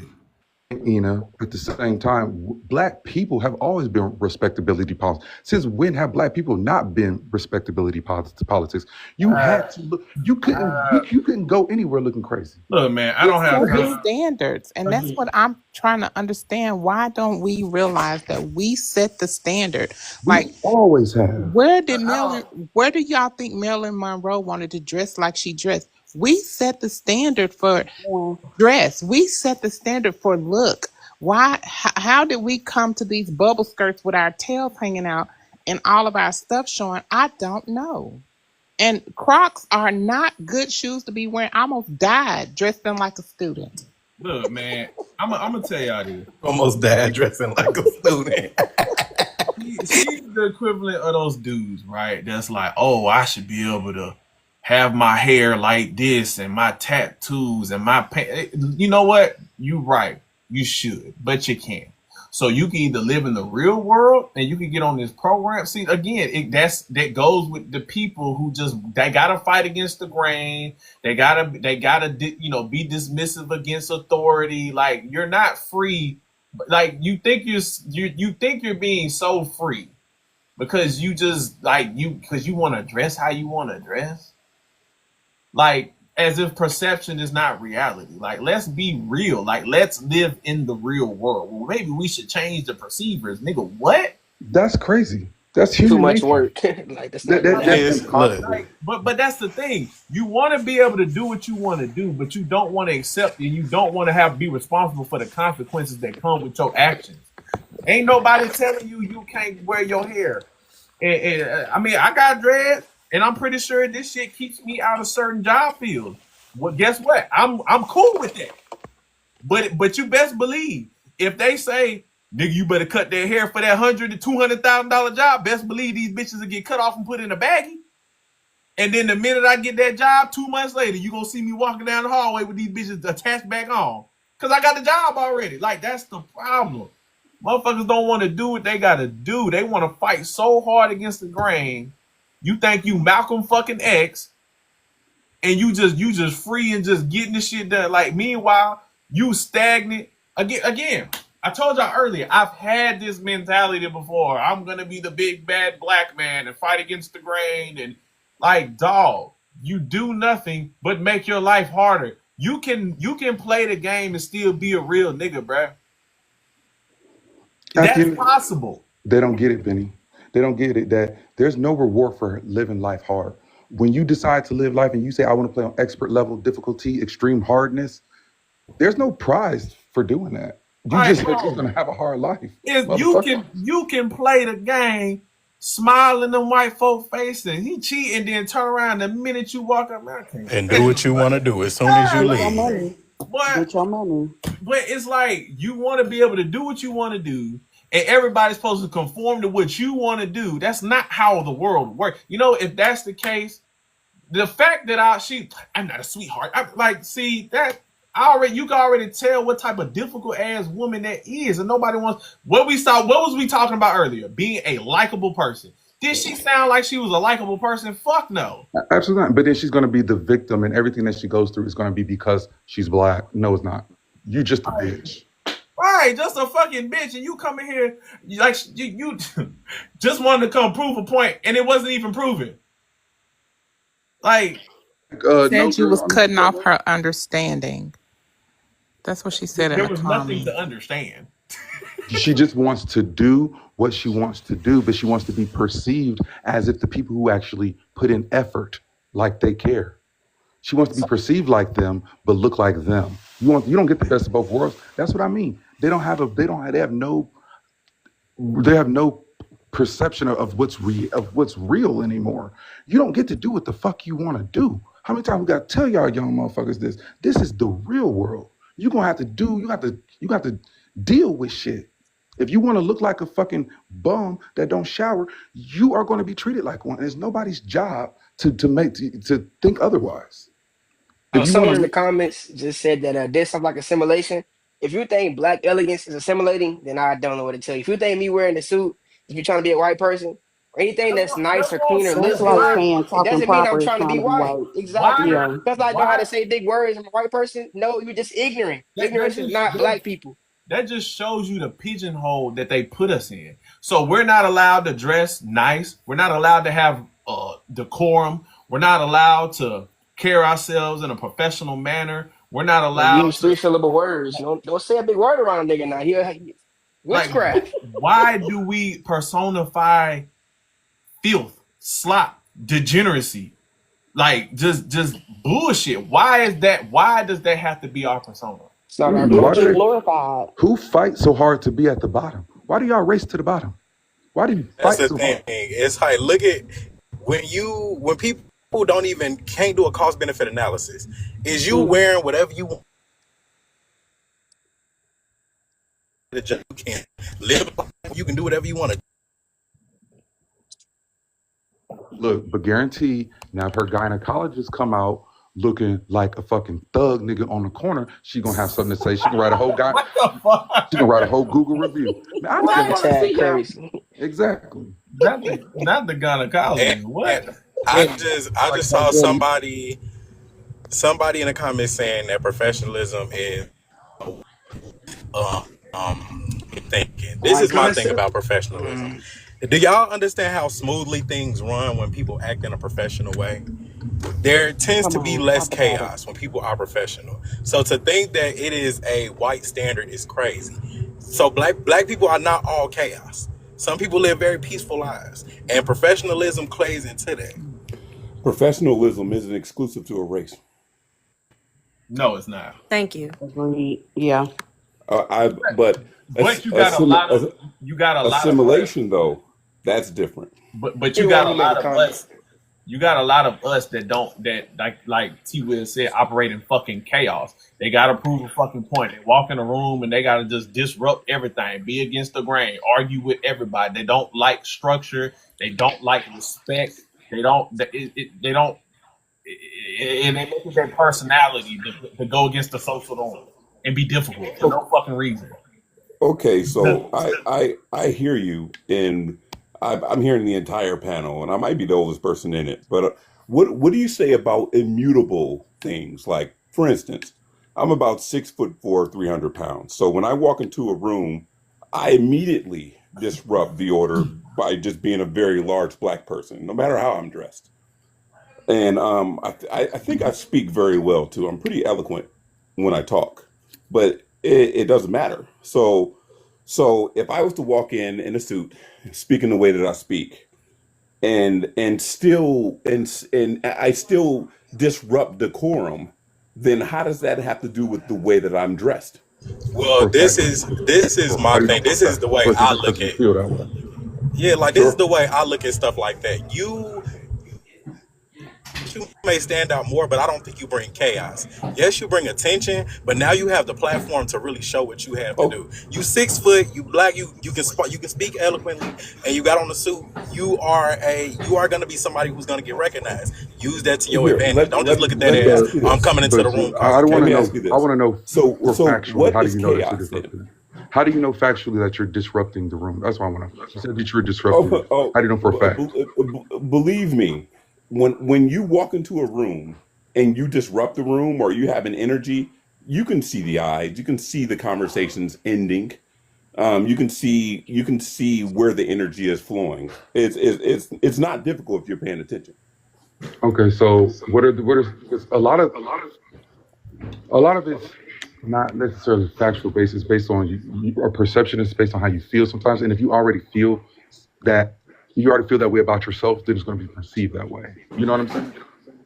Like, Sure, I completely understand. Perception is reality, right? You have a homeless person who's been homeless for years, and they think that they can't get into a home because of some reason that is absolutely changeable. But they believe it. That's their perception, and it's hard for them to get out of that perception. I get what you're saying, right, but right. That's what I'm saying. It's like, how do you however, know? However, take any one of the black people in this room, me, you, anybody, any one of us in this room, and you put on your best suit. I put on my best gear. I go out and I go to some formal thing with a bunch of white people, right? You don't think that your presence is going to change the energy in the room, Yeah, you being the I only don't, I black don't, person, and not I don't person give of a fuck. color, black person. I don't give a fuck. Who Uh, cares? Oh, what? Why would I well, be mad Who about well, that? Because well, I'm well, cares? well, here. here, Like, I'm I'm, still gonna carry myself a I certain am, way. I don't care what nobody else think about but I'm, what I I'm look leading like to just because I'm black or I'm a woman. I'm going to carry myself the way I'm supposed to carry myself. but I'm leading to a point though. Okay. Okay. Whether you care or not is irrelevant. Do you think that is the case? What? Sir? Well, here I'll are you explain. saying Yes. that I'll we? explain. Okay, yeah. Okay, so the guy walks in a suit and a tie, and he walks in with, we'll say he walks in with his black wife. We don't want to even give him a white girl. He's gonna walk in with his black wife. He walks into a room and there's a bunch of white people in there, and immediately the room changes. No matter what you have on, we're talking about the immutable things. You are a black man with a black woman walking into a room to sit down with a bunch of white people. I think that's It all. changes the entire, you know But energy of the room. I'm going to However, say that is solely in your. So, for example, I went out to lunch with a friend. When we walked in, this friend was black, but when we walked in, here, my my friend, kids are doing okay, chores, so I'm gonna close the door. Hold on a second. okay. But when we Go ahead. walked in, my friend immediately, when we walked in, he said, "Man, all these white people here, they're looking at it." I didn't even notice that the room was filled with white people. I didn't even notice that we were the only black people there. I didn't even notice that because that is a non-factor to me. I walk in a room and I tell them what to do. It's a lot of it is. I don't mean for this to sound, you know what I'm saying, however it sounds, but a lot of it's insecurity. I think a lot of black people, black men, be insecure about being black. Like I don't care what a white person, like for me to say, oh, they're thinking this and the room changing, and that is all things that I've told myself because of my blackness. Because of my blackness, these people are looking at me this kind of way. My blackness doesn't affect anything Right, like that. and that kind of So one that goes back to my point about confidence. Oh, And number I'm super confident. right, and number two, I can't control what they gonna think regardless. But what I take pride in myself and who I am as a man, so I'm gonna flex. I'm gonna walk in with this tie squared away clean because I want to. I don't give a fuck what the white people think. And if All right, anything, when I do walk in and they looking and sure. they whispering, I'm about now again. Like I said, I'm about to play the game. I'm about to finesse this shit. I'm about to go. Hello, how are you? You know what I'm saying? And now I'm Okay, about to go to work. so I hear what you're saying, right? But that's where my thing with the difference between dressing, nice for a function and assimilating, right? So the reason why white folks took Native American children off the land and put them into Indian schools was so that they could assimilate into whiteness, right? It's difference between me getting nice and dressed up and going to a function and me trying to assimilate to survive. You understand what I mean? Yeah. But what I was getting at was not assimilating, but that's why I said like know how to. You can still like you can play the game and still remain true to yourself. Right, Mr. because that's Balance, not can I ask you That's something? that's difficult. That's difficult. I mean, it ain't supposed the to be black easy. men or black people. I Everybody don't has to even do that. necessarily think it's difficult though. It's not either. It's not. It, Everybody has to do Honestly, that. it ain't. Somebody wanted to ask me something. yes, that's me. Oh Yes, yeah, sir. please. Have you heard of the term when you're in Rome, do as Romans do? And I think that's the point Yeah. they're trying to make.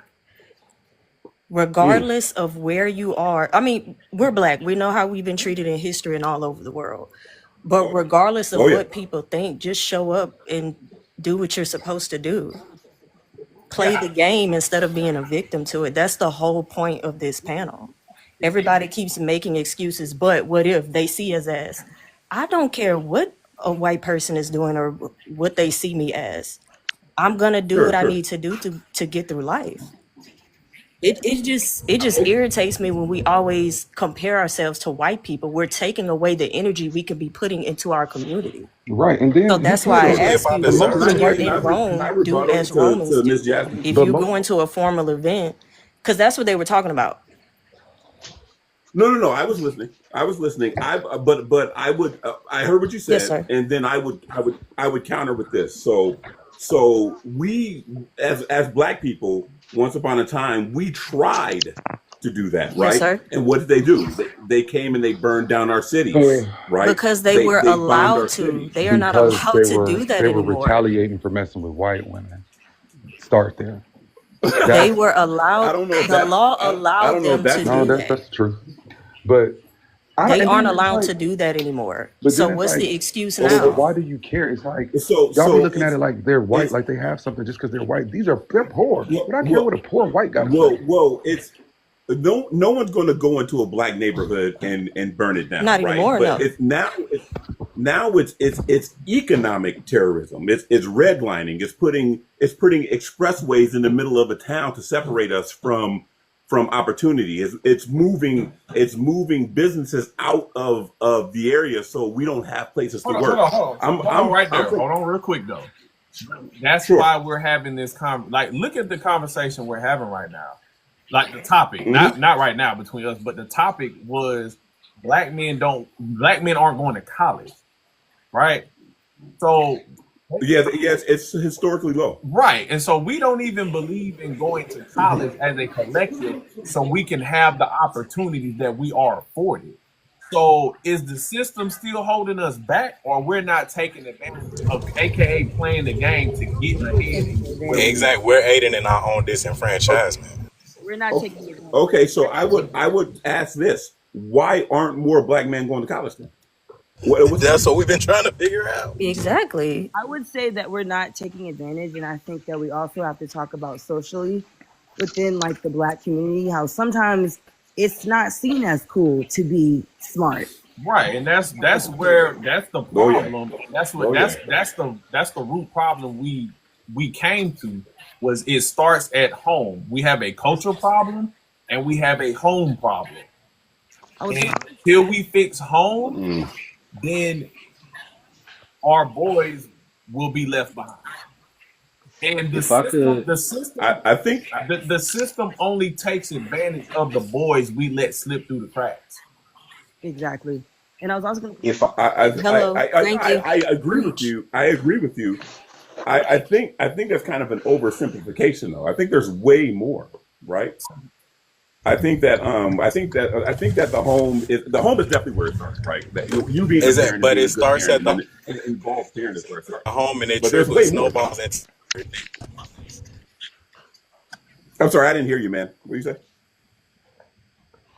You see there? He was saying that it creates the foundation so you can know how to act when you leave the house.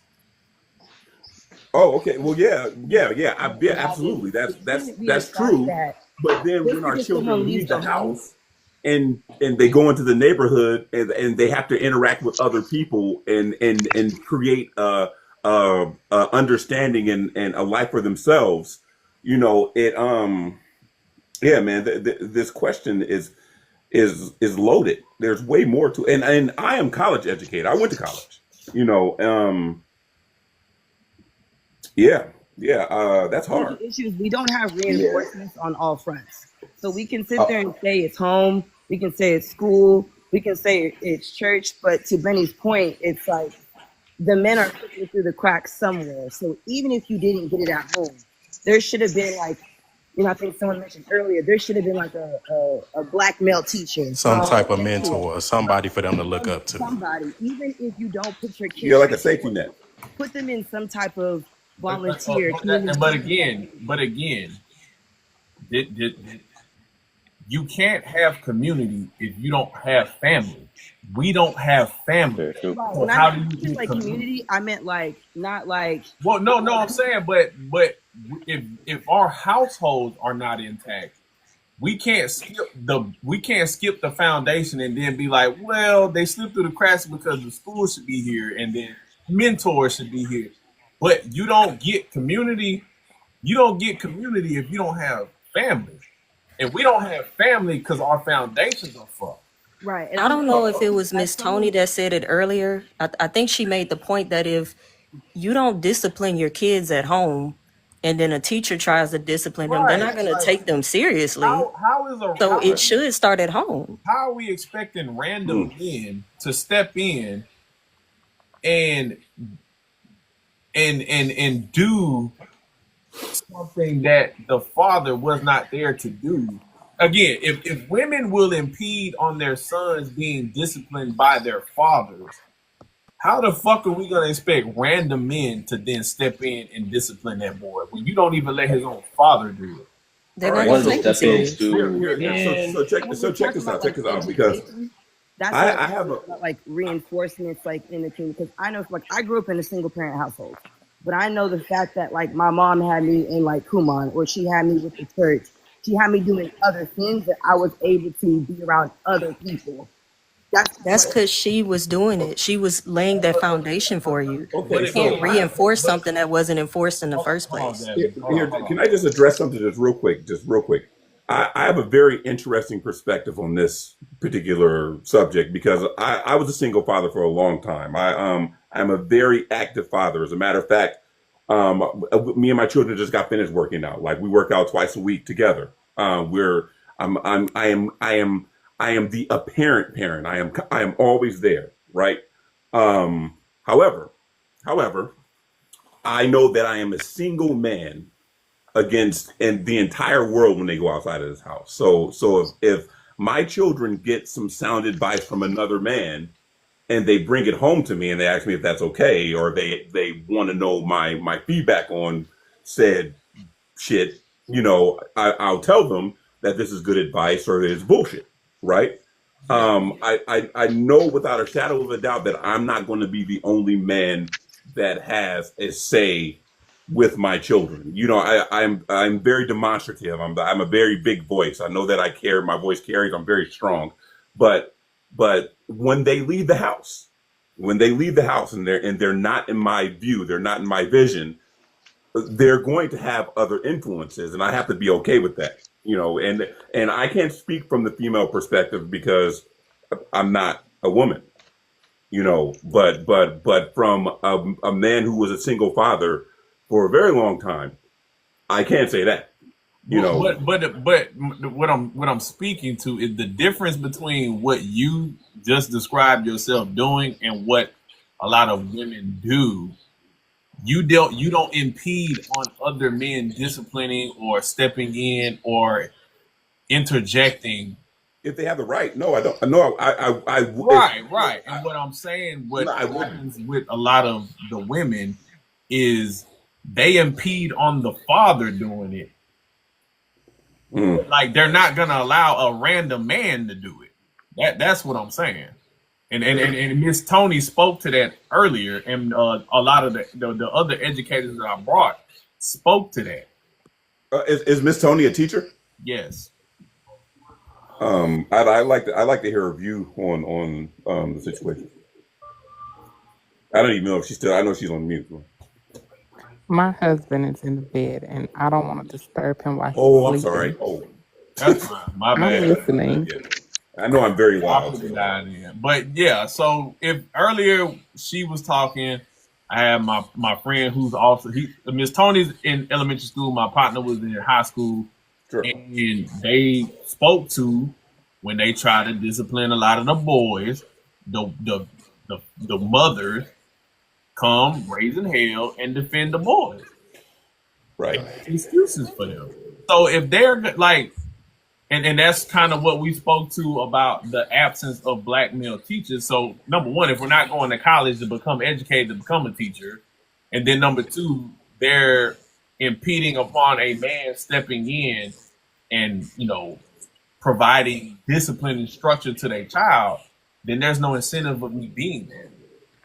So again, it goes back to That's fair. we need to place value on what men are there to do, and we need to let the men do what they need to do with these Okay, boys. can I ask a question? That's a fair I point. just joined the panel, and I want to know if there's a hierarchy, if there's the next person that needs to speak, or can I interject for a moment? Just a moment. You're good. Yeah, you can go ahead, bro. You just you Okay, so from the time that I was a child, like from 4 or 5 years old, I grew up in a two-parent home, and everything that my father did when it came to infrastructure or to rebuilding things or doing stuff in my house, my father put a wrench in my hand and a hammer in my hand from I was a kid. When I got to the age of when I was going to graduate from high school, I was accepted into Howard, and I turned that down. I refused that because of whatever situation was going on in my life then. So I don't have no hate against anybody who's a college educated person. But if that's the hill that we're going to die on as far as education is concerned and how to display intelligence in our community as men, there's multiple levels of platforms that we can. that's not the conversation, bro. I But do the want to kind of conversation is take why are black men not going to college? Yes, Right? right. That was not the conversation is why are we not pursuing college? The conversation is not how can we display other means of intelligence. It's not about intelligence. It's about avenues and creating opportunities for upward mobility through college and education. but the college is not the only way to upward That mobility, is is not what I'm that saying. is not the conversation. Listen, that is not the conversation. And me as a person who preaches other means outside of college, that is not the conversation. We are Okay. speaking to the importance of an education, and if you are interested in education, how to pursue it and take advantage of it. At Okay. least speaking to That's been made speak clear. I understand that now. Okay. I understand that now. speaking to that conversation of why black men aren't enrolled in college as much. I know we want to kind of like have a lot of conversations about what we can do in community, and it's great, and I respect everybody on the platform for having it. But I do believe that we need to kind of put more of an onus on the systemic aspects that are affecting black men. I do believe in the education system.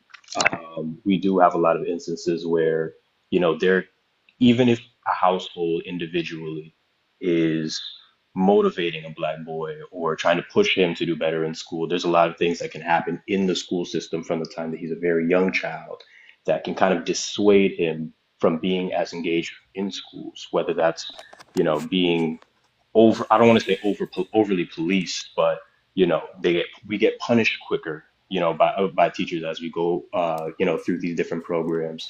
We aren't given as much assistance. We aren't kind of given those extra pushes and put into programs and things. We don't really get, the same kind of looks. That goes back to the family though, like Benny exactly. said. No, no, no, because Hold I'm on. saying so. So it goes Let back. It still goes back to the family, the home, advocating for their child. My son has difficulties in school. I'm going to be an active parent and I'm going to ensure that my son gets the care he needs, the proper assistance he needs in the school system that he needs, and the resources that he needs to succeed and excel. It goes back to home, bro. We can talk about the systemics and all this shit all day, but it comes back to home. If you are not even involved in your child's education, you do not get to complain about the system or the oppression or any of that shit if you don't even show up to a parent teacher conference. Of course, and that's very fair. Like in what I'm talking about here, I'm kind of assuming that we're talking about, Well, engaged parents, if that parents that are engaged in their children's success in school. But this is the thing in terms of systemic issues, quote unquote. When y'all say that, I feel like y'all mean in terms of like, okay, it's a white teacher and they just bullying the black kids and they walk around the hallway and they're like, oh, that's a black kid. I'm gonna send him to ISS today. It's not like that. A child that is well behaved and learned how to be well behaved at home is gonna go to school and emulate that same behavior and they're gonna be okay. Okay, well, what I'm kind of Well, speaking to on the same level is, can I interject this? I've been yeah, of listening. course, correct. Okay, so you're talking, like I said, you're talking to a father who is very active, like very active, and I think that Dan has a rock solid point when we talk about systemic issues in the educational system. And I'm talking about just wanting a child, a male, black male child wanting to go to college after he's done with high school. That's the only thing that I'm talking about. His want to achieve higher education right after high school, and you cannot overlook the systemic apparatus when we talk about these things. You just can't. Okay, then okay, answer me this. hold on. So And what let me what just say this as well, like, because again, I understand your point when everybody's saying it goes back to home. But even if we do speak about a family that's very engaged and very, committed to their children's education, there are limits, especially as they get older while they're going through the school systems. There are things that they might go through that, might impede their progress, their motivation, their connection to education, that they might tell their parents and their parents might not have the same. It's a little different when the children are 6, 7, and 8, and we're talking about discipline and maybe trying to change how a teacher deals with a Yeah, certain and situation. those are the critical years. This is so early Yes, but when we get earlier. to like 12, 13, No, or no, no, no, no, even no, no, like no, no, middle no, no, no, no, school. no. See, this is why it's important to actually talk to the teachers who are dealing with with our children. We had educators. Miss Tony was on here. I had several other educators on here and spoke. By the time they get to high school and middle school, it's too late. The critical years are when they are in elementary school. That is when you need to be instilling the foundation into your child. It is already the statistics, the science, the research shows that by 8 years old, so around third grade, that child's foundation is set. After that, you kind of just guiding them. So one thing I also want to say, just to interject the second point, sorry if I'm kind of, taking a lot of space here. Y'all can knock me off if anything. While what you're saying is 100% statistically sound, right? It's, there's backed by research and everything. I do think that if we're trying to change a lot of these trends and move forward, we need to let go of that mindset of it's too late at any given point. And I understand what you're saying that, when we get to older ages, it's harder to kind of change these behaviors and, change things that these kids have lived in for a very long time. But we do have to understand that whether that's in school or out of school, Black men do go through, so many different aspects, or different versions of oppression or systemic things that are going to So I hold want them back. You're going to have a lot of kids that just aren't going to be able to be exactly who they need to be by the time they're 12, 13. If we have the mindset of it's too late and we give up on a lot of these kids, then it's just Mm, what we've yeah. decided for them is gonna be who they are. And that's how you get, these kids that have potential by 12, 13, but by the time they're 17, nobody believed in them because by the time they were freshmen, their educators already But decided it's too that's what late and they don't go to college. that's what we're trying to get across is that we need to invest in our children, our boys early. But I, eh, I I But actually I'm have a not question. rejecting that. This is the last thing I'll say. I'm very sorry. I'm hold very on, sorry. hold This on, is the hold last on. thing I'll say I because got, I I'm got, not. I got to get the balance real quick because you said something about systemic things stopping black boys from going to college. What are those things? Balance. Sorry. No, I Oh, think. are you talking to me? Oh, you're talking to me about No, this. no, Sorry no. about It that. was balance. You were saying that there Oh, were. okay. I wasn't. My bad, man. I wasn't quite sure who you was talking to. But I So, wasn't sure either. um, so when you talk about systemic issues, you're talking about But no, you we'll said you start. said about when they graduate and they want to go to college, there are systemic Sure. things that stop them. What would those things be?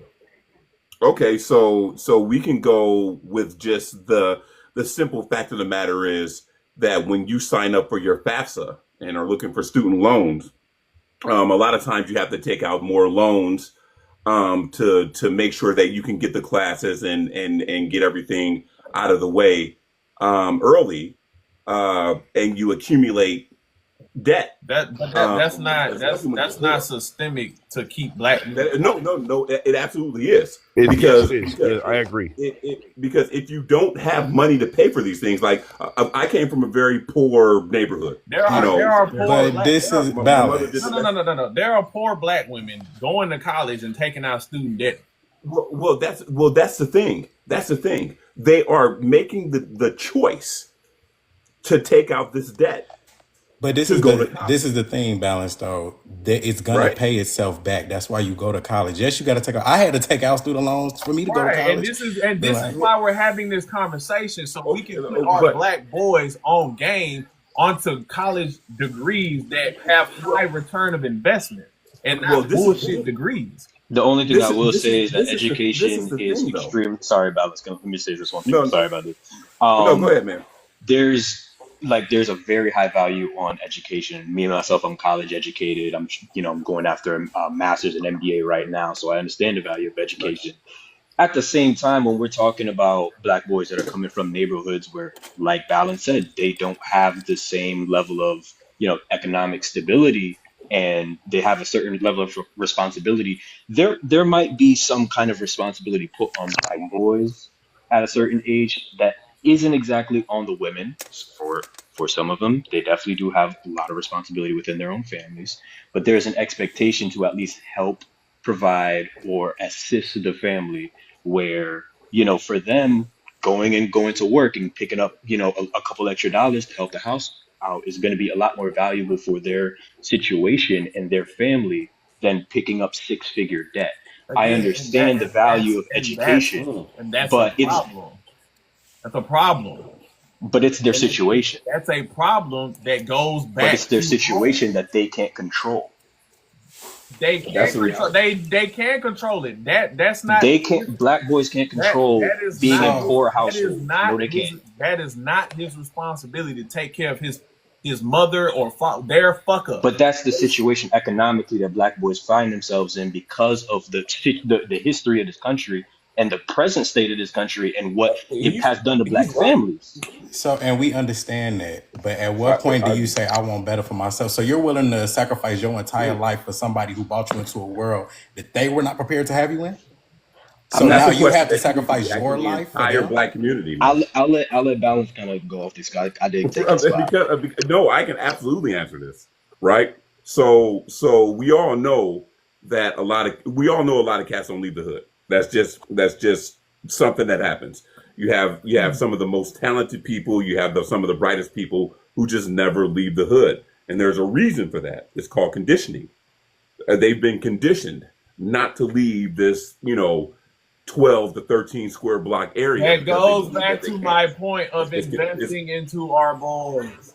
well. This is the thing. You asked about the systemic reason why people aren't going to college, and this is a part of it. It's access, it's debt. You know, it's the want and the belief that you can go to college and succeed. It's all a part of it. Oh, all right. But I had a family full of black men that went to college, racked up debt. And then even to y'all point of when they get to the college and having the resources, I work with first gen students.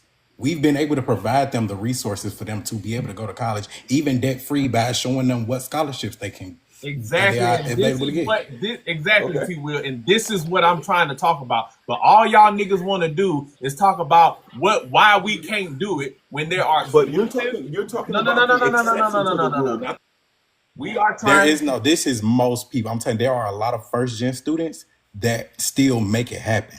Exactly, but they don't want to believe that because it's the white man, it's the systemic oppression, it's okay. everything, and we are trying to have conversations so that So hold I on, have one question for What? you. no, because we got boys out there who could be listening to this live who were never aware of these things, but now they could be aware. But all y'all want to do is talk about why they can't achieve it, why they can't have it. And they don't even know these things like what T Will just explained could even exist because y'all too busy filling their heads up with shit they can't fucking do. Well, let me Okay, say so this, right? I'm here, not Cleo, trying to disparage. let me just Wait, wait. ask this question. Just ask this question. So I heard that entire You tirade. got immigrants coming from What fucking war torn what countries why and are finding we their way into school, but yet somebody why are we having this conversation? I Why can. does this conversation even exist? to get our what? If what you said is We correct, even have then our we own wouldn't even be fucking having this schools. conversation. The reason why this conversation even exists is because there is an issue. If this conversation didn't Yes, exist, and we're trying. Not supposed to What? give solutions. Are we no, just We supposed to have just let our it own happen? fucking schools. No, that's How? no. You going into the segregation conversation? No, that's not it. It's not it. Like we One are thing. here to One thing give I solutions will. on these. But there are ways to get around these things. Like people, look. I feel like a lot of black men feel like college is just something that is so unattainable. And when people talk about these quote unquote systemic issues, they make it seem like it's even more unattainable.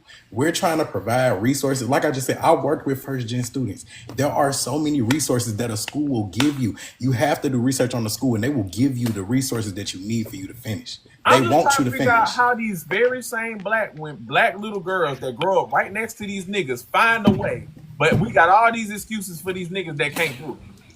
Because That's there's the a lot part I'm of trying to get systemic to. there's a And lot then, of systemic there's a I lot of guess that's my systemic point. factors that there's a lot of systemic factors that all affect right, if black men y'all, well, specifically. we not talking systemic and all this shit. Yeah. I want to say We this: trying to. if if if the family is the foundation, there has to be a culture of what how we teach our boys and our daughters, for that matter, what success is and how you can attain it. And I do not believe that it has to directly come from going to a university, or HBCU, or even a high Ivy League university.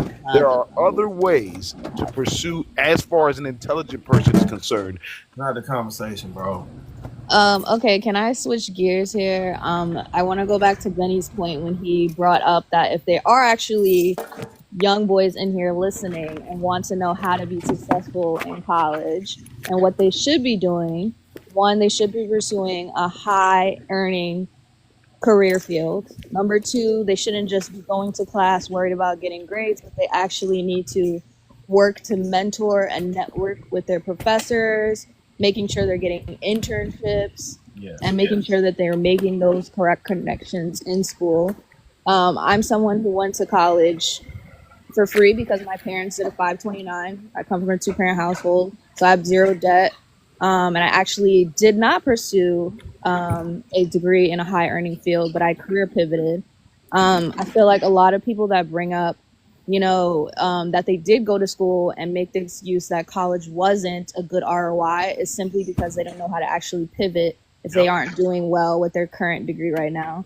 I pursued dance in school, and now I work in technology. So I did a complete pivot, self-taught by And myself. I did the exact same thing. I started in marketing and pivoted to technology. And the reason Exactly. y'all were able to pivot is why. Agree. So could y'all explain? Could T Will or Brandy, could y'all explain how you were able to pivot? What were the steps that you took, and how? Like, what did you have to do? Whether it be work a smaller job to gain a little experience, to get your foot in the door, finesse your resume, change your resume. What did you do in order to pivot from what you got your degree in into, where you ended up? I guess I could start. So my original major was actually information technology.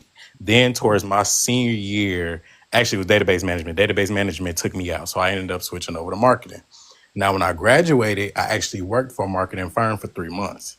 The skills that I gained in college and at that firm were able to be transferred over into technology. That's most college students' biggest issue. One, they can't articulate their skills and they don't know how they transfer into other fields. Like if you're trying to get in tech sales and stuff like that, you literally just need to learn how to say, how to talk to people and build relationships in a fancy way. Basically. It's that simple. Like that's literally all it is. But that's my story as to where I am now. Okay, Brandy, Yeah. could you give your input, please? Yeah, I'll speak. So I definitely second that transferable skills is king. For me, it was kind of taking stock of my skill set. So I had to assess, okay, sat down, made a checklist. Okay, what am I good at? What are my strengths? What are my weaknesses? What am I passionate about? And what do I see longevity in? I built a really great relationship with a mentor who happens to run one of the biggest lobbying firms in New York City. So kind of has always had my back. And with him, How did you meet that mentor? so I was college. So I was volunteering for a program to help young Black kids with career readiness, and he owns a nonprofit. So I talked to him through there, and I really liked the work that he was doing. I kept working with him and being persistent, and he started, scratching my back the way that I was scratching his. So like, did you run into him by putting yourself in that environment? Was it random? Was it through like someone else? How did you end up meeting him? Yeah, it was definitely, I wouldn't say random, but it was me putting myself out there. And that was my first time doing so because I am more of an introvert. And I had a professor tell me like, oh, hey, you should come to this event. This is something that you're really into with helping other students. And he was there, and I just went up to him and started talking to him and asked him like, how did he start his program? Because I was, interested in doing something similar, and that's how we built a relationship. And to Brandy's point, I wish that people would get out of the mindset of white people just want to see all of us fail. The amount of professors that I had that, just like Brandy said, gave me opportunities. Because also I build relationships with my professors. And so I was the first person that came to their head when they thought about internship opportunities or just on-campus opportunities. Because I was also the director of member outreach for the Association of IT Professionals. I had did a lot, and I put myself out there. Now, my mentor was Black, but he was my cousin. But as far as like outside mentorship, outside of my family, a lot of my professors were the reason why I got to where I am. I want to talk about that point you just made about thinking like, oh, all white people out to get you. But this goes back to what I've said before in like being able to put your ego to the side, play stupid, smile, and just listen. That's something my cousin taught me. And doing that and just looking like you are willing to learn, like you'd be surprised. Even they might even just not like Black people, but they might like you. Mm-hmm. And they be 100%. so excited. They be so excited to just tell you information. They just be looking for somebody to talk to. You know what I'm saying? And just chopped it up with my professors. They realized how smart I was, and they was like, I can see him doing big things. The amount of people in college, just random people, friends at parties and stuff like that. I tell them what I got going on. They like, oh, you're gonna be super successful, bro. Like little stuff like that. You might even they might not like Black people, but you might be one of the good ones to them. But guess what? Just go back to what I said earlier. Play the game. You think I'm one of the good ones? I'm a cheese and be like, yeah. And then I'm going to go back. Yeah, we good. And then I'm going to go tell my partners. And I'm going to put them on. And then they going to come over here. And they going to play the game too. Like this is how you this is how you maneuver. This is how you Right. get what the fuck you want. You play the game, you get the information, you get in the dough, you get in their spaces, and then you come back and then you put your people on.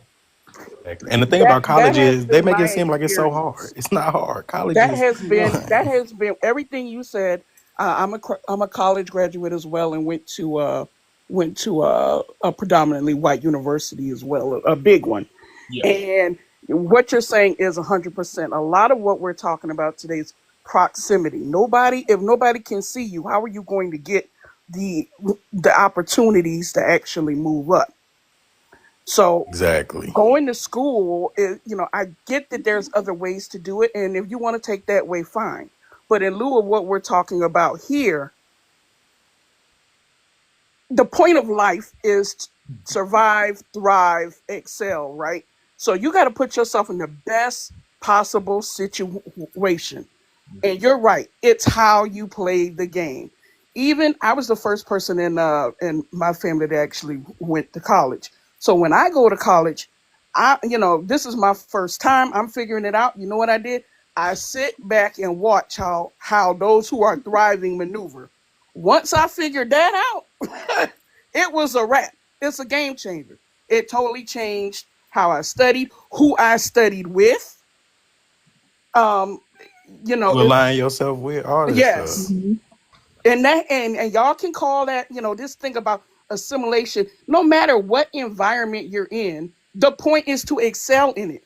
So you aren't in your homemade situation. You are in the situation. You in America, you who you are, you're here now. There are certain rules and standards and ways to maneuver in a capitalistic society.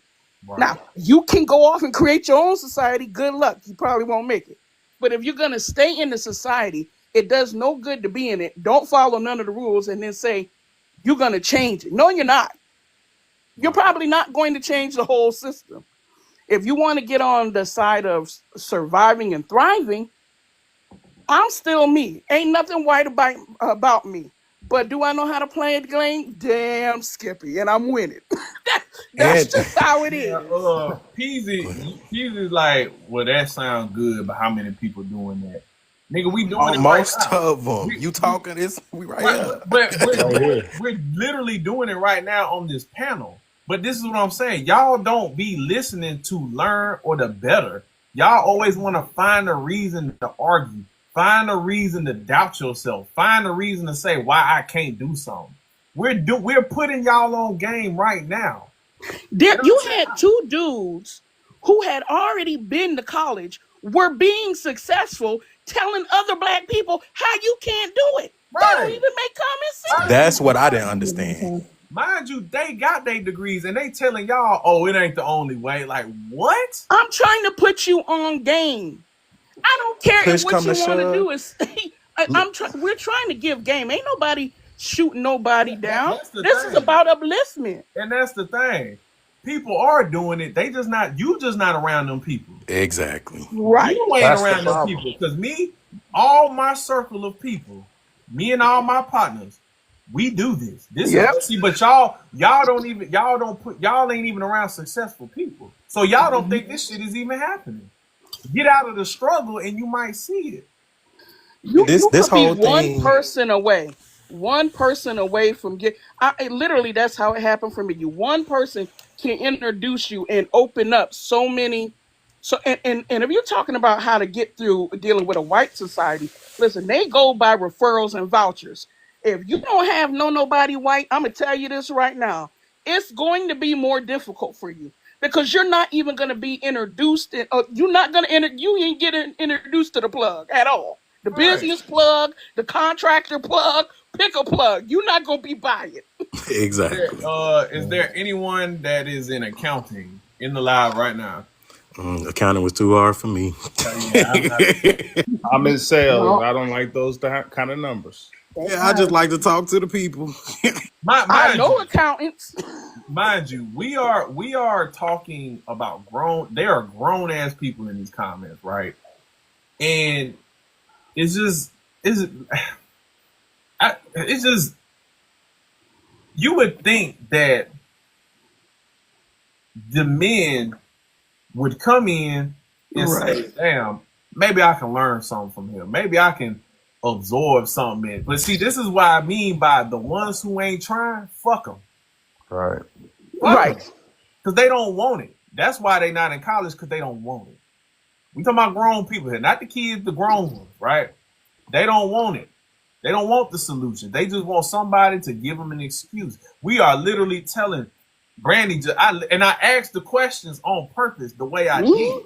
Yeah. You know what I'm saying, Brandy? How did you know what I'm saying, find your mentor? What did you do? Did you put your, or was it just random? She explained how. See, that's game right there. But that's it's not something they trying to hear nor do, so they don't see it as valuable information. Well, in Everybody order done to came up with, succeed, you have to abandon your right to an excuse. That's rule number one. Burn the bridge of excuse. Y'all got to cut all that go. You gonna have to let it go, because there's always a reason not to be great. There's always a reason. Pick one. Yeah, And I, you know what I mean. It's endless. you yep. know what a lot of black men problem is? Our fucking egos. There you go. I didn't They say be it. so egotistical with a bunch of nothing to show for it. That's our problem. That's our problem, because it's not. Oh, who? T. Will, was you in that live the other day when the 19-year-old boy that was going to school for HVAC and Chad hooked him up with his partner? Oh no, I might have been at work. I ain't gonna lie. So the other day, it was a 19-year-old cat. He was from Georgia. He came in hot, in his feelings, triggered than a motherfucker. And long story short, he ended up coming around and shutting the fuck up and just listening and There getting you out go. his feelings. And we ended up finding out, because he said he was going to trade school, but he never said what he was going for. And I asked him, what you going, like, later on in the conversation, once he calmed down, he started listening. I said, well, what are you even going for your trade for? He said, HVAC. Chad said, oh, you trying to move to Atlanta? You know what I'm saying? My partner, he instruct out there.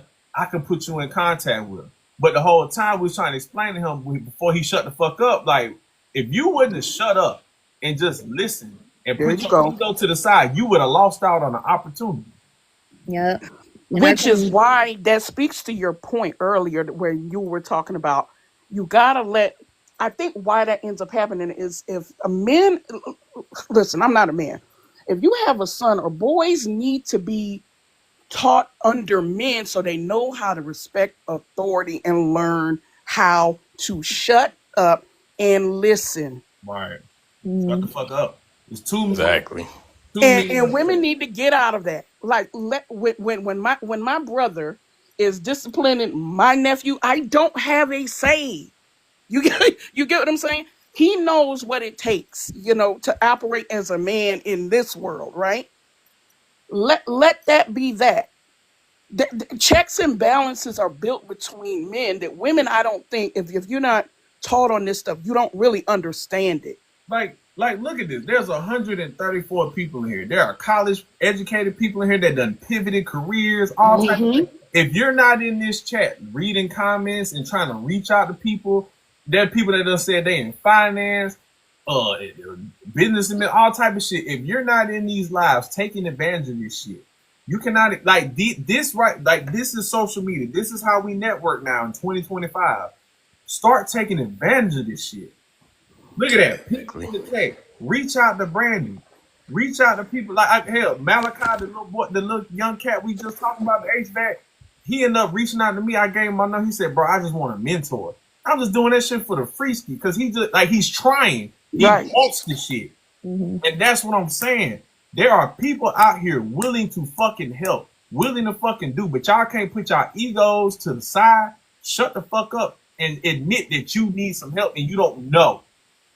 Right. You don't know. It's like, I see too many of our brothers that can't put that ego to the side and admit, I don't know, I need help. But they weren't taught that, and they didn't see that. Not to your point, as family, that we need to expose them to that vulnerability of I don't know. Yes. Right. That overconfidence of I know everything or not say nothing is part of what's hindering us. Exactly. Really is acting like you know, but you don't know. But it's the humility of, hey, I don't know. Teach me. and not making that person feel stupid when you do it, right? People And will that starts at home. or for being able to say you don't know. Right. There's a power in that that's not talked about. And our community doesn't understand delayed gratification. Everybody wants instant gratification. Boom or bust. And it's this whole thing is so funny to me because so I just started my new job, right? And I usually get dressed up for work and stuff like that, dress shoes, you know, the whole 9 yards.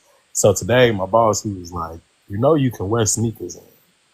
Like he was, you can throw on a nice pair of kicks. So I'm wearing Jordans tomorrow. But like stuff like that, people don't believe that corporate America or just having a higher paying job can be like that because they never experienced that type of stuff. Like people in these rooms will tell you don't have to lose yourself to be in these rooms, Bro. You can still be yourself. I wear hoodies, jeans, and Jordans to work every day. Well, the 2 days I go to work, that's what I wear to work. Like people just think like it's just, but that goes back to people just don't understand these things, and there's people here to explain to you how easy it is to get to these positions. And instead of well, the systemic and the white man, that's gotta stop. That's old time. Like you got people on this panel who can be a connection for you, or people in the chat. But y'all not coming for that. Y'all don't come into these lives for that. I've had people in real estate come up when we talked about houses. We've had life insurance policy writers. We've had all type of people on these lives. Psychiatrists, we talk about mental health. And if you wanted it, you would take advantage of it. But people don't. If we was in here talking about some mess and some fucking drama, they'd be all for it. Mm-hmm. But because we over here talking about real shit and you gonna have to put some work in, don't nobody want to do it. Right. Nobody cares about the systemic issues. We know they're there. Next topic. Nobody cares. Exactly. What I'm The earth don't care. my life Nobody cares with your mama and them systemic issues. Exactly. Like that ain't got nothing to do with us now. I have the opportunities in front of me to make something out of my life, so I'm gonna take them. I had systemic issues too. No excuse. It's never an excuse. You know what I mean?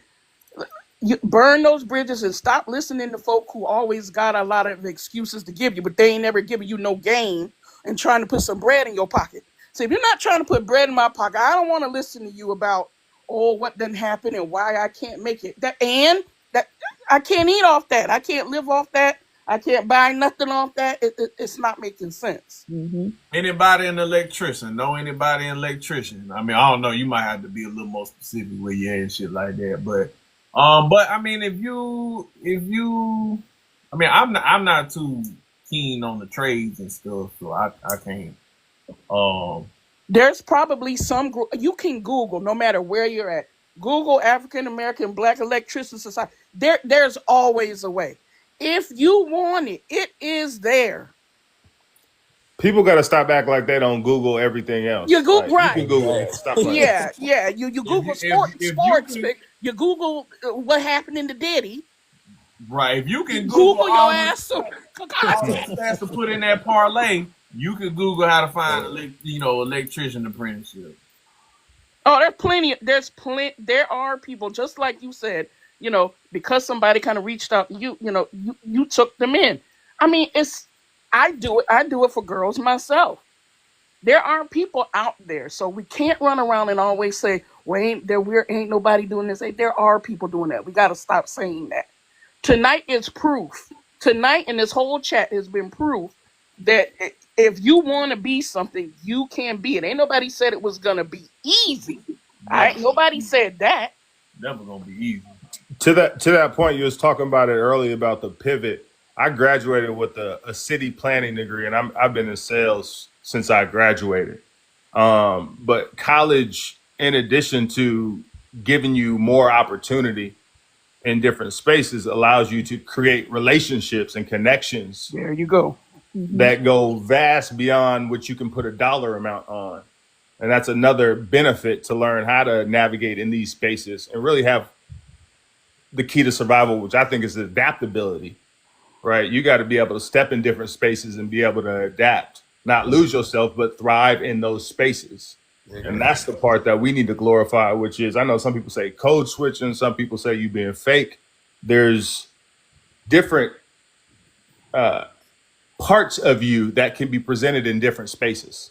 I'll put it like that. So how you talk to your mother may not be how you talk to your granny. It doesn't make you fake. It's just a different space that you need to be adapting in.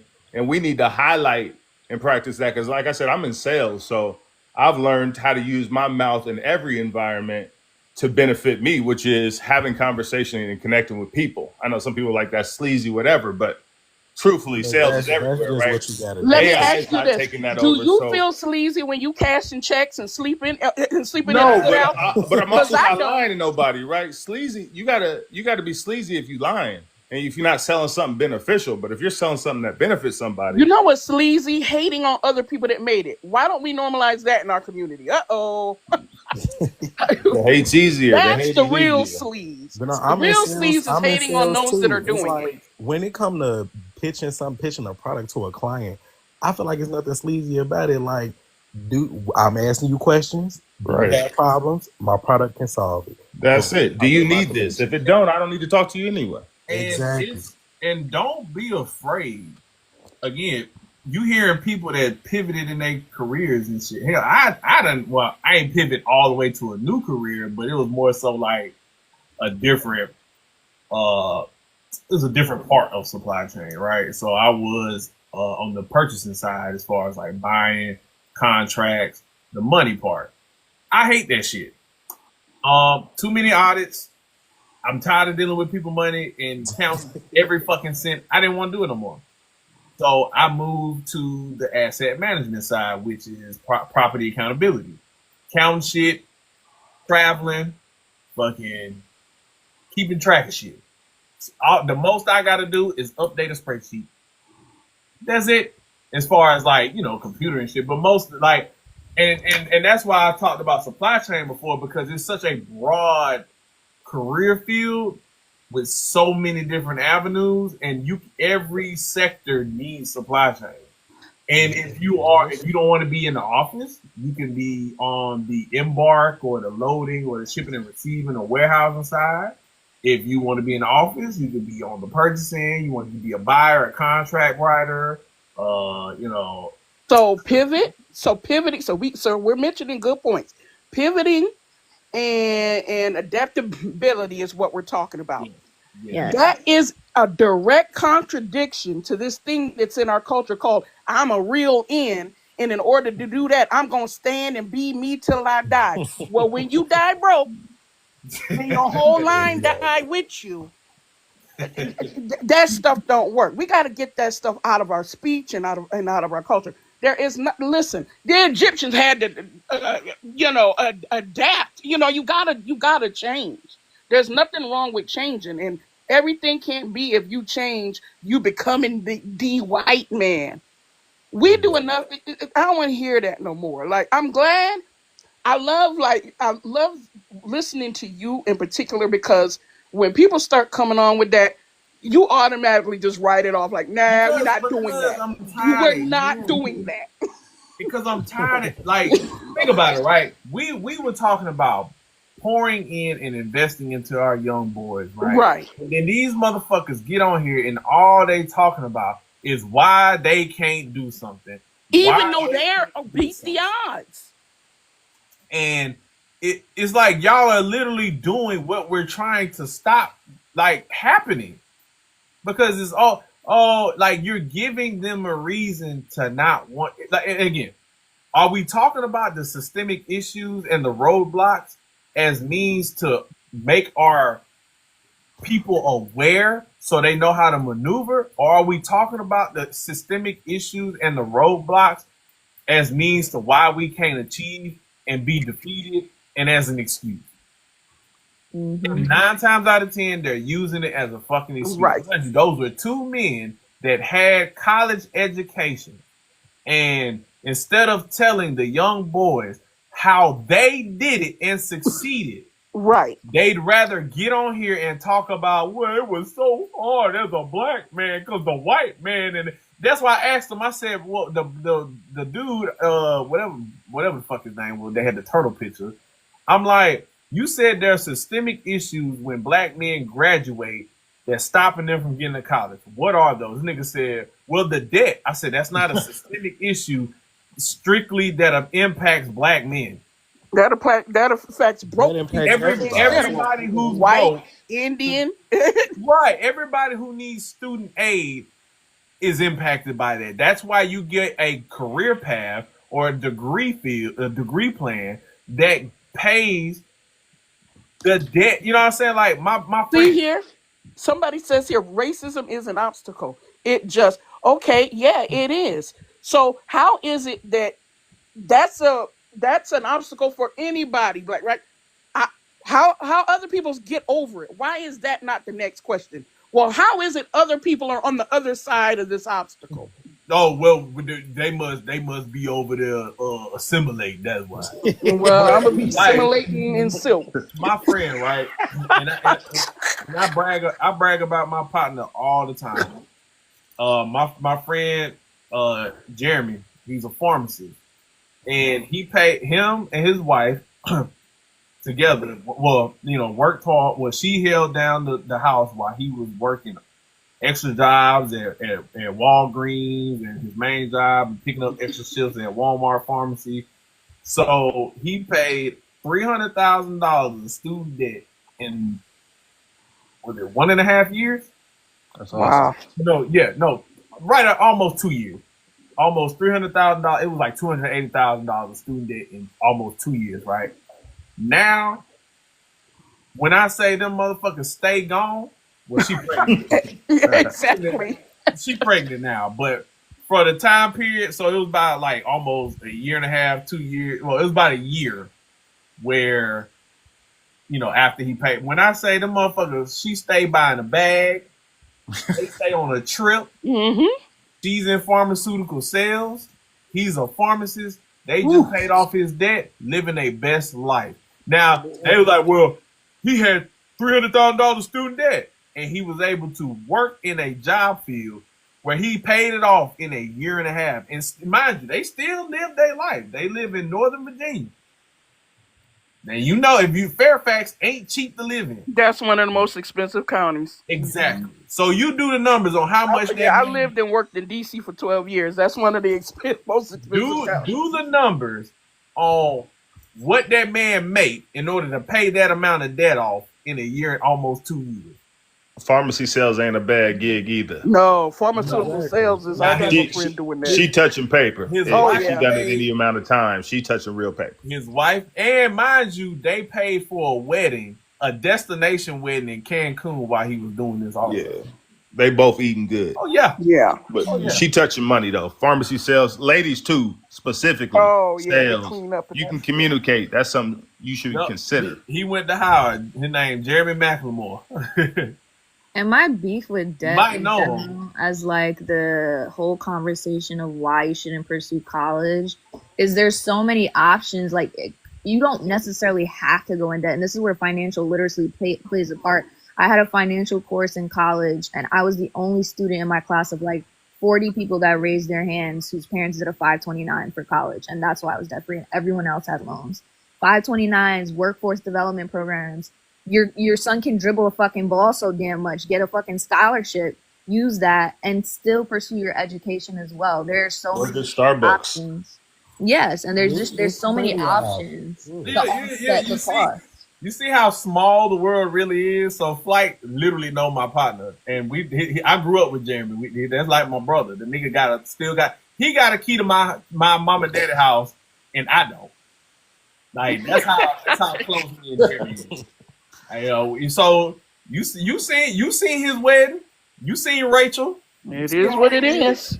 You see how Rachel over there living? Them niggas went to Switzerland so she could do her fucking gender reveal. Damn. Now, do you think you could go to your partner and his wife and start telling them all about the assimilation in the white man? You're not even gonna get close to them because your conversation is gonna keep you out of their whole circle. You won't even be by them. the Y'all crazy don't thing. even live in the same.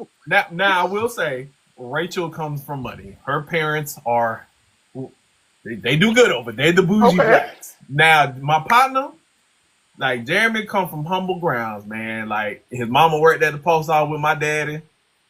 His pops worked at the gym factory, but he passed due to alcoholism. But his mom, she just worked at the post office. Her and my pops, you know, they worked at the post office for years. And I think she didn't get remarried, but she did. She got a partner. She moved out to Texas, and Jeremy finally got done with school. But when we was growing up, now that nigga drove a raggedy ass Hey, Dodge Intrepid, hey, and he worked at McDonald's. Shit, that nigga used to spend. He would be on my couch all the time. I say he got a house key to my house, and I don't no more. My daddy updated the locks and gave him a key, and I don't got one. But he worked through college. You know what I'm saying? All that that's what I shit. was going to say. We act like people don't work through college. Maybe you can't do it in 4. Maybe it takes you a little bit longer. Yeah, That's okay. yeah, There's the nothing 5 wrong is with the that. average now. Yeah, they Took put me in. 6, and no shame in it. It don't matter when you Yeah, finish. that's As long as fine. you finish, yeah. You was at the wedding flight. No, I didn't go to the wedding. I Oh, met him after they got married, but I did a okay. few panel discussions similar to like what we're talking about now for just STEM in general. So science. I work in big pharma. So you said his wife does sales. Yeah, she And was yeah, pharmaceutical. I don't do sales, but I work in policy, but I'm a pharmacist. So it's like other jobs out there. And I don't know who's all listening on the panel, but some of the people I work with, I'm more knowledgeable on medications than them, but they have bachelor's degrees. And I like my big boss makes $267,000 a year with a bachelor's degree. So when you do go to college network, like some people end up Mhm. in these spots because of the connections they made in True. school. It's not sometimes not what you know, it's who you know. Yep, And we Jeremy mentioned play that a part of earlier. that for me as That's well. how I So got my it's first who you job know. at That's how I Coca-Cola. got put on. Yeah. And another part too to talk about is also once they leave college, how they show up to these interviews. I still remember that girl that came on TikTok Oh with man. that outfit. Oh, come on. You guys know that video that went super viral and started that discourse. Why Mhm. are the kids, they don't know anything about how to show up to interviews now? It's ridiculous. And that's that's a resource in college too. You can go Yeah, right I to was the going to career say center. they They'll have teach classes you for all that in this stuff. college. But that goes back to the home too. Like, what are you Yep, allowing your home. kid to step out the house in? Right, Have you Yep. learned how to step into different environments? right. Again, like that's a learned thing. Because But Eh, even truthfully, some people parents trying to be friends too, and that's the problem. Is you want to allow mhm, your kid to do something because you're trying to mhm. be their friend when it's more about respect. Like we gonna be friends when you old, but not yet. Yeah. My Yeah, favorite line is I'm not your little friend. I want to go back to the networking piece, right? Yeah. So even like at my partner Jeremy wedding, right? When now mind you, this was when I was still working as a GS, and when I went to the wedding, mind you, that these are all these niggas in pharmacy. They rich. It was very bougie. I was probably the brokest nigga there. Outside of my partner, that's a firefighter. So, yeah. But yeah, so but just being in that space, I was able to learn that because they was like, asking me what I did and shit like that. I'm like, yeah, I went to the military, da da da. I did logistics. They was like, oh, you in logistics? He was like, oh, yeah, bro. Like I know, you could do logistics and pharmaceuticals, like Yep, Hmm. yep. moving the Those packages have to move. They have to right, move. moving Yeah. the blood. You Anything know that's what I'm Yep. moving saying? there, Like right? Mhm. he was like, you legally moving weight. I was like, for real? That's He was Check. like, yeah, exactly man. what it It is. is. And he was like, "Yeah, man, like all this shit gotta go." And that was an avenue I wouldn't even out, but I got his contact information. I would Hmm. have never even met him if I didn't know my partner. But that's the type of circles that You us got to get in. you Right. gotta put yourself in and surround yourself with people who are gonna add value to your life in the things and where you want to be. Exactly. Hmm. The fact, like I call Jeremy when I need, like he's in the real estate and shit, like, so if I got questions about investing, I call him. But when he need questions answered about what he about to do with that baby that's cooking right now, he gonna call me. You know what I'm saying? Like we add value in different ways to one another. Like if it's family life and like, advice on stuff like that, I'm there for him. If I need something about investing and trying to break through a financial cap or something, or I need a connection, I call him and he called me for certain connections. Like it's men, women of course, but I'm trying to focus on the fellas, because they say we don't talk to each other and hold each other accountable. But like, surround yourself with valuable men who emulate what you want in life. Don't if you trying to be a good father, why are you hanging out with niggas who don't take care of his kids? There you go. Mhm. Well, Yeah. thank you. That Yes. that ends it. Or if you want to be a married man, why are Right. you hanging out With a with single dudes? dudes. Well, not Yep. even single dudes, but dudes who dog women out all the time. Right. You know what I'm saying? Like, surround yourself with quality men who add value to your life, not keep you stagnant. And it don't just have to be monetarily, because they like they Oh, It could your be can. character information. can keep you very broke. Your poor Mhm. character can keep you very broke. Yeah, Yeah. very. But I think the first step and what you said, Benny, that I think a lot of younger our younger black males are like they're kind of shunned from doing is showing humility, Yes, understanding that hey, this guy may be a little bit ahead of me and not feeling inferior, but come in with the state of and they only feel inferior because they think they have to compete, not knowing that collaboration is the key. it's But that you ego. have to Right. be humble first That to ego. collaborate. Ego, Hey, but we exactly. got to. To your point, the solution is modeling that and surrounding them with people who are also modeling that. Right. That's where the village does come in. As a parent, is who are the people I'm also allowing them to be exposed to? Right. Are they following the traits that I want to see in them or not? Right. Some people send their kid to anybody's house at any time, not realizing they ain't actually following up on what you want them to do.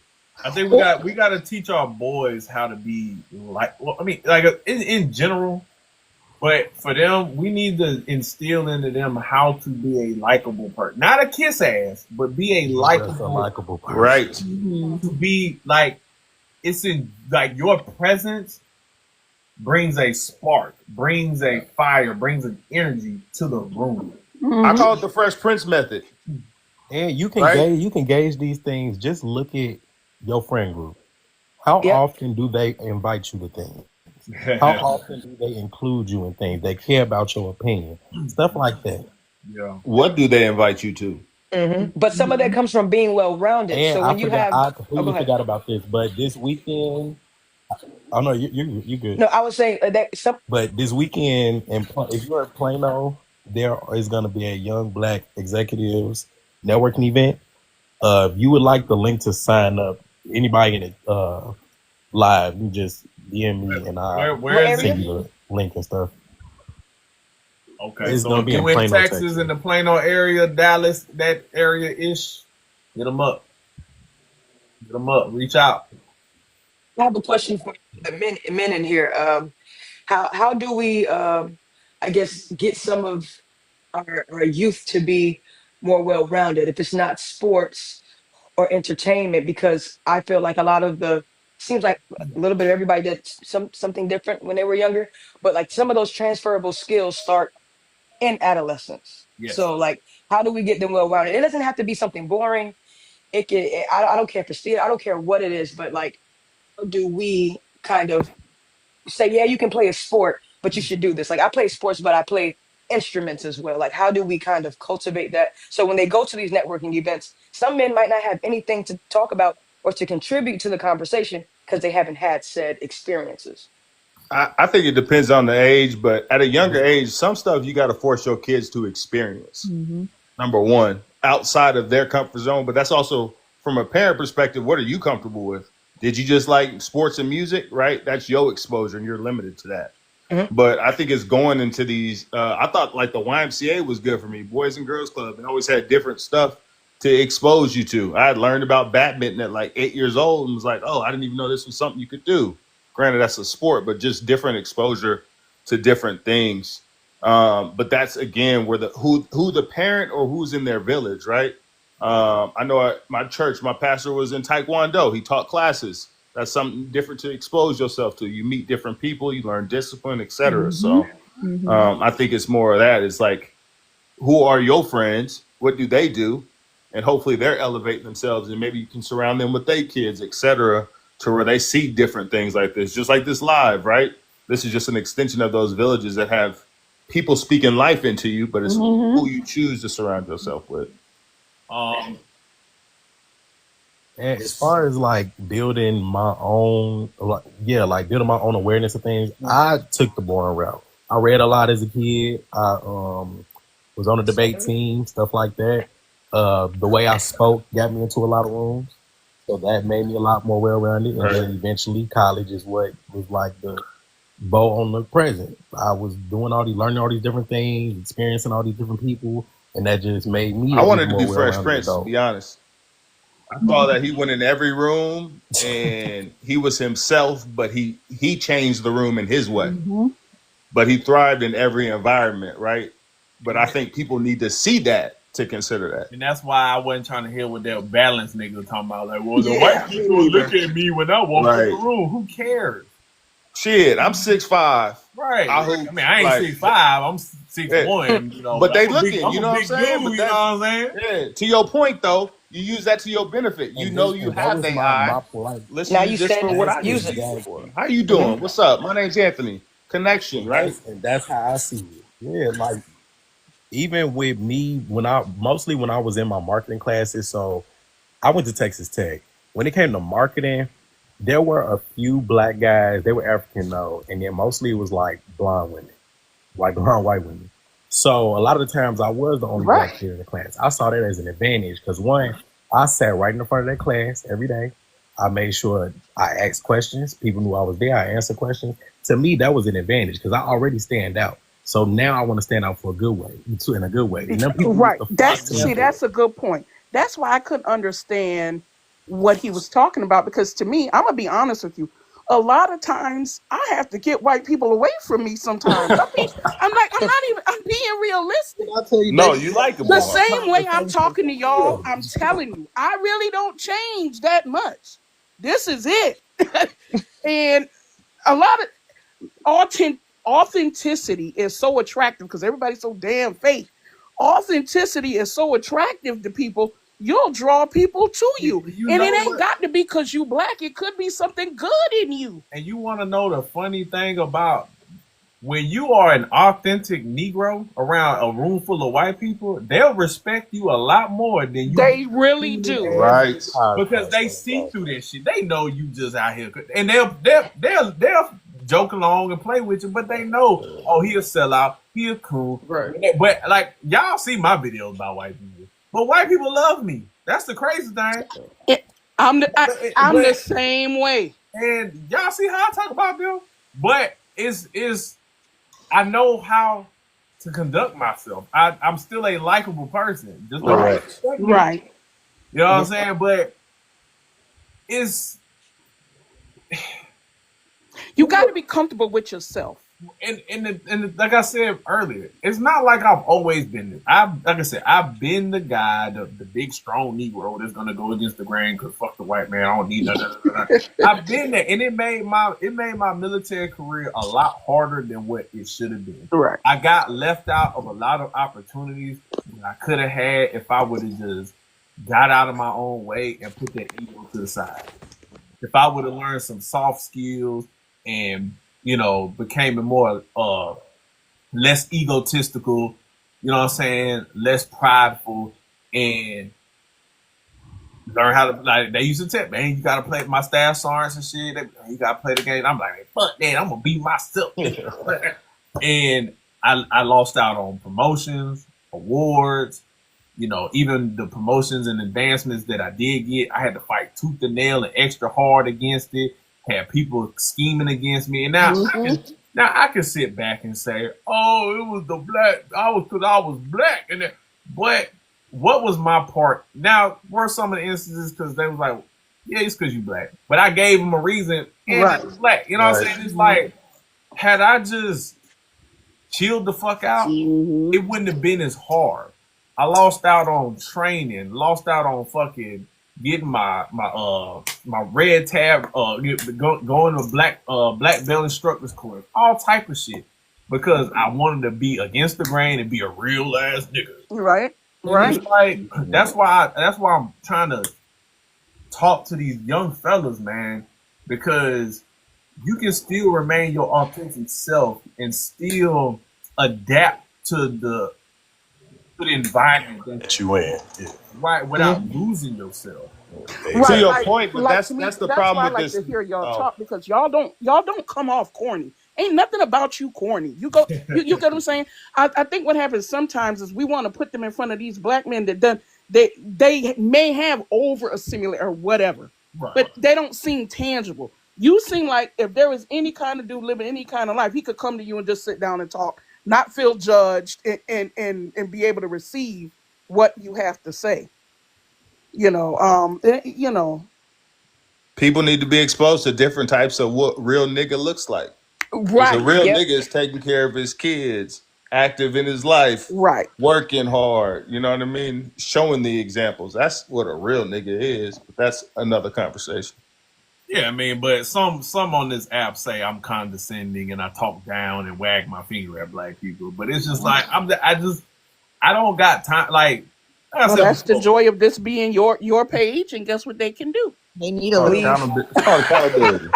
the crazy thing is they never block me. That's the crazy part. And But that's Ain't no, that because funny? that's what it be like the one dude who was like, "Oh, I follow him," and all this stuff like that. And then it was some takes I didn't agree with, and then he went on this long tangent, and I'm just like, first of all, everything you said was not true. Like it was just a bunch of stuff you made up, or you took it some type of way and then you ran with it. right. But it's always they start off the video with, "Oh, I follow this dude, and I agree with some of his takes. I don't agree with," and it's like, bro, save it, because for everybody to just hop on this bandwagon, of, "Oh, I hate this person, I hate this person," all that stuff is crazy to me. When did we have to agree with everything somebody says? That's I a agree. product. Exactly. Just because I disagree don't mean I don't like you. We just see it differently. Let's keep Yeah. it pushing. These Well, they're people on not here gonna will block hate you you. because there's Like, something sticky about truth. That's why they're not gonna block you. Man, As much as you might not like the medicine, something deep down in your consciousness be like, yeah, you probably telling me the truth though. they be in here trying to get this free game, then they'll go talk shit. But I mean, it is what it is, man. But again, like, hey, make sure y'all reach out. I'm about to get out this thing, but make sure y'all reach out to Will if you in the Plano area or close to where you can go to something. Or what was it? gonna be a young black men's executive thing. They didn't have an age range on the flyer and stuff like that, because I was invited or told about it from another lady who works at, like, she has her own business, stuff like that, and she wanted to put me in the room, and so she was just telling me about everything. And all you do is you just go in, sign a form to sign up, and it's free. So Okay, cool. And don't be scared of Googling that type of stuff in your area. Right? I mean, you'd be surprised the type of stuff if you just Google it, you'll find it. Like, this event LinkedIn is at as like a well. steakhouse. Like they finna be eating good up there. and like a lot of people. I mean, the irony that we're on these apps talking about this, but people got to get out of social media and go into the world. Yeah. Put yourself out there. If all you do is go to work and come home and sit on your ass, where are you going to meet these people? Where are you going to? And that's the part of going to college that I'm trying to get a point across to these young boys. Niggas keep coming on here saying this dumb shit. College is going to put you in vicinity of people from all walks of life. Like you said before, your homeboy, guess what? He getting his degree in pharmaceuticals. She getting her degree in fucking marketing. He's getting his degree in engineering. She's getting his degree. And all of these are your friends, right? Guess what? They're going to go out into the world, into these career fields. Guess what you can do? Call them. When you need that pivot, when you need that resume, when you need that reference, when you need that hookup, that's where you find these people. Because when you get out of college, it gets harder, It or gets it's harder. gonna have Yeah. to come out your pockets. And that's where all the women are. I mean, Right. let's be honest. There's a lot of them in a small area. Women are naturally social creatures. Men, that's what I'm saying. Get out your ego, get out your feelings. Stop thinking you the biggest, baddest nigga walking around, and go put yourself out there and be social. That's the problem. When it comes to this dating, when it comes to networking, y'all niggas aren't social. You have no social skills, no people skills. You're not interesting. You don't work on your internal self. Like, read some fucking, become a interesting person. It ain't saying you gotta travel and do that, but have things to talk about. You sit down at a table with a woman and you just looking at her. No wonder she don't want to talk to you. You can't even make her laugh. Be a likable person. This shit ain't hard. Y'all make it harder than it's supposed to be because all y'all want to do is sit online and look for niggas like who was in my live earlier, give you the excuse to justify why you ain't getting what you got. And I'm gonna leave it with that, man. But And that's a great way to close it out. Yeah, great panel tonight, brother. But I'm gonna post the live on my YouTube or whatever. So if you came in, like, cause my partner came in early and he was talking about the education system and stuff. He gave a lot of good insight on what's really going on with these kids. Miss Tony also did too with elementary students. But I'll post a live on YouTube, so y'all want to watch it or whatever. That's cool. But yeah, I appreciate everybody coming up, stopping through. Shit, I gotta take my fucking little cousin in the morning to go car shopping. He just got in the Navy, so. But all right, y'all, I appreciate it. And yeah, this live was long. I'm gonna lie, I feel like I've been watching this since like I got off at 4. I feel like I've been watching this since about 6. Hey man, time go, man, when we talking productive. But I appreciate all y'all, man, and shit. I'll let y'all be safe out there. Yeah.